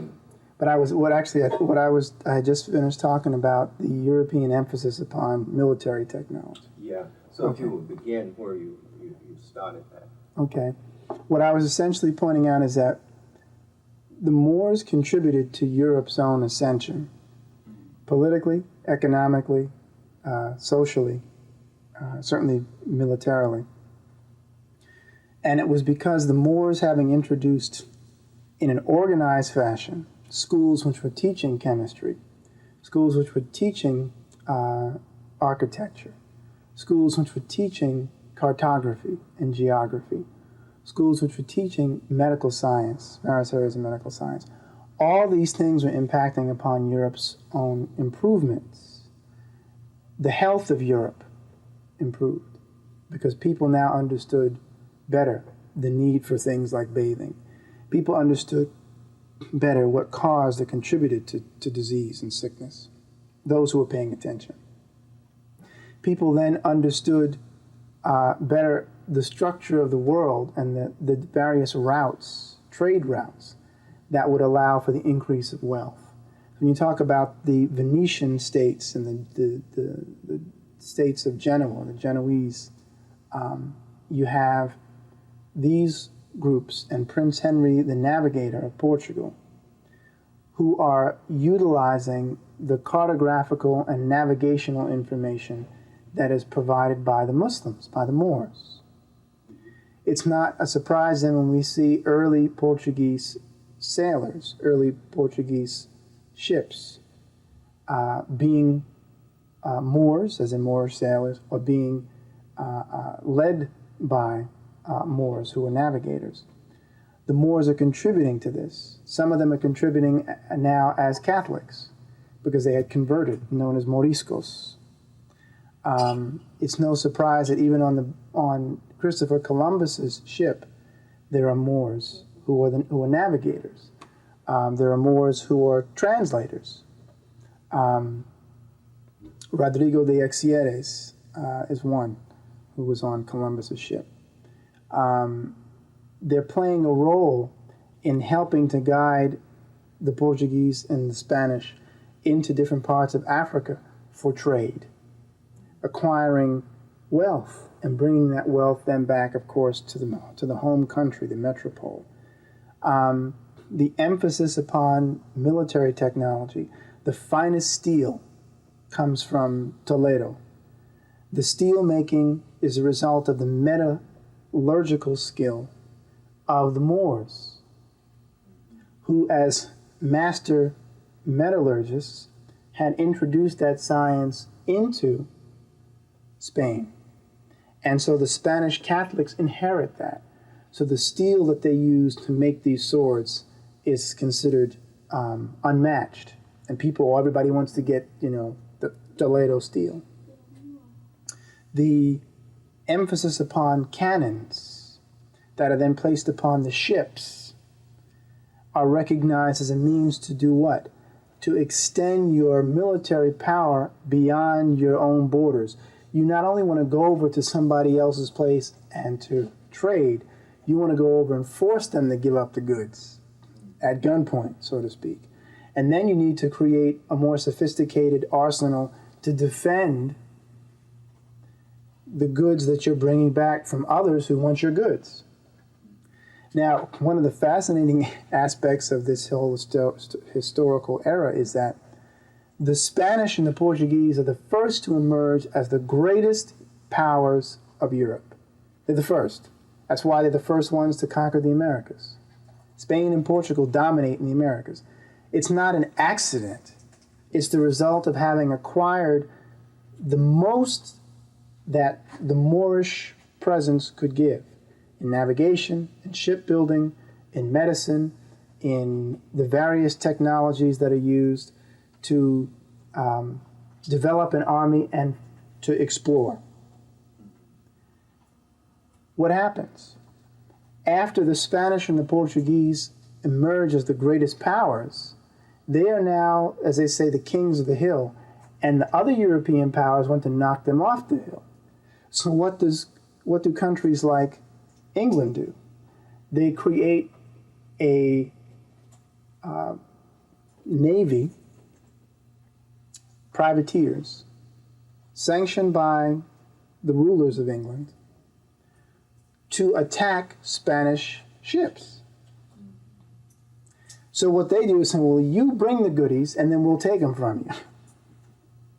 And so they then develop this focus upon going after the Spanish ships, the Spanish galleons, and stealing the wealth that the Spanish have now secured from the Americas and from Africa. And this ultimately, of course, is seen as contributing to the ascension of Europe's own power. And ironically, it's the result of the tutelage, having been tutored, under the Moors. And it's one of the strange twists of fate that, the areas of shipping and military technology are directly related to what is acquired from the Moors, who had given them the ability to do these things. And they turned around and used it to then subdue the Moors themselves. Most of the Moors end up going back into, of course, Africa and settling in places like Salih and Ceuta. Others, which is in modern-day Morocco, others are invited to go into other European countries, believe it or not. Many go to France, end up part of the Huguenots, the Huguenot Protestant movement, which then finds people settling in South Carolina, French Huguenots, who are actually descendants of Moors and Frenchmen. It's fascinating. And that's why if you look at some of the early French settlers in the Carolinas, people always talk about how dark they were in complexion because they were descendants of these Moors. I went through the records in South Carolina, Charleston, and found people with names like Moreau Saracen, who were French Huguenots. Well, the name Moreau is Moor, and Saracen is a Saracen or a Moor. So the name is telling you. Court records which have references to French Huguenots being thought to be Negroes because they were dark, and they would insist that they were French and didn't want to be classified as Negroes because they knew what that meant if they were classified as, I'm French, and they were French. But they were also avoiding the designation of Negro. But those Moors who had assisted in this process of helping Catholic Europe to expand its territory, to secure and conquer more territory, are often overlooked. The fact that we need to recognize that we aided our own oppressors in this period, not consciously so much in most cases, but just a natural consequence of having shared knowledge. And it goes back to what I said before. People who are insidious, people who are more calculating in terms of, I'll do whatever I need to maintain power, are the ones that will sparingly give knowledge. Because they know ultimately down the road this could be used against me. But it's the man or woman of God, so to speak, who says, this knowledge is meant to be shared. It's for the greater good of the ascension of the soul, the spirit. It's for the greater good of God. I'm going to share it. What you do with it is up to you. Sadly, many Europeans chose to do negative things with it, which was to then subdue, oppress brutally other peoples who they saw as inferior to themselves and tried to justify it with the development of a whole intellectual tradition of justifying your brutality against someone else. I wanted to go back to the period of the Moors bringing the high culture before they were defeated in Spain, and look at the movement that galvanized Europeans and who that movement was, what that period was, and how they were able to ultimately bring a force against the Moors and why. The collapse of Moorish control in Europe has everything to do with, again, this kind of naivete around the dissemination of knowledge. The fact, again, that the Moors were for the most part just sharing the knowledge, while an oligarchy of Catholic rulers were increasingly limiting who would have access to the knowledge and were increasingly eliminating their enemies, people who opposed them. The first indication of the Catholic European effort to stop the Moorish invasion into Europe is typically credited to Charles the Hammer Martel, who defeats the Moors at Tours in France and prevents them and other Muslims from going further up into Europe and securing control. Now, what's called the Reconquista, That was around 14. No, that's actually in the 8th century. That's 1730s. I think it's 1732 or 1752. You have to excuse me, I don't remember the exact date. But it's the 8th century. When Charles Martel stops that Moorish invasion, that's often seen as a high watermark in turning around the encroachment of the infidel into Catholic Europe. Although Joseph McCabe and several other historians would make the contention that Europe probably would have been more civilized if they had extended further into Western Europe than Tours, if Martel had been defeated. The idea of the Reconquista begins at the very beginning because the oligarchy, meaning the elite leadership, which are customarily attached to the church, are trying to consolidate their power to push the Moors out from the very beginning. And the Reconquista then continues, and over the course of centuries, different Catholic rulers are trying to push the Moors further and further back towards the sea and back out of the country, back across the Straits of Gibraltar. And they are assisted in this process by the Moors themselves, who increasingly, as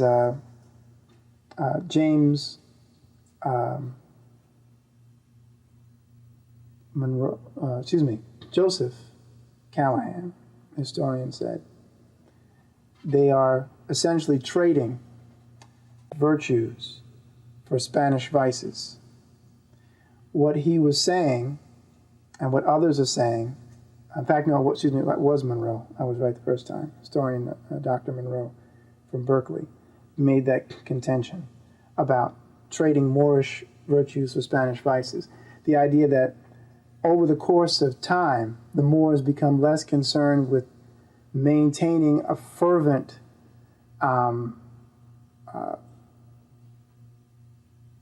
spiritual, right, thank you, spiritual and ethical society, and are more concerned now about living luxuriously, because now, you know, the saying is good to be the king, right? That attitude of now being in a position of power, and in fact, there are historians, Arabic and Muslim historians, who say that this is part of the process, this is part of the evolution, or maybe you should say the de-evolution, of devolution of humanity. There's a period where there's, you know, people are fervent in maintaining their ideals, and they go through that. Then customarily they kind of rest on their laurels, and they get lazy, and then they get into luxury, and then they have to be replaced by fresh blood, which goes back to the beginning and tries to rejuvenate. Well, this essentially is what happens. And the period of what's called the taifas, or the party kings. I don't mean party as in party, you know, maybe that a little bit too much of that was going on too. But the party kings, these little individual Moorish rulers throughout the country who are serving their own self-interest and are not looking at the big picture. You know, it's like a bunch of gangs fighting each other, not realizing that somebody outside has essentially decided to get control of the whole territory. So they've learned how to play one off the other so that they can destroy each other, and ultimately then they'll just step in when the smoke is cleared. That's what begins to happen. And as a result, the fragmentation within the Moorish political and social structure allows for the increase of Catholic Spanish power, which increasingly consolidates itself and eventually pushes the Moors out of Cordova, which was seen as the capital for Moorish Spain. And that was done in the 13th century. And then that signals really both a symbolic defeat as well as a practical defeat of the Moorish presence. And it's not long after, you know, by the 15th century, that Granada, the last Moorish kingdom in Spain, falls. And Ferdinand and Isabella, who have just united the two kingdoms of Castile and Aragon against the Moorish presence, against the Moors in their country, and then proceed to push the Moors out of the country altogether.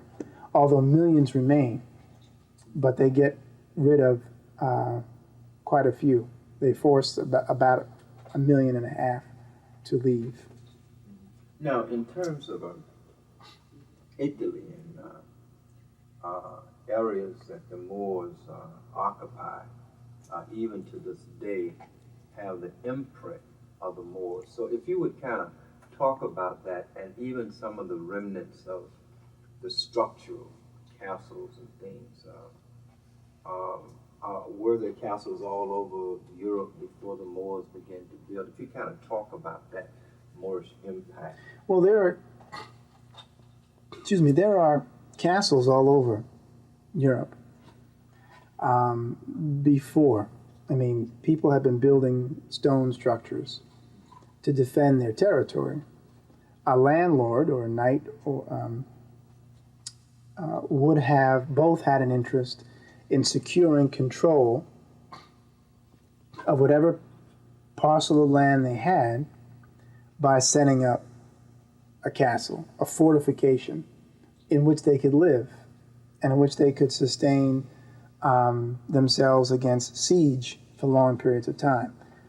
That is something which was going on before the Moors arrived. Now, in terms of, again, each country would have a different situation. In the case of, even like you said, Italy or Spain or Portugal, the Moors had built various structures. The most prominent is the Alhambra, which is in Granada, which is a walled city, which sets an example for other Catholic authorities, other European authorities and rulers, as to how to set up a fortification that they can defend against attack and be able to protect resources. Again, many of the structures throughout Moorish Spain, of course, are built by Moors. I use the reference of the Alhambra as one. In terms of what specific buildings throughout the country, there are many. I couldn't even begin to say how many. But of course, since you have a population that is Moorish and European, both are involved in the process of building it, building whatever structures, whatever castles or whatever haciendas, whatever palaces, palacios or whatever, which are throughout the country. They influence architecture tremendously. And it should be said that what we consider to be Spanish architecture, with the arches and so forth, and building homes where you have a courtyard within the arches on both sides and the walkways underneath, that's classically Moorish or Moresque. So anytime you see those, you're looking at an aspect of architecture that is directly related to the Moors. Also having geometric shapes and mosaics carved into the various buildings is classically Moorish as well. So that's just throughout the countries, in whichever, whether it's Spain, Portugal, or as well in parts of Italy and Sicily. Now, in terms of the people and the imprint of the Moors, even to this day, if you talk about Sicily, would there still be that Moorish imprint? Yes. Now, of course, it can be said that the Moors are, again, not the first Africans to come into Sicily. They're not the first Africans to go into southern Italy or Crete or Greece. The reality is that Africans have been coming up into the southern parts of Europe for thousands of years. And consequently, the people in that part of the world tend to be darker in hue. It is true, however, that the last infusion of African blood that was sustained for hundreds of years took place under the Moors or the Saracens.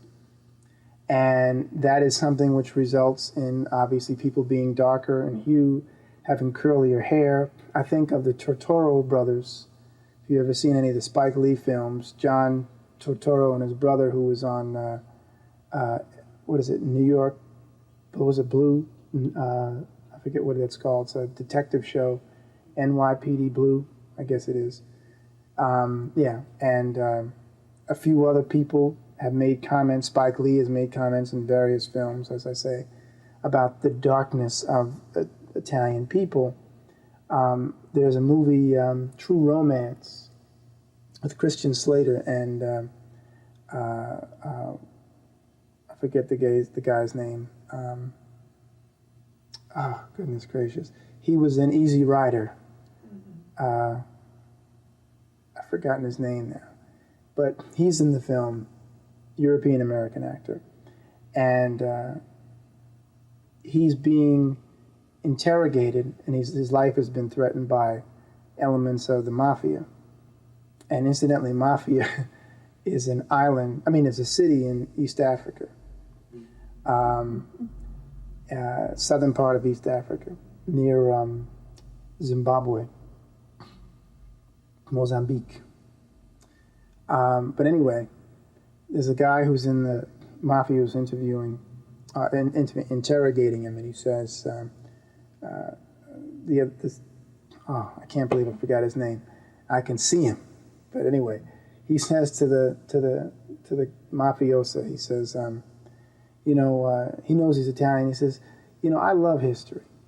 I just want to ask you something. He says, I read that stuff all the time, and I understand that the Moors, black people, were in Sicily, and he knows a guy is Sicilian. He says, and they slept with everything that every woman they could find. This is what he says. He says, and as a result, a lot of you, Guineas, are half black, essentially. Something to this effect. And the guy laughs, and he says, yeah, you're right. And then he pulls out a gun, and of course, he shoots him. But that's a very significant scene because it has him basically giving this little historical commentary in the film, in this popular film, and a lot of people missed it. They probably didn't know what the heck he was talking about, or if they did, they just pushed it out of their minds. But I had an experience just the other day where I went to the gym, and a young lady came in looking very Middle Eastern, and she started talking to me and asking me questions about the machines that I was using. And then we just started talking, and she asked me who I was and what I did, and I introduced myself, and she introduced herself. And I said that I taught history. She said, oh, what kind? I said, I teach history of the Moors and surveys in African-American history. She said, oh, the Moors. She said, I know about the Moors. She says, I'm Sicilian. And I said, she said, yes. I said, Calabrese? She said, yes, which is part of the region of Sicily. And she was very friendly. And immediately I knew what she meant when she's talking about the Moors. And then I've had other situations in the past where people who were Sicilian have said they have family members who look essentially like any black man you would see, to use their words, on the street. So there's not recognition. The problem is that our society, U.S. society, and most Western environments do not welcome such a discourse. And people don't generally want to discuss it. And I can understand on one level, because if a lot of us as African peoples don't know who we are and don't conduct ourselves in a noble fashion, who would want to acknowledge being related to us?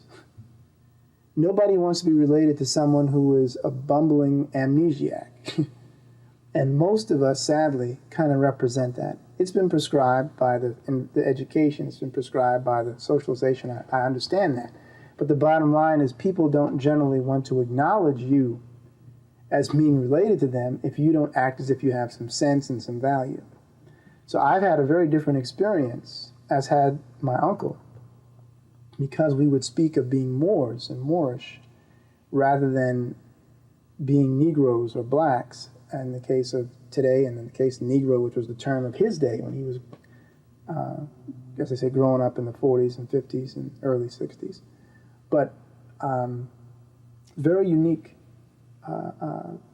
perspective often emerges when you confront European peoples or address European peoples about the history of the Moors in places like Italy and Sicily and Greece and Crete. and of course in Spain, because southern Spain's the same thing. You find large numbers of people who clearly you can see have African traits, and the legacy, the foundations of that trait, or those traits, are again in the Moorish presence. Because more recently, like I said, that was the last great sustained infusion of African blood. But African blood has been coming up into southern Europe for thousands of years. But while we're on that, perhaps you can talk about and lay out for our viewing audience. I know you don't have the pictures, but we'll include them later. How Europe really was so impressed with being associated with being black, very much like a lot of blacks, African Americans want to be white today. Mm-hmm. Well, one of the best books, I would tell people to take a look at too, is J.E. Rogers' Nature Knows No Color Line. Now, there are various coats of arms, and I don't know if you can get that, but various coats of arms here. Now, he put Negroes, of course, in coats of arms because the term Negro was the term that people were using in the 1920s and 30s when he was writing. And when this book came out in the 50s, the term Negro was still the term of the day. But the most revealing thing to figure out what a Moor was is the images of these so-called Negroes are clearly African, and the names have the same root word, Moor. Morin, Morien, Moricard, Morberg, Morimont, Morin, Morin, Mornaur, Morini, Moringer, Mormond, Morel, Morlan, Morlot, okay, Moretti, Moreau, Moreshi. We see these words for these family names, which are clearly telling us that this word, Moor, was by early Europeans understood to mean an African person. Now, again, Europeans have sought very often, not all, but several European so-called scholars have sought to negate the Africanity of the Moors by claiming, believe it or not, that Shakespeare is responsible for misrepresenting the Moors as being black. Shakespeare, who's writing at the end of the 16th century, when he writes Othello. And here's someone who's writing in the 16th century, and these images of what a Moor represented go back to the 10th century, go back to the 11th century, before Shakespeare was even a thought in anybody's mind.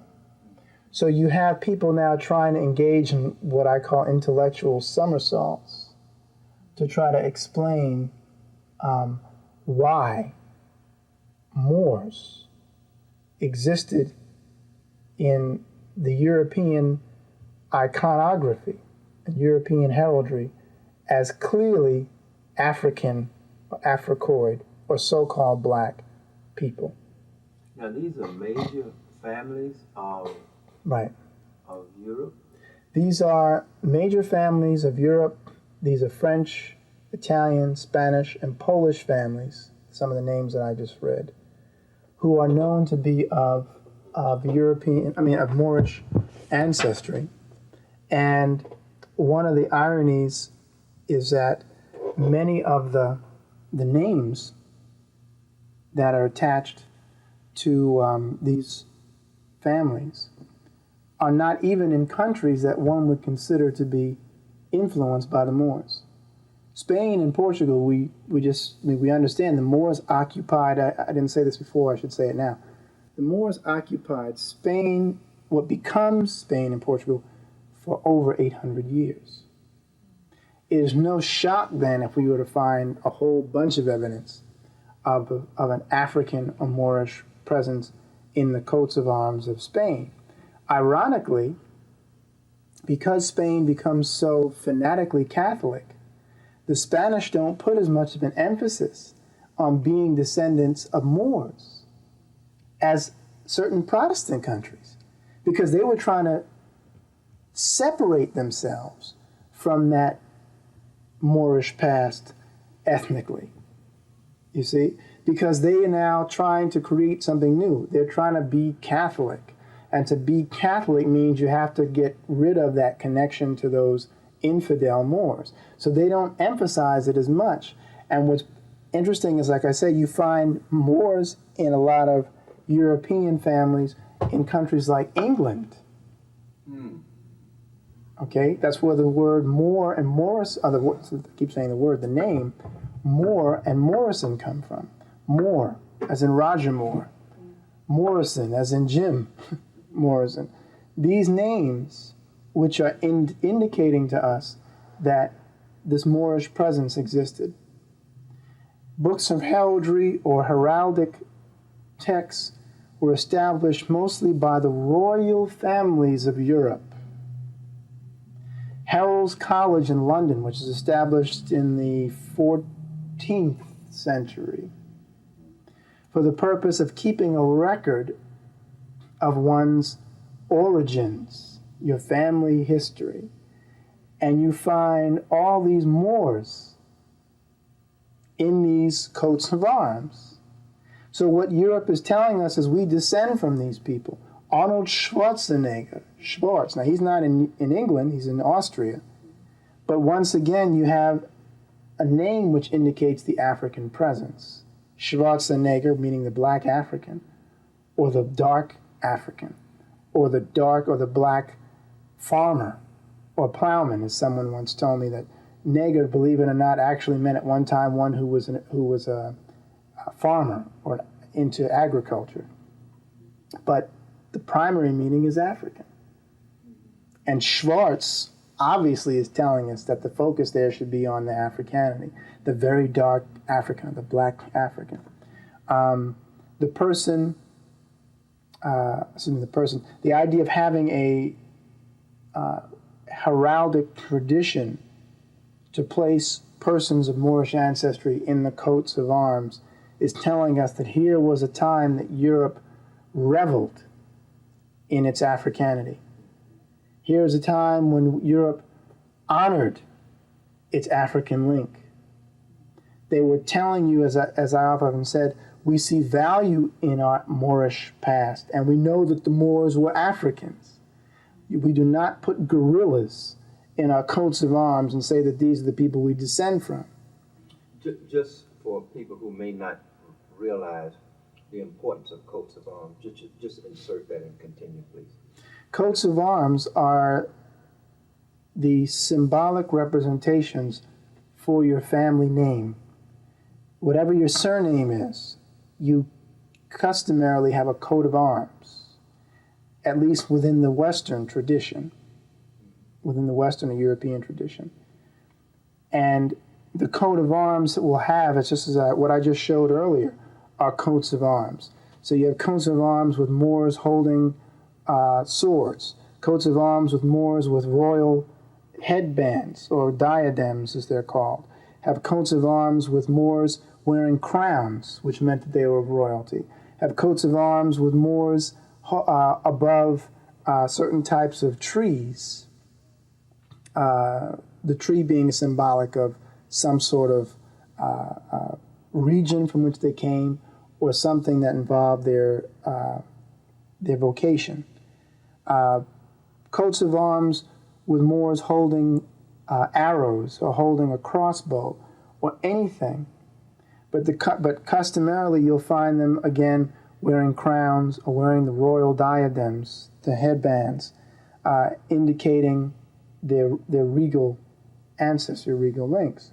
They're telling us that this is who we descend from. That's what a coat of arms is doing. They're saying, this is our origin. This is the origin of my family This is the origin of my family name. I am John Moore. You look at my coat of arms, I am of the Moors from Manchester, the Moors of, if it's in Ireland, of County Cork, or the Moors of whatever region, of Nottingham, whatever the case may be. And then you look at the coat of arms. That's why Herald's College was set up, to be able to monitor and to catalog where your ancestry begins. But keep in mind, this was what was emphasized for those who were considered the elites, the royalty. So what we're seeing also was that this royal connection to the Moors is also apparent. Now, some coats of arms contain Moors who are bound, tied up. It meant that these were people who were slave traders. Sir John Hawkins has in his coat of arms a Moor who's tied up. He got that coat of arms. He wasn't royalty. He became associated with the power. He becomes Sir John Hawkins. He's knighted because of his dutiful work for the Queen in attacking Spanish slave ships and taking that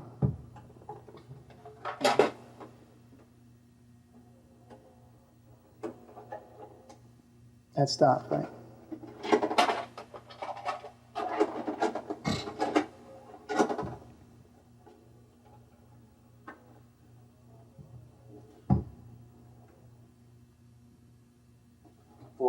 He was knighted for.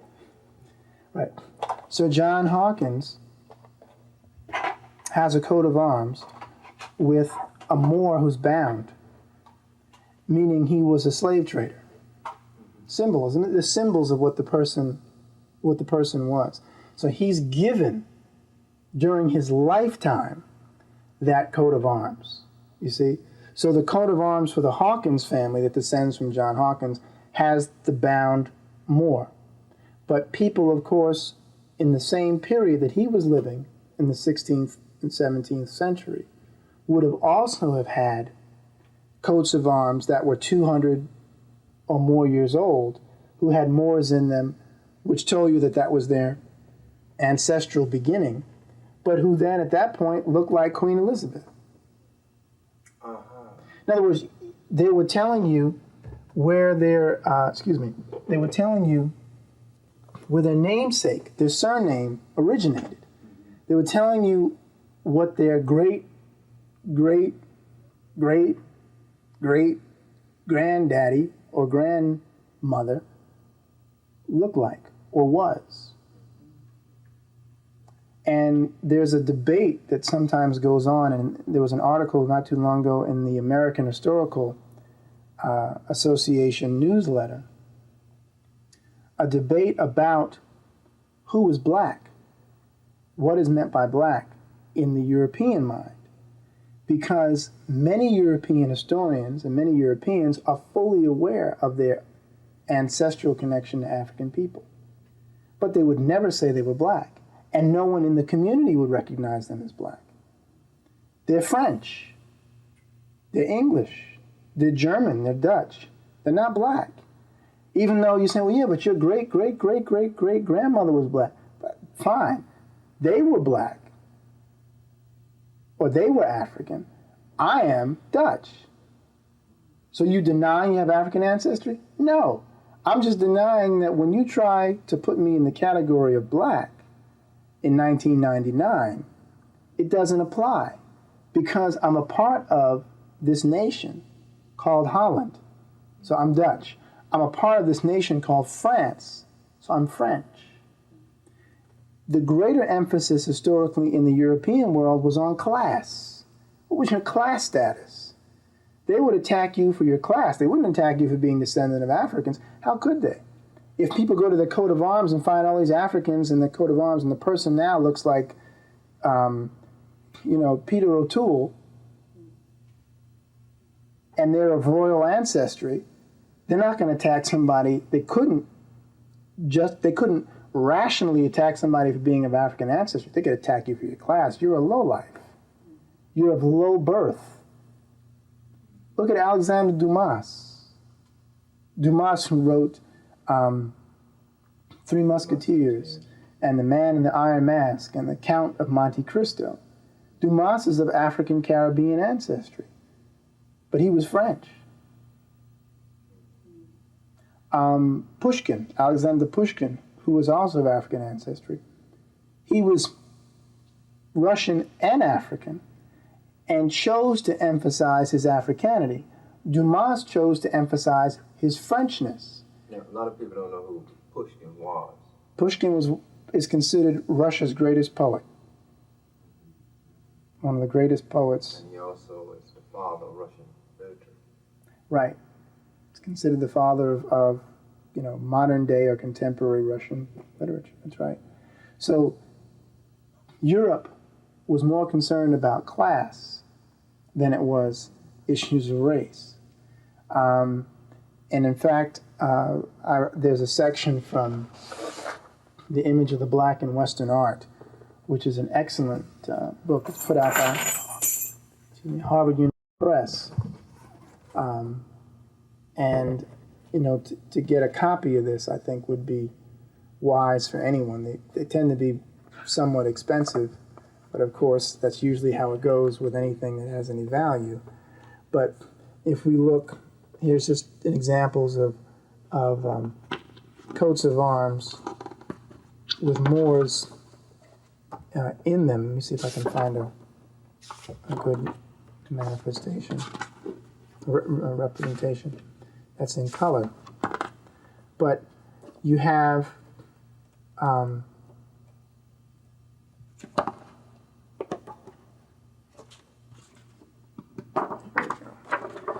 Moor. Let's use this one. A Moors in these coats of arms. Here, here, and here. And then you have also other representations here on this side as well. And these armorial, as in armor, armorial bearings appear as early as the 11th century in Western Europe, among what are considered the great families. That's profound. Among the great families of Western Europe, they have these Moors in them.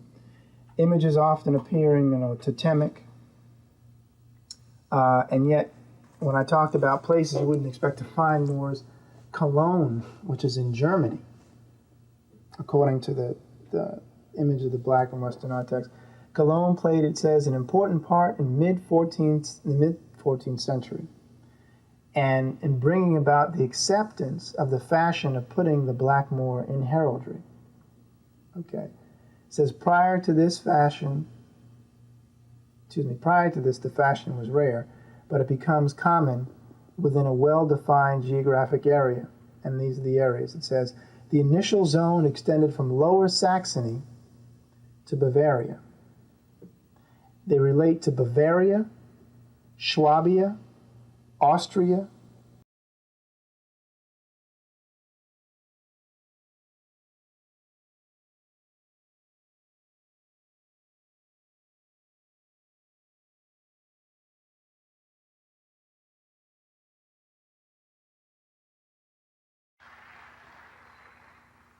I want to thank you all very much for coming out and giving me an opportunity to share what I hope is relevant and useful information. I, of course, begin by saying in my initial tradition, Islam, I also say Imhotep, and in the Arabic language, Assalamu alaikum. As I stood in the back listening to the brother talking about the situation that we face now and how the affairs, not only of this country, but the affairs of the world seem to be changing. And we have to essentially become more aware of what exactly is happening and where we should be going. I came in from West Virginia, and this past Saturday in West Virginia, there was a cross burning, which had never taken place in Morgantown, West Virginia. As strange as it may sound, it's a little little town with coal mines and a university. It had never taken place before. And this cross was burned on the lawn of an African-American couple who had never done anything to anybody in the quote-unquote white or European community. And all of a sudden, people were all upset, and they came together and said, you know, we need to do something about this. And then people found out that this family had been being harassed for years. The mayor of the town is African American.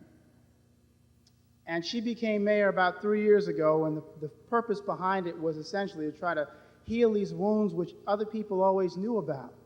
But evidently, white supremacist groups have decided, and I'm using their term, white supremacist groups, have been infiltrating this area for years. And in fact, many of them are moving out of the Ku Klux Klan and into more violent organizations, smaller units. So as I took all this in and said, well, you know, here I am in Morgantown. I didn't expect, of course, to, avoid racism. I'd be a jackass if I thought I could avoid racism living in the United States. But I did understand that it wasn't so bad, but that things were changing. Well, I then go back to the history department, and I hear someone talking about a graduate student in the history department, European American fellow, who was teaching some of his students that, to use his terms again, blacks, and this is interesting, Slavic peoples are inherently inferior because they are not Homo sapiens. Now, I started to ask myself, now, who does this sound like? If you know a little bit about the history of Germany, the rise of the Nazi Party and so forth, the Germans created this fallacious notion of racial supremacy, defining themselves as Aryans, when in fact the Aryans are Iranians, but they left that out. They're really talking about Nordic peoples, and they talked about the Germans.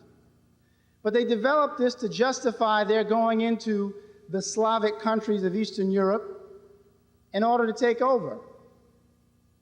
Now, I thought that was interesting, because usually, people just kind of beat up on quote-unquote black folks. But this young man said Slavic peoples too.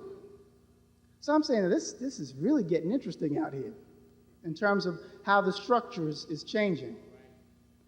But then I also started to think to myself, I wonder how much this idiot knows about his own history. Because for me, my rationale for deciding to study the Moorish legacy and Moorish history was because I always felt that the best way to silence most Europeans, so-called white folks, was to hit them in the bloodline.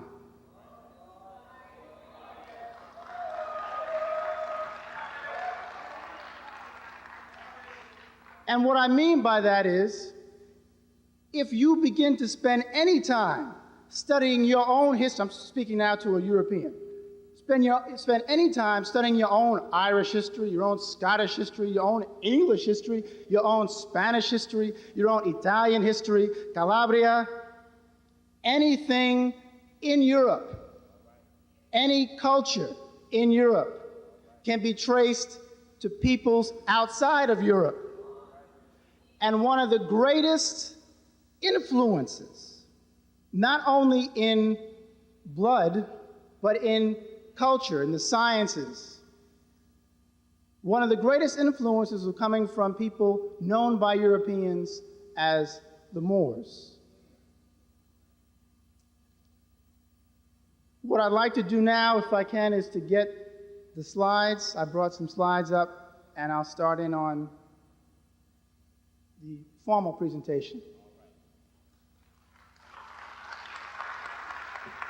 Some of my experiences and even doing the research on the Moors. Coming down here, I was talking to the brother, I forget the brother's name, hopefully he'll forgive me, brother who waited for, well actually we were trying to find each other for about 45 minutes. But I was telling him that when you know essentially the legacy of the Moors, the legacy of African people as it relates to European history, European culture, a lot of Europeans will back off. In fact, most Europeans who are educated will back off. They'll even concede essentially, who, like we often say, you the man. I can't say nothing to you because you woke up, obviously. Because you essentially, telling them things that, well, now you're telling me more than I want to know. On the plane coming in, I sat next to this European fellow who was asking me what I did and so forth, and I told him. But then I started to continue to talk. And then I went on and on. He said, the Moors, I don't know too much about the, thank you, brother, too much about the Moors. Just that they were Muslims, right? I said, well, yeah, the vast majority of them were Muslims, but they were also people of other faiths. And he says, well, that's interesting. I said, but the Moors were also in Ireland. And then he started to kind of move around in the seat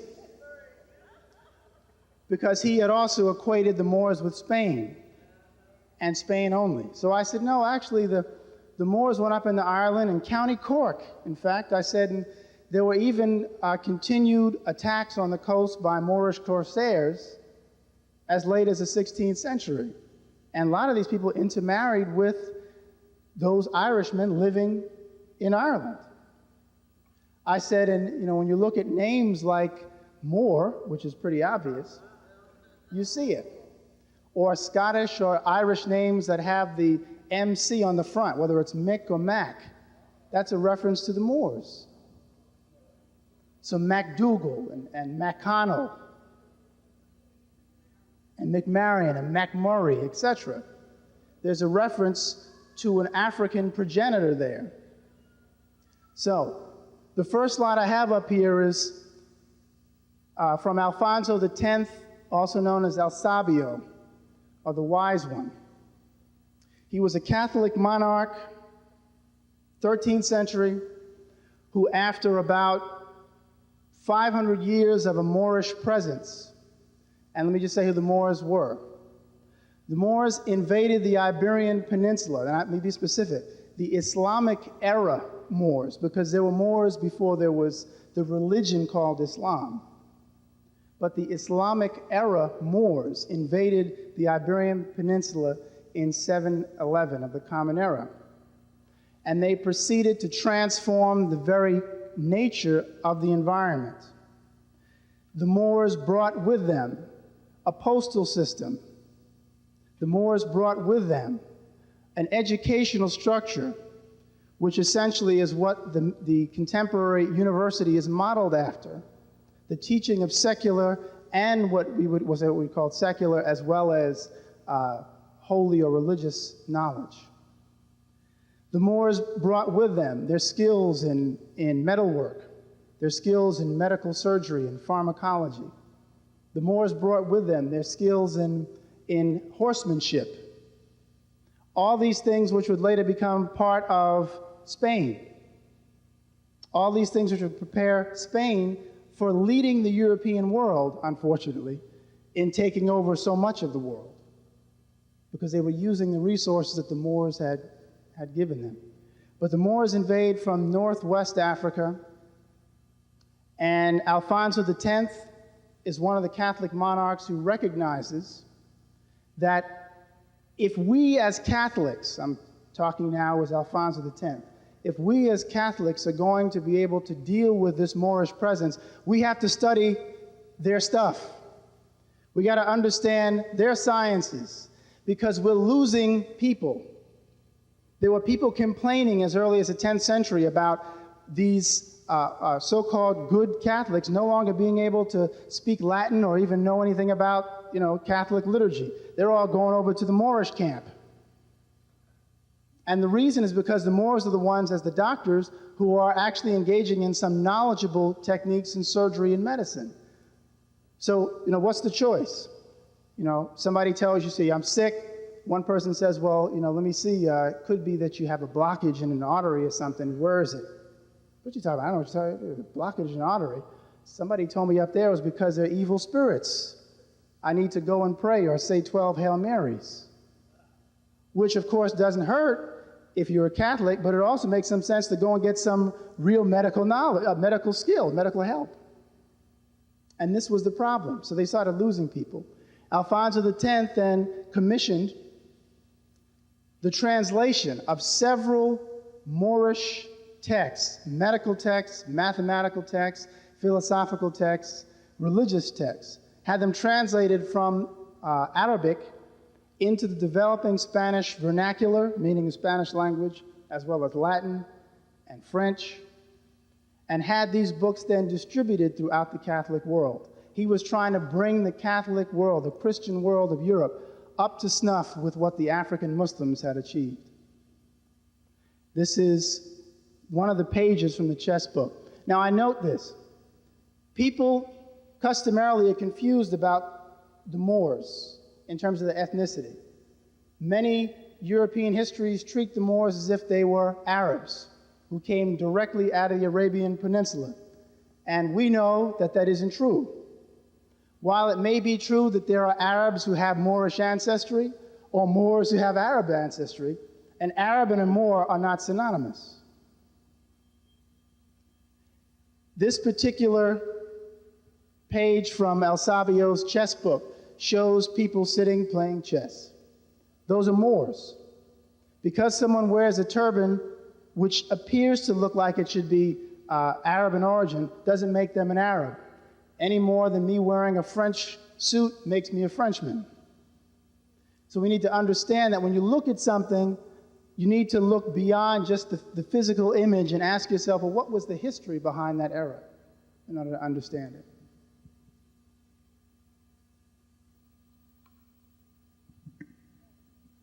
This is one of the emperors of Morocco. This is Ismail, 1670. One of the emperors of Morocco who was known to have owned several Europeans as slaves. Now, a lot of people who are part of the African community or the African American community are often made to feel somewhat inferior because people say, well, you know, all you all ever did was descend from some slaves. And of course, you can believe that me being in West Virginia, I've had a lot of students, a lot of European American students who come in the classes, you know, expecting to hear about the history of African American enslavement and the history of European Americans being the masters. And of course, I come from another direction. I begin at the beginning. And I deal with the issue of even where the word slave came from. Then we go back to that Slavic thing again, right? See, remember homeboy earlier talking about, you know, the Slavic peoples being less than Homo sapien. Well, yeah, some of the Germanic peoples thought so. And they had pressed them into servitude so much that their name became synonymous with servitude, hence slave. So when we look at the situation in its entirety, we recognize that no one has a monopoly on being enslaved. The only thing is, in more recent history, African peoples were the most recently enslaved en masse. But when you have a long memory, you can remember something different and eliminate that notion of never having made any significant contribution to anything, always being a slave. Because when one thinks that they descend from slaves, and that's their focus, they continue to act like slaves.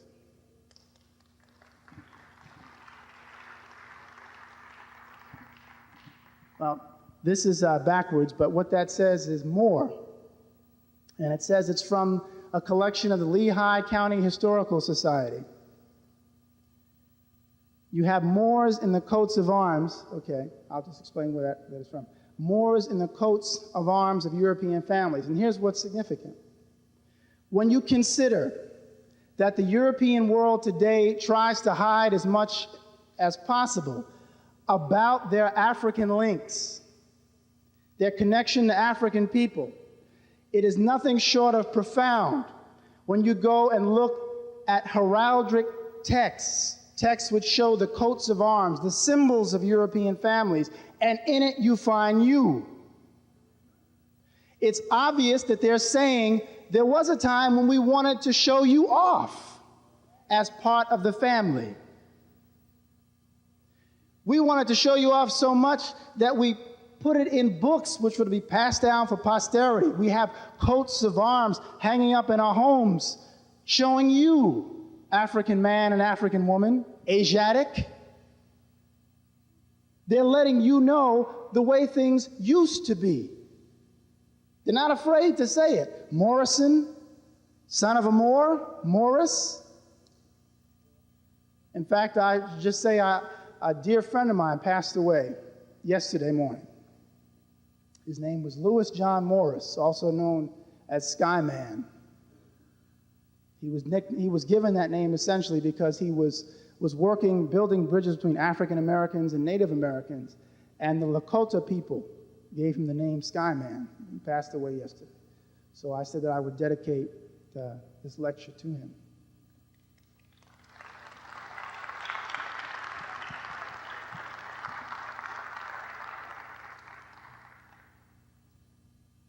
But to find this legacy within European family coats of arms tells us that they obviously felt differently about us at some point. Otherwise, they wouldn't talk about us in a positive way. They wouldn't have us in the coats of arms. Now, what's intriguing is this. When I first started doing the research on the Moors, and I was looking at the presence of the Moors in European coats of arms, I found that the Moors, the term Moor and Moors, was always noted in the description of European books published in Europe.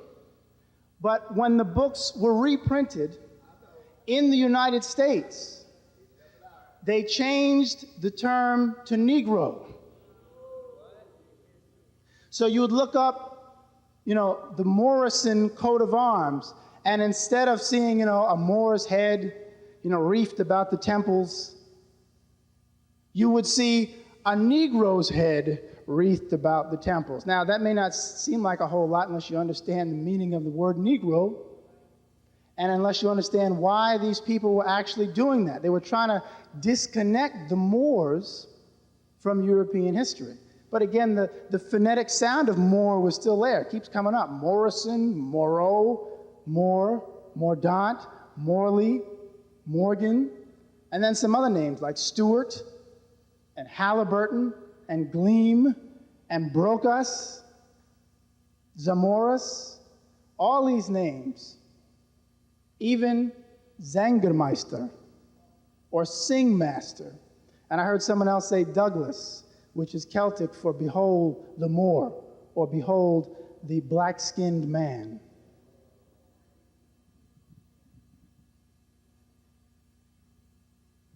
This is more. It's okay, you don't have to turn that around. Basically, this is another armorial bearing coming from an English family, Moore. And this is from Fox Davies, The Art of Heraldry. Oh, that one needs to be turned around. That one's upside down.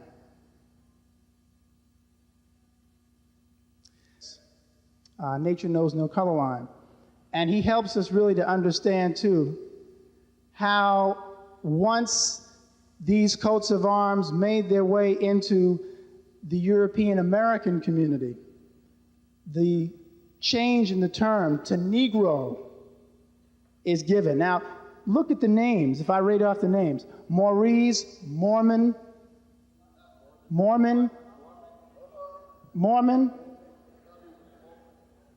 Morcant, Moore, Mortison, Moreau, Morel, Morelli, right? All these Moors, just more, right? But then when you look at the bottom and look at the top, Negroes in coats of arms of noble families, French, Dutch, and Belgian families with names of Negro. Now, it is possible, Rogers did that when he put it in. But given, in order to explain to people in the 1950s who the people were, to say, because at that time they were calling themselves Negroes. So you a Negro, so this more, you respond to Negro, you won't respond to Moor. That's what people, that's what most people were in the 1950s. So that's possible. But I'm here to tell you that it's also true that people would change the term. European American publishers would change the term.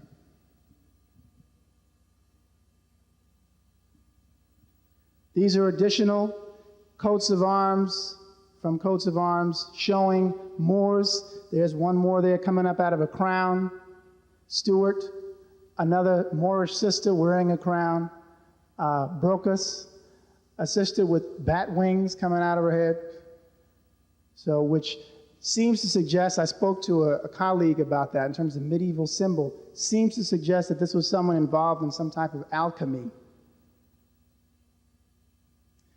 You have someone on the bottom here, Stuart, in the middle, Mason, the middle one with three faces.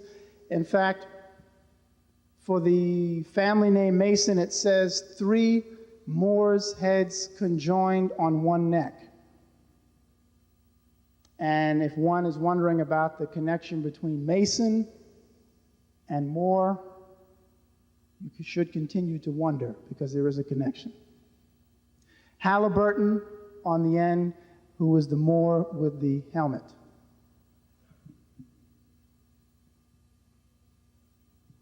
This is Johannes Maurus, who was one of the rulers of Sicily.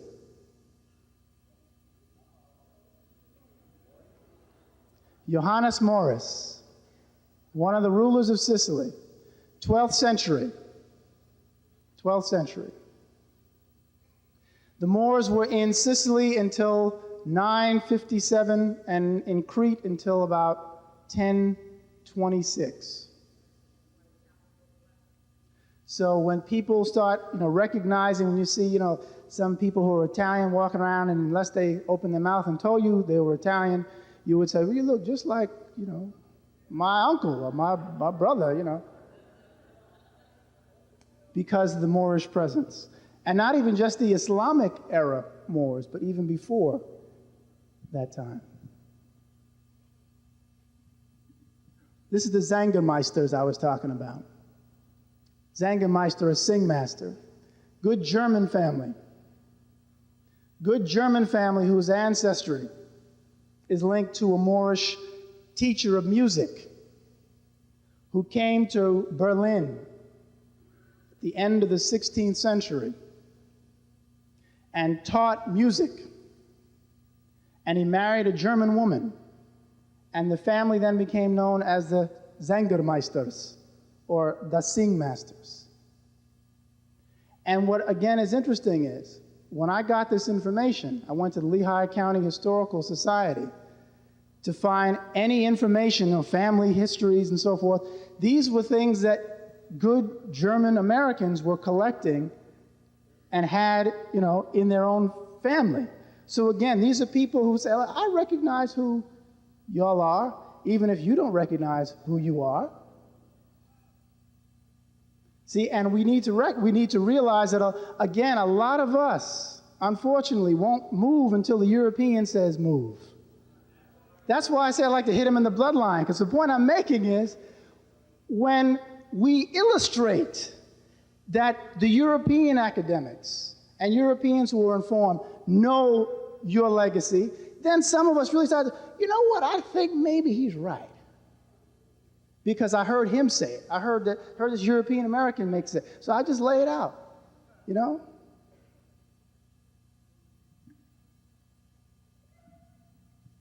This is Edouard Charlemagne's famous painting. He was an Austrian painter.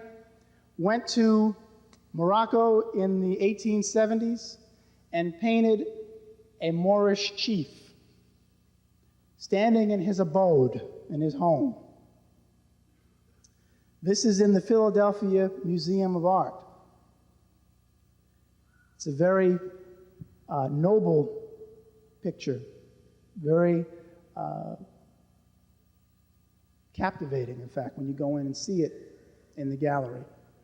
Again, the point of this is, and now I'll say a little bit about this issue of obfuscating the legacy of the Moors. If you go to most dictionaries and look up the word Moor, or if you go to someone who was a historian, not necessarily of the Moors, but a historian knows a little something about that imaginary continent called the Middle East. It doesn't exist. There's a continent called Africa and Asia. There is no Middle East. Egypt is not in the Middle East. Egypt is in Africa.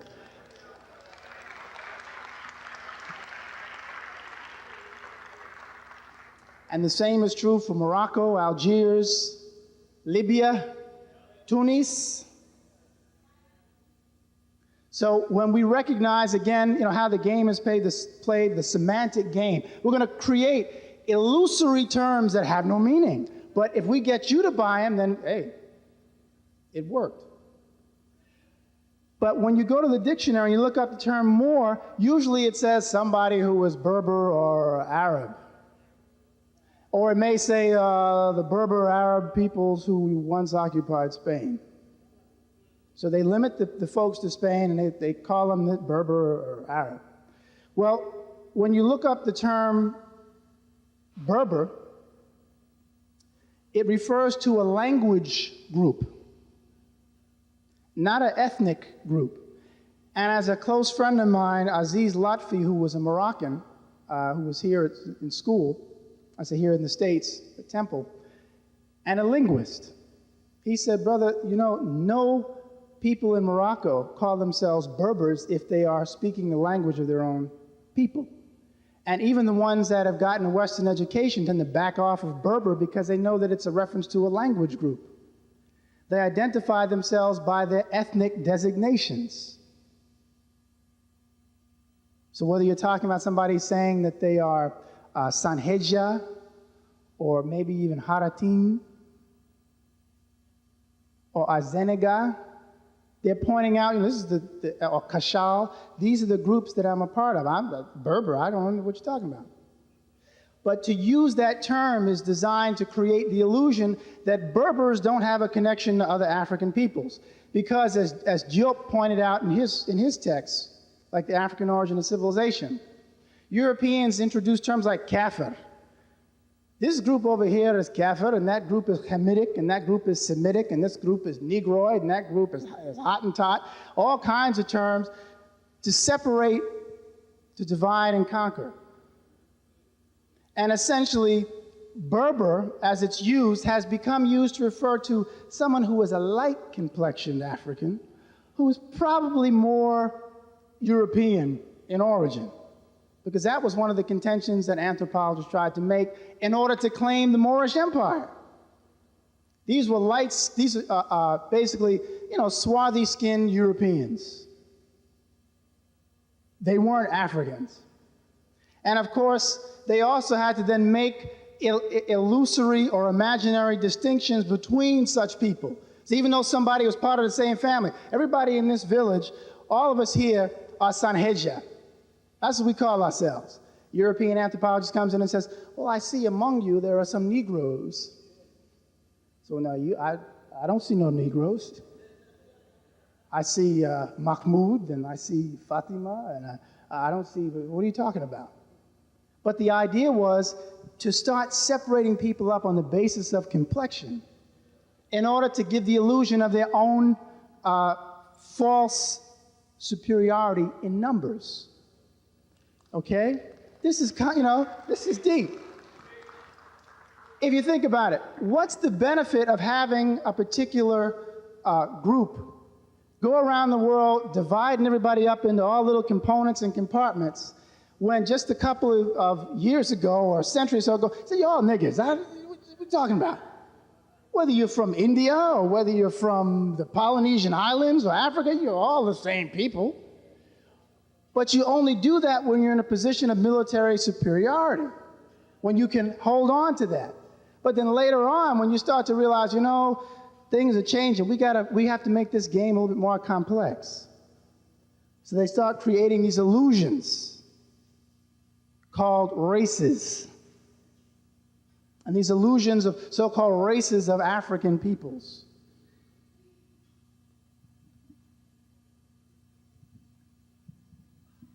On the left is someone who is Moorish by virtue of his name, his origin, but he is a Christian Moor.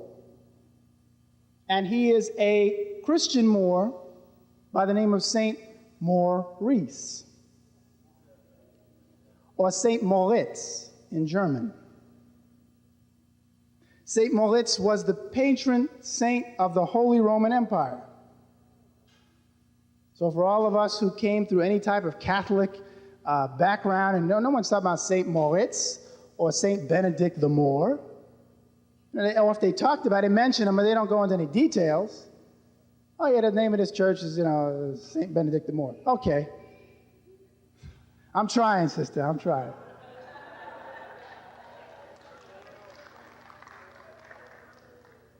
So Saint Maurice, and this is interesting, his origins are actually in Egypt. Now, this is where we get into understanding this link. And I don't know if I get a chance to go over it all tonight. This link, basically, between East Africa and West Africa that Diop essentially laid out so well. When he says, don't forget, because folks in West Africa doesn't mean that they have no connection to people in East Africa. When I would get into debates or discussions with Egyptologists, European Egyptologists, who would tell me, I'm sick of hearing black Americans, I'm using their terms again, I'm sick of hearing black Americans talking about their links to the Egyptians. They came from West Africa. There's no connection. And then I said, well, what do you know about the history of migration from East Africa to West Africa? Well, I just know. I said, what do you know? And then usually they don't know anything. See, that's how people say you checkmate them. Because they don't expect you to come with a question that compels them typically to think, well, wait a minute now, this Negro knows more than I thought. And that's literally the expression. You go, oh, my God. Well, I'm Austrian, and there's no connection to the Germans. We invented strudel, and they didn't. You think I'm kidding, but that's what somebody said to me. That was where they went. They were just flustered. The Austrians lost the respect that they should have gotten to the Germans. And I'm going, no, wait a minute. Are the Germans and the Austrians both Europeans? Yes. Okay, well, what I'm saying is, you are trying to argue that there's no correlation. I said, I'm not even going to get into the fact of the migration from east to west. Let me just look at it this way. East Africa contains African people. Egypt, which was much bigger at one time, which encompassed what we would call the Sudan and areas of Chad in the eastern part of Africa. Egypt is right next to, and always been right next to, Ethiopia, and Nubia, which you keep saying there's this distinction between Nubia and Ethiopia, in Egypt, and everybody knows the Nubians and the Egyptians were fighting each other. I said, because they fought each other didn't mean they were related. That they weren't related. See, you're trying to take this issue of conflict and make it racial. We can disagree. I can disagree with my brother, but it doesn't mean my brother's no longer related to me.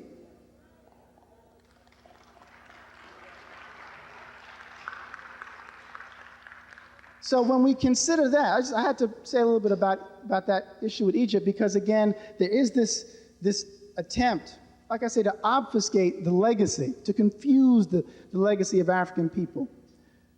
Saint Maurice was an Egyptian soldier who was part of the Roman legion around the 2nd century of the Common Era. And what he did was that when he was part of this legion and went into what's now Switzerland and areas of Germany, he came across Germanic and Swiss peoples who had evidently come into contact with the Black Madonna, as it's called. And when he saw this, and he was instructed to basically, move these people who were known as the Swabians or the Suevi, He said, I can't do that because these people are worshiping something. That's my stuff over there. And the Roman general told him, no, look, this is how it's done. You either eliminate this group or I eliminate you. And he refused. And so he was martyred. He was killed. And every 10th man in his unit was killed. So he was martyred essentially for refusing to kill Germans, this Germanic tribe. As a consequence, of course, they canonized him. They made him a saint. They made him a saint. Now, again, these are things that don't tend to make it into the classroom in this country. And of course, it's by design. Knowledge is power. And as Dr. Karenga would say, we know ourselves by what we have done and do. If we are thinking that we've done nothing, we are nothing. And only humans make history. So if you have no history, you are not human.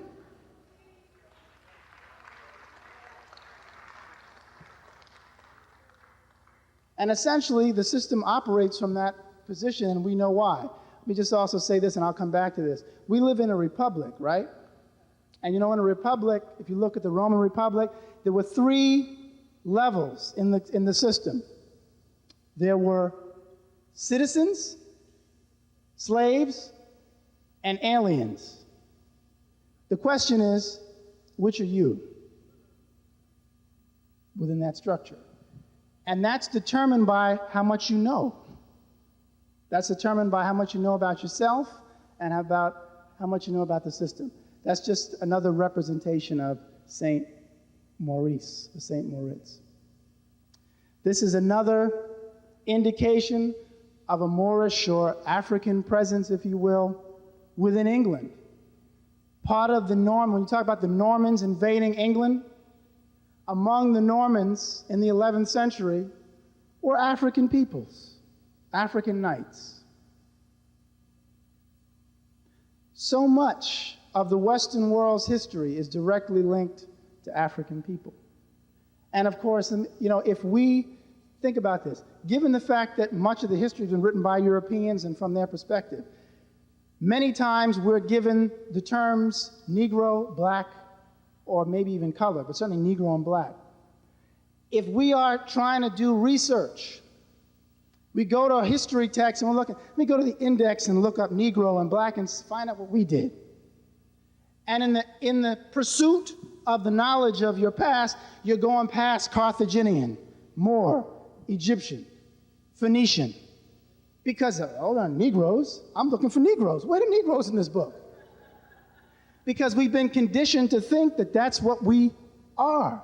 So as a result, we very often can't even find a knowledge of ourselves because we're using the wrong term to pursue it.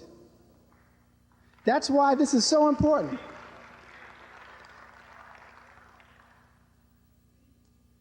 This is from a German Bible of the 13th century, and that's the Queen of Sheba.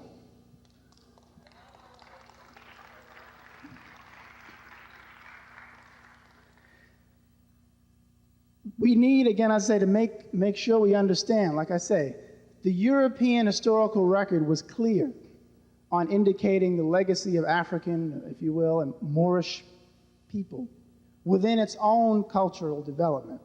And when you go back and look at some of these early texts, you see evidence of that. But of course, the rise of the enslavement system required the need to hide the history, or, as I say, to alter or obfuscate it. You may have seen Charlotte Sophia von Mecklenburg. Well, Charlotte Sophia von Mecklenburg was the consort or the Queen of England, the wife of King George II. And she was directly descendant of a Moorish woman who was of royal ancestry. Because Europeans were intermarrying, it shouldn't be surprising, Europeans were intermarrying with Moors and Africans, other African peoples. And we need to also understand that England, as early as the 16th century, established a relationship with the Moorish Empire through something called the Barbary Company, which was a trading company. And this trading company was providing England primarily with agricultural products that it needed, foodstuffs. And that relationship would go on for centuries. And sometimes it would be good, and sometimes it would be bad, depending on what was happening politically.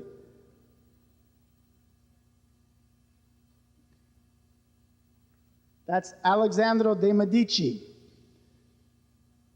The Medicis, somebody said it looks like Arthur Ashe. Alessandro de' Medici was the son of a pope. Seems to be a contradiction, right? I know popes were supposed to have sons. There's something about celibacy I heard, but it was an immaculate conception. But Alessandro de' Medici was the son of a pope and a Moorish or quote-unquote Negro servant. And the Medicis were the ones responsible for the classical Greek Renaissance that takes place in Europe. They're the patrons of learning. They're the ones that provide so much, financial and political support. Here is a Moroccan sister from a postcard. She's got her baby on her back.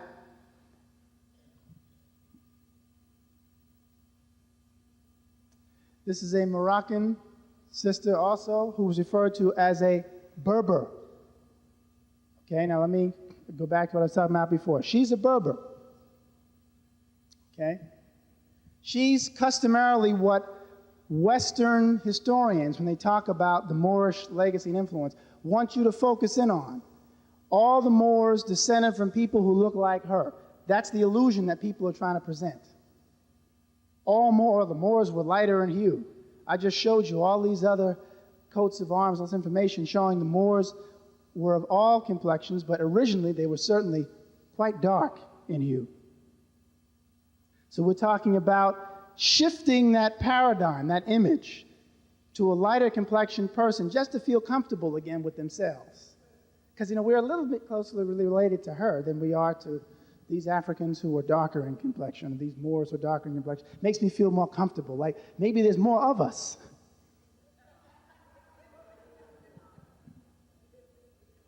Well, at the same time, now she's a Berber, okay, from this Moroccan tour book that I got this from. This sister is also referred to as a Berber. They're both Berbers. They're both Berbers. Right?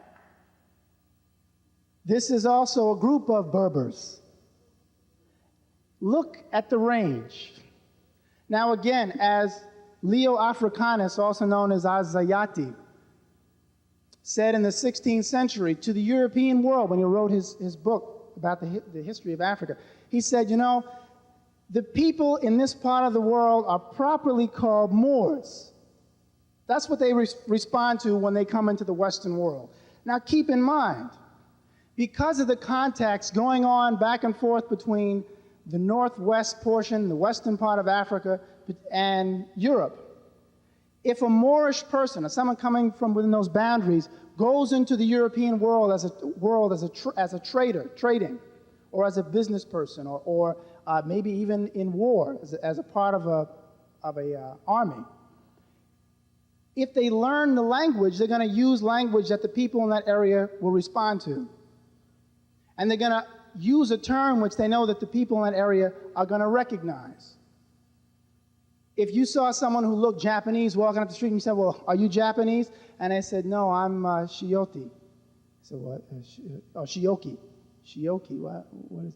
That's the name of the clan that I'm from. Well, where's the clan? It's in a village just outside of Toyotora. Well, where's Toyotora? Well, it's in Japan. Oh, it's in Nippon. Well, Nippon. Where's Nippon? I don't know.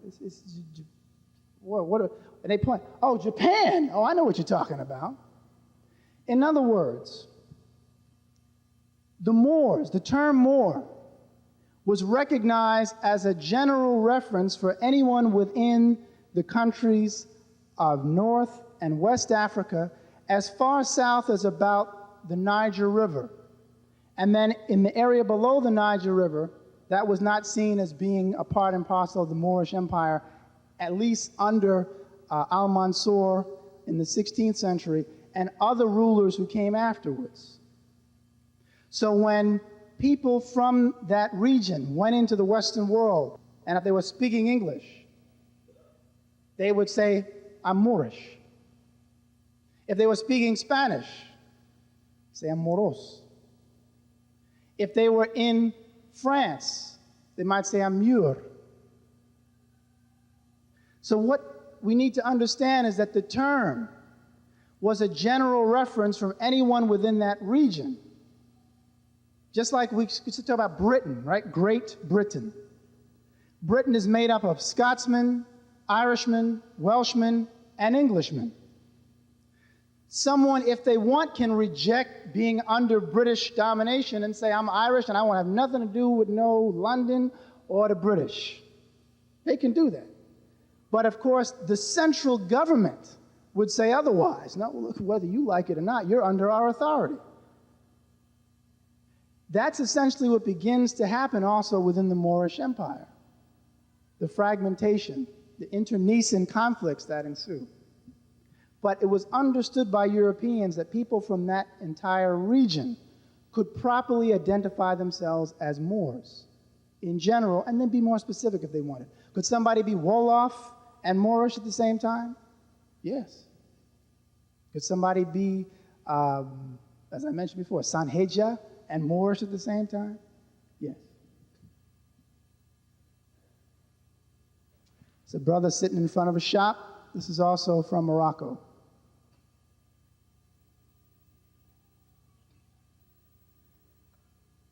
This is a copy of a 15th century text on medical surgery and the type of instruments that were to be used. Now, as I mentioned already, the Moorish presence within Europe results in the change of the whole structure, the establishment of universities at places like Toledo and Salamanca and Cordova and Granada. And outside of Spain, I mentioned places like the University of Naples, whose curriculum and whose very founding was for the purpose of teaching Moorish medical knowledge. That was its function. That's why the school was founded. Oxford University in the 13th century had a teacher by the name of Adam de Marisco, who taught mathematics and astronomy. Now, if you see his name, on the faculty registry for Oxford, and you don't know what de Marisco means, there's an Englishman teaching at the Oxford. Oh, that is a strange name. But his name means Adam of the Moors. And it would not be unusual, of course, to find him teaching mathematics or astronomy in the 13th century. As I mentioned earlier, I think it was on the radio today, I talked about Al-Adrisi, a Moor from Ceuta, coastal city in northwest Africa, who in 1154 produced a silver globe and a companion text showing the important zones of the world for trade. The purpose of this was so that merchants in places like Venice and Genoa could use it to go out and establish trading partners. Now, Al-Adrisi, a Moor, was commissioned by Roger II, who was at the time the ruler of Sicily, to produce this globe and this companion text. Now, for this sphere, this globe to be produced in 1154, proves what? That the world was round, right? That obviously the Moors knew the world was a sphere, but of course we're led to believe, typically, Christopher Columbus, and he said, I'm going to prove that the world is not flat. All you had to do was go and talk to one of the Moors who was still living outside of Granada. He would have told you the world wasn't flat. And I also submit Columbus knew where he was going. I don't think Columbus was lost, okay? That's something else I'll try to get into in a moment. But this surgical text, not only did it show you how to conduct a procedure, but it showed you what instruments to use and even how to make the instruments. So the Moors are producing medical texts which show you point by point how to make the instruments to conduct the surgery. And then these texts would be translated by people like Alfonso X and others, but he was the one who really turned it into an industry. I'm bringing all these Catholics here, I'm bringing all these Moors who are willing to teach here to Toledo to translate these texts and to write them out in hand in different vernaculars and send them throughout the kingdom. So you're talking about some serious instruction,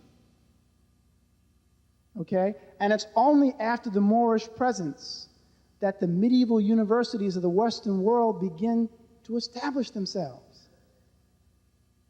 That's no accident. That's no accident. It's not coincidence. This is just, and I just want to give an example. Of course, I'm sure most of you have seen examples of Moresque architecture. Some people say arabesque. This is from a palace in Morocco, Tétouan. Now I'm going to change gears on you a minute.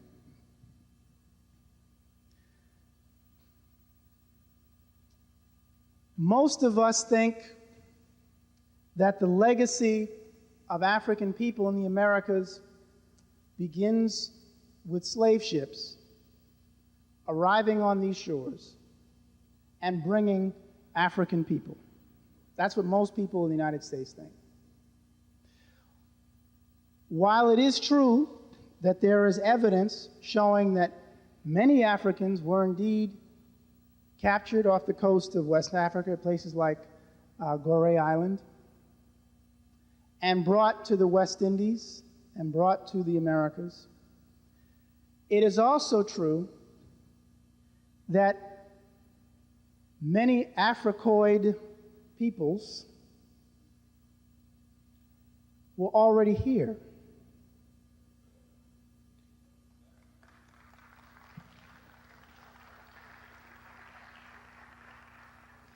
Now, we've had people like Ivan van Sertima who've talked about this, and they came before Columbus, and then in his edited work, The African Presence in Early America.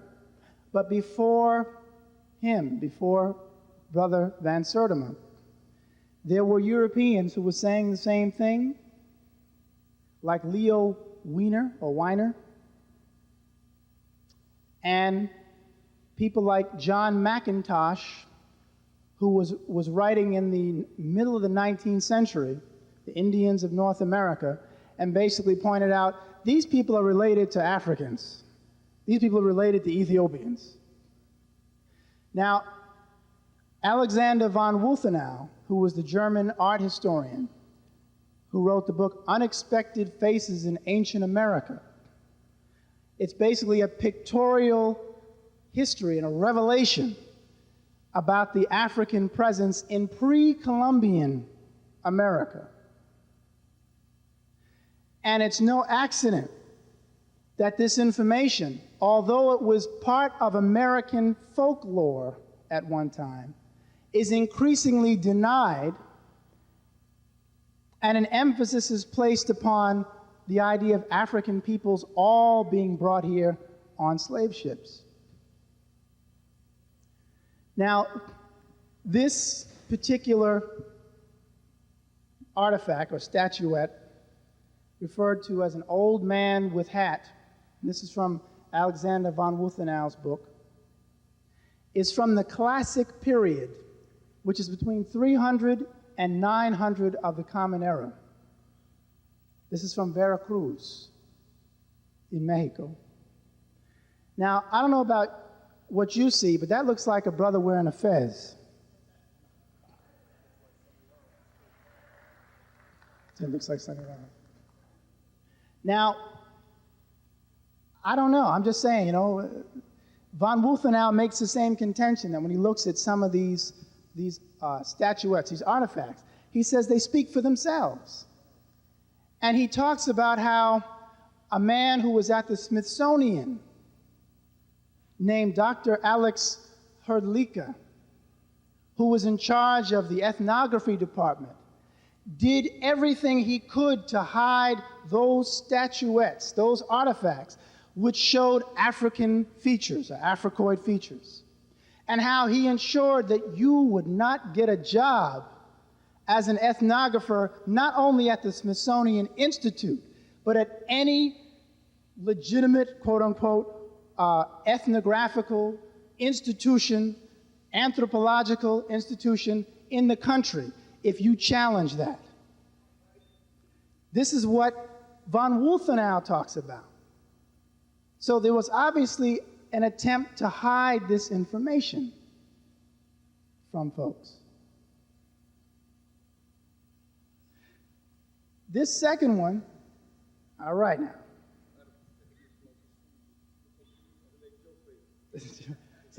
Brother said, looks like Joe Frazier. This kneeling figure. Now, why he's kneeling, I mean, we don't know. Was he working? Was he praying? Was he meditating? Of course, I can't get into the mind of the sculptor, the person who put that together, but it sure is interesting when you consider that with all the other information. So you got to tie everything in together. And this kneeling figure is from the Olmec, and it's from Guatemala. So we're not talking again about, people tend to just focus perhaps on Mexico with the Olmec heads at Tres Zapotes a la Venta, but this is from Guatemala. And it actually is from 600 BCE.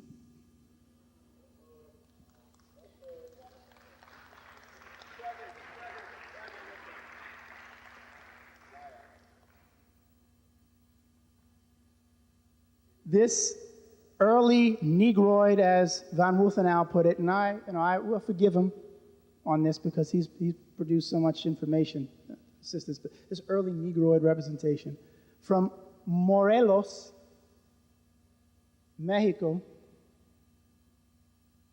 Again, this is from the Archaic era.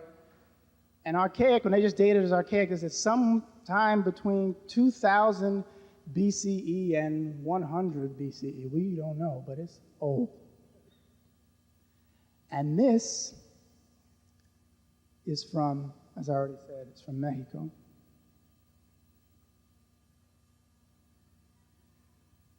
This vessel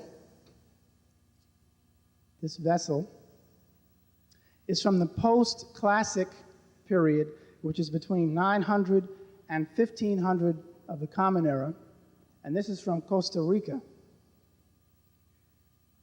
And again, we see this evidence of African peoples and the Africoid features throughout Central and South America.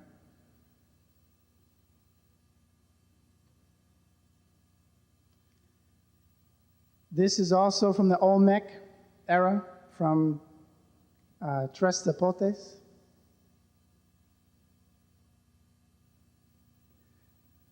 As is this. And this is also, this is from, well, you can see it actually in Ivan van Sertima's They Came Before Columbus, as well as in von Wulfenau's text.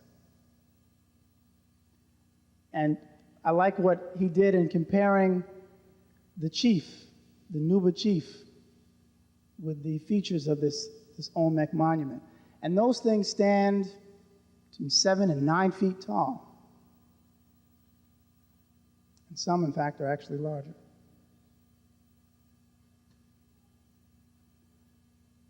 It's another. These are all right here in the Americas, and all predate Columbus.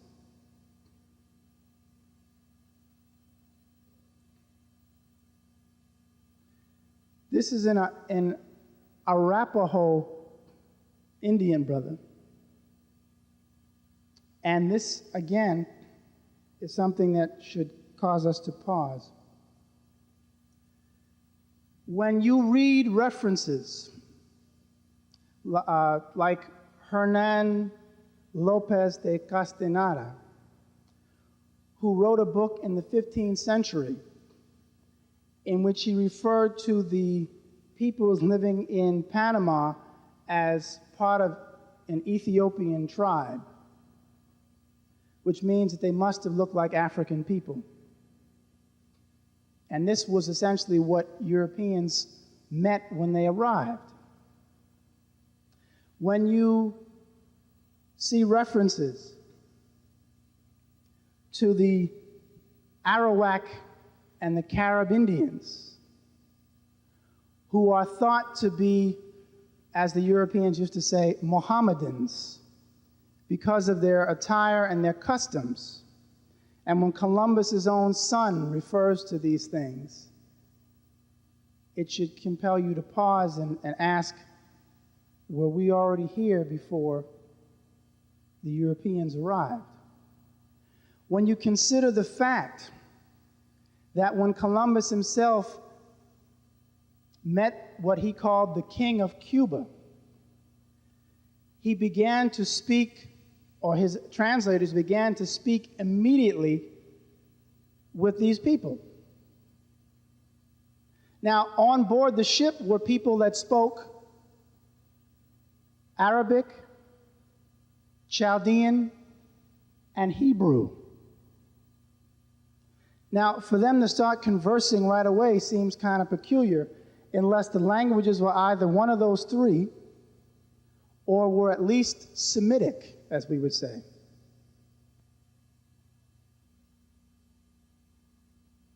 Who had fled, right, from slavery and fought together, intermarried, etc. But I submit, when you consider the evidence, maybe those people who fled had already been there.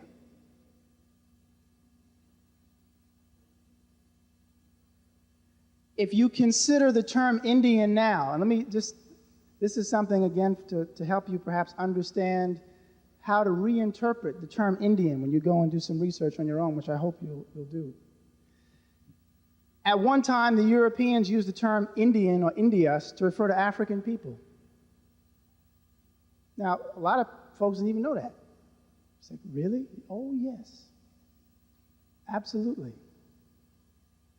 And when people in the early 19th century were reading a book called A Sketch of an African Indian, 1822 by Salop Wellington, and you look at the images, they even give you, pictures. A sketch of an African Indian. They're talking about people from Gambia. The book is about a Gambian, but he's called an African Indian. Given that, what does that make us think when you go back and imagine when Europeans talked about Indians in the 16th and 17th and 18th centuries? How did those people look? We assume that they would have looked like the dime store, the cigar store or dime store Indian. You have to be reddish brown in complexion with straight black hair, aquiline nose, right? Well, that is a legitimate phenotype of an Indian.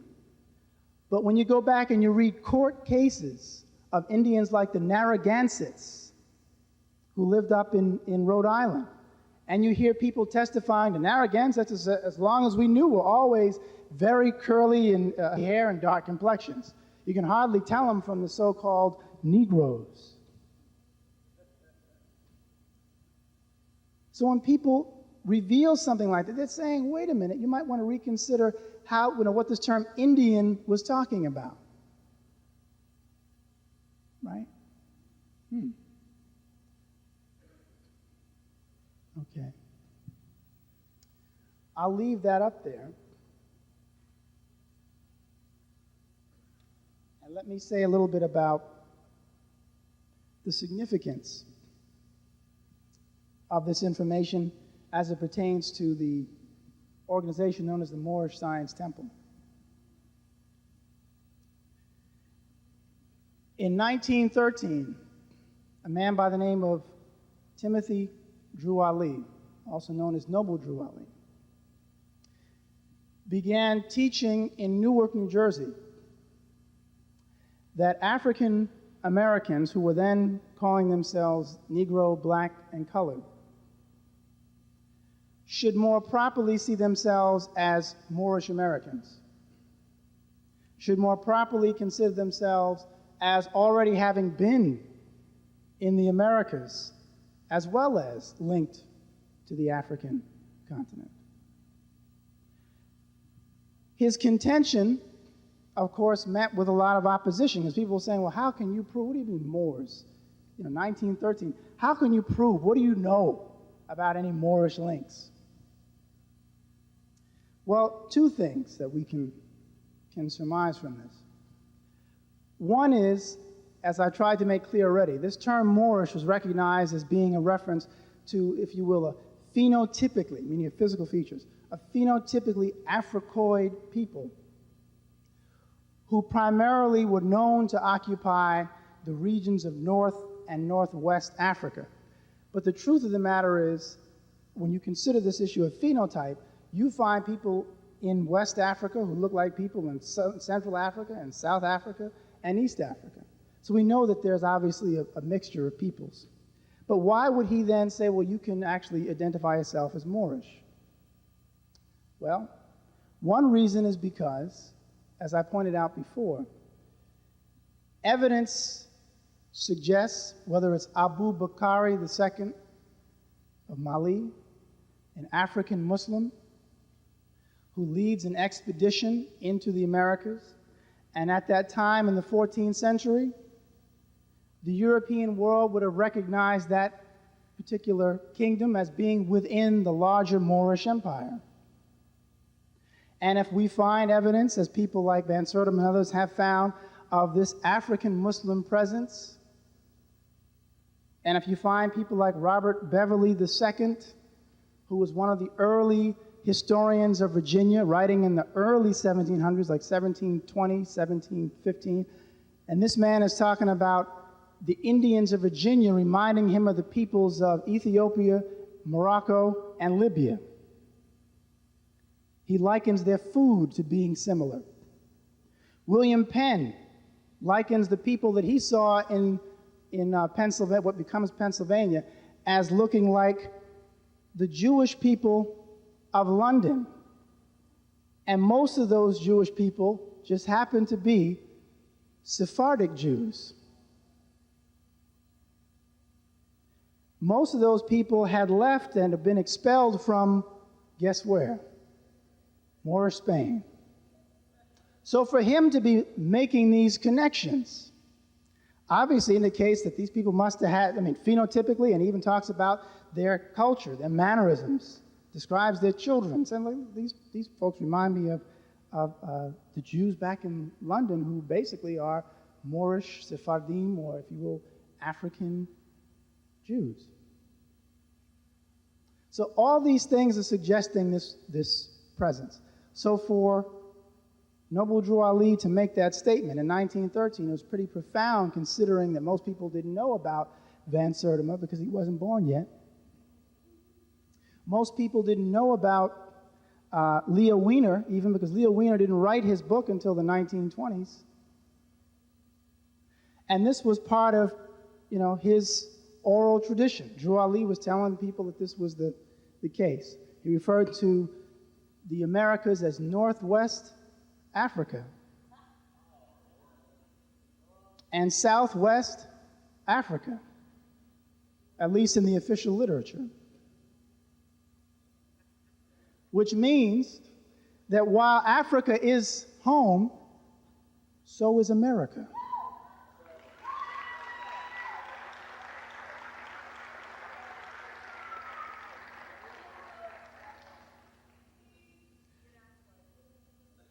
Right. So next time somebody says, why don't you go back where you came from? Say, I'm where I was.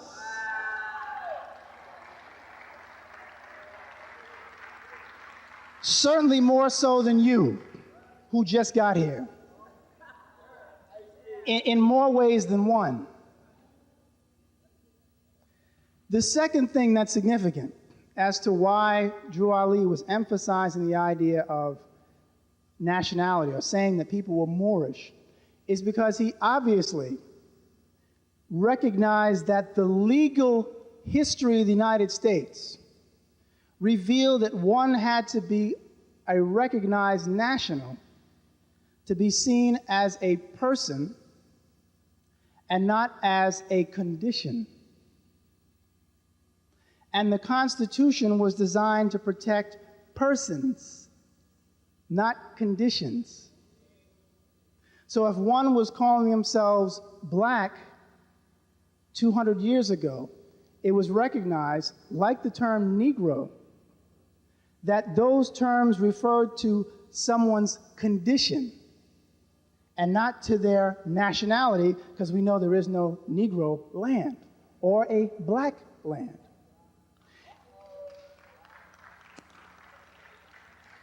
If we go back also to the 18th century and consider, what did some of the more progressive institutions in the United States refer to themselves as?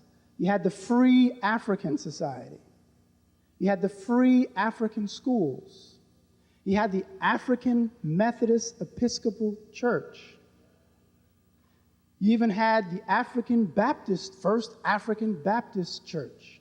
People recognized in the 18th century that it's important to identify myself as an African, because African is at least, it may not be specific in terms of identifying a nation, but at least is recognizing my personhood.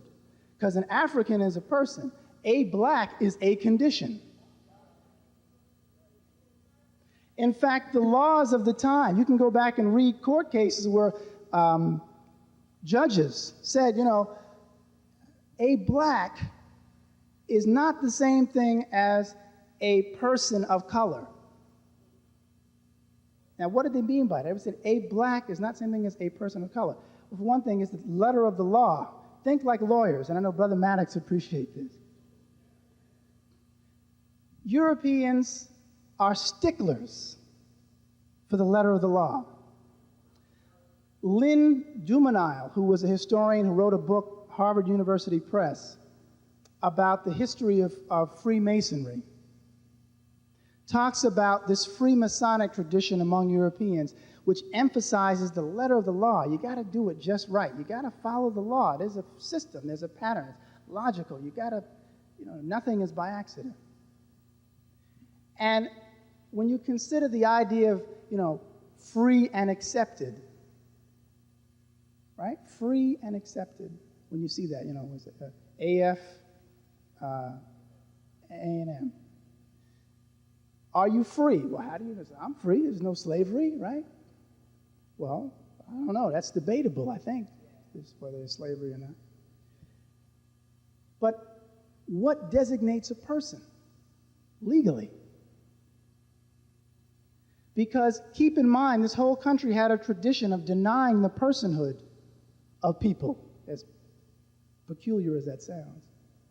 But they were saying, if you are a black, you're not a person. And why would, for example, after Europeans who were leading was led by Andrew Jackson, after they defeated the Seminole and African peoples, they thought it was necessary. Now listen now. They thought it was necessary to legally redefine the people as Negroes. Why? Just enslave them. What you got? Well, now you're officially known as Negroes, and I'm putting it in the register as Negro. Who cares? You're oppressing us anyway. But what's the function of I got to legally now? Boom, this is what you are. Why would the Catholic Church during the days of the Inquisition say, you Moors who are now under our jurisdiction, you ain't Moors anymore. You're now, we'll start out small, you're Moriscos, you're little Moors. And, well, let me go one better. We're breaking you in. We're making you fit within the framework of this new Catholic kingdom known as Spain. You're now mudejars, which means the broken or tamed ones. And this is official. So when I put it in the registry, like I said, I'm just calling you that. Put it in the registry. So-and-so is a morisco, mudejar. Then we go one better. You're neither of those things. Now you are negros. You are black things. You are parcel. You are parcel. Why is there a tradition in parts of the Spanish-speaking world, like in Cuba, where people historically would answer to the term of moreno and morena, which is a reference to Moors? The term Moor is in it. Your personhood, you're brown, a brown sister, morena, brown brother, moreno. Historically, if somebody called you a negro, they were trying to piss you off. Because it was understood that they were essentially calling you a slave. And when you look at the record, why would Native American peoples fight so hard to avoid from being defined as Negroes? No, I'm not, I'm Cherokee, I'm Choctaw. Don't link me to that name, because I know that this government has his system that says, once you label me as that, I'm a non-person, and I don't have the same rights as other folks. There's a community in South Carolina known as the Turks, also known and were first known as the Moors. The Benin-Hali family. This family, which is in Sumter County, which now, I mean, if you look at most of the Benin-Halis, these are poor folks. These are people who are struggling to survive. But historically, they were once recognized, A, as being of African ancestry, being Moors, and B, being white and being citizens. That seems like a contradiction. How can you be African and white at the same time? Well, you could be 200 plus years ago. And you could even shortly after that time. Because white was understood to refer to your caste, your class. And whites were only people who were recognized nationals, right? Think about it. A white was a recognized national. Irish, English, German, Spanish, Italian. If you had a nation and you carried the accoutrements of that nation, whether it be your name, your custom, your language, that's who you were. So it was understood that these folks are white because they're linked to a nation. But black was used to refer to someone whose condition was that of servitude. So what was the brother trying to say? He was trying to say that if one identifies with these terms, they're giving Europeans a legal excuse to treat folks as outcasts, or as aliens, or as slaves in a republic which has citizens, slaves, and aliens. Now you may say, well, what difference does that make? The European do what he wants to do anyway. You might be correct on that. But again, I submit, if we accept the premise that there are some Europeans who are in positions of authority who are actually afraid of universal and spiritual law, because they know if they don't do something right, it's going to kick them in the ass. Excuse me. Ooh, I'm sorry. I said it anyway. Right? So kick them in the tuchus. We recognize, right, that if there are some who do, they got to be careful how they oppress you. All right? The Knights Templar, one of the divisions within the Freemasonic tradition. The Knights Templar historically were a group of Catholic priest knights who were responsible for having extensive contacts and making treaties with the Moors in the medieval period. That's the origin of the Knights Templar. And eventually, because their theology began to look more and more like Islam, okay, they started to look, well, Jesus is a divine agent of God. I'm not really sure, because of these constant debates going on between whenever they go over to the Moors, because they were the ones that would try to make treaties. So you had to have some type of, what do they call it, a truce? In the process, transition going on.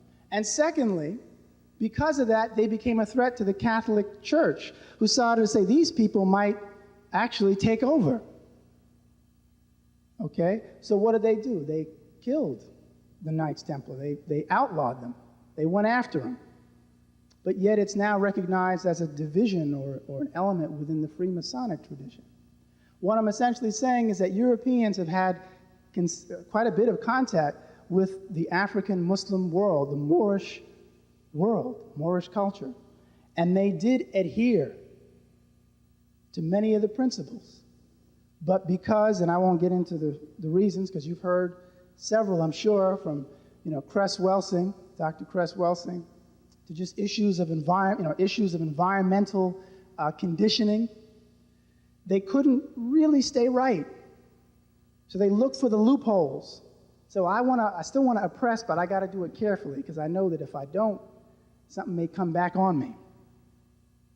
So again, this issue of having to declare oneself properly within the government, within the nation, evidently was seen by Brother Prophet Noble Drew Ali as something significant, something that would be a benefit, that he evidently thought that it would help and certainly wouldn't hurt people known as colored, black, and Negro. Now, if we look at another issue of that era, and then I think maybe I'll stop, because I don't want to hold people here too long. If we consider how many African nationals, including at my own institution, West Virginia University, did not allow so-called Negro Americans to attend the institution, but it did allow Africans who had nationalities, who at the time were under colonialism in the 30s, but were still identifying themselves as Yoruba Africans from what would later become Nigeria. And so they were covered as nationals under the British, right? Because the British said you're a British what? Subject. And a subject is a person. Letter of the law. Why would Booker T. Washington, writing in Up From Slavery in the early 1900s, talk about his trip to Washington, D.C., in which he saw a man who was evidently being yelled at by someone in a hotel, telling him, "We don't allow Negroes in here. Get out, get out. This is not a colored hotel." And the man said, I'm Moroccan, I'm Moroccan. And they said, "Oh, we're sorry. Come on in." Right, regardless of what he looked like. 1786 treaty with the United States, between U.S. and Morocco, specifically identifies Moors, specifically, and it says that those persons who are Moors are essentially to be recognized as citizens. Why? Why then, right, would you have a petition, January 20th, 1790, it's in the South Carolina House of Representatives. Why would you have a petition in which, as it says, a group of free and sundry Moors desires to be recognized as subjects of an emperor in alliance with this government, and not to be classified under the Negro Act? Now, is this an example of people running, you're trying to deny who you are? Oh no, on the contrary, they were establishing who they were. And essentially what you have occurring is people in that situation trying to constantly reinforce the fact that they are Moors, and that this treaty was established in 1786, and it would be renewed after 50 years, then it'd be renewed after another 50 years, and then it later became perpetual, and it's still in effect today. Now, why would they do that?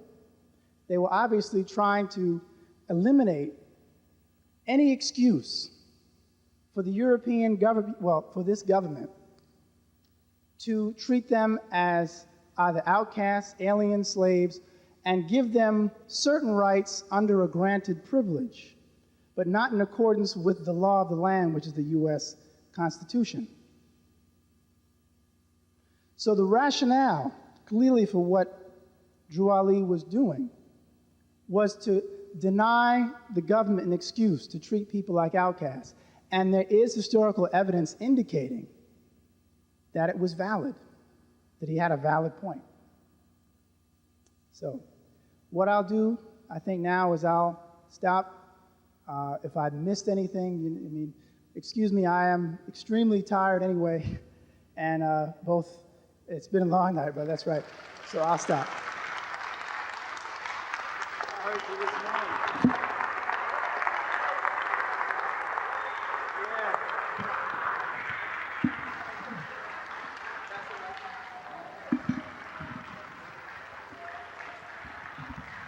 Let's give Dr. Pimienta Bay a warm round of applause.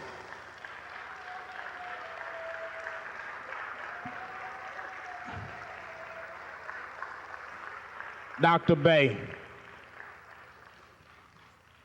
I know the hour is moving on, but I want us also to give a warm round of applause to Minister Conrad Muhammad and ask him, come up, Minister Conrad Muhammad.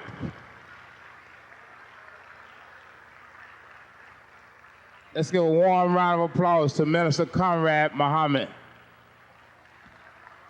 I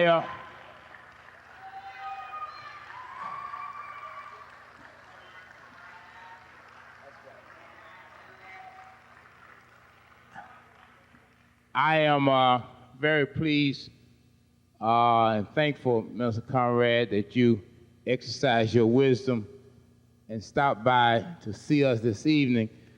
I don't think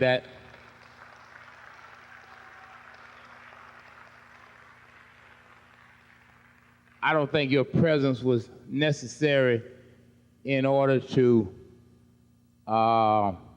convince anybody here that what they may read or hear is not true. But I think it is very important for those who are not here and can certainly get an accurate report of what occurred, because at many times people want to exercise or use their own agendas, and therefore they have no respect for either truth or facts.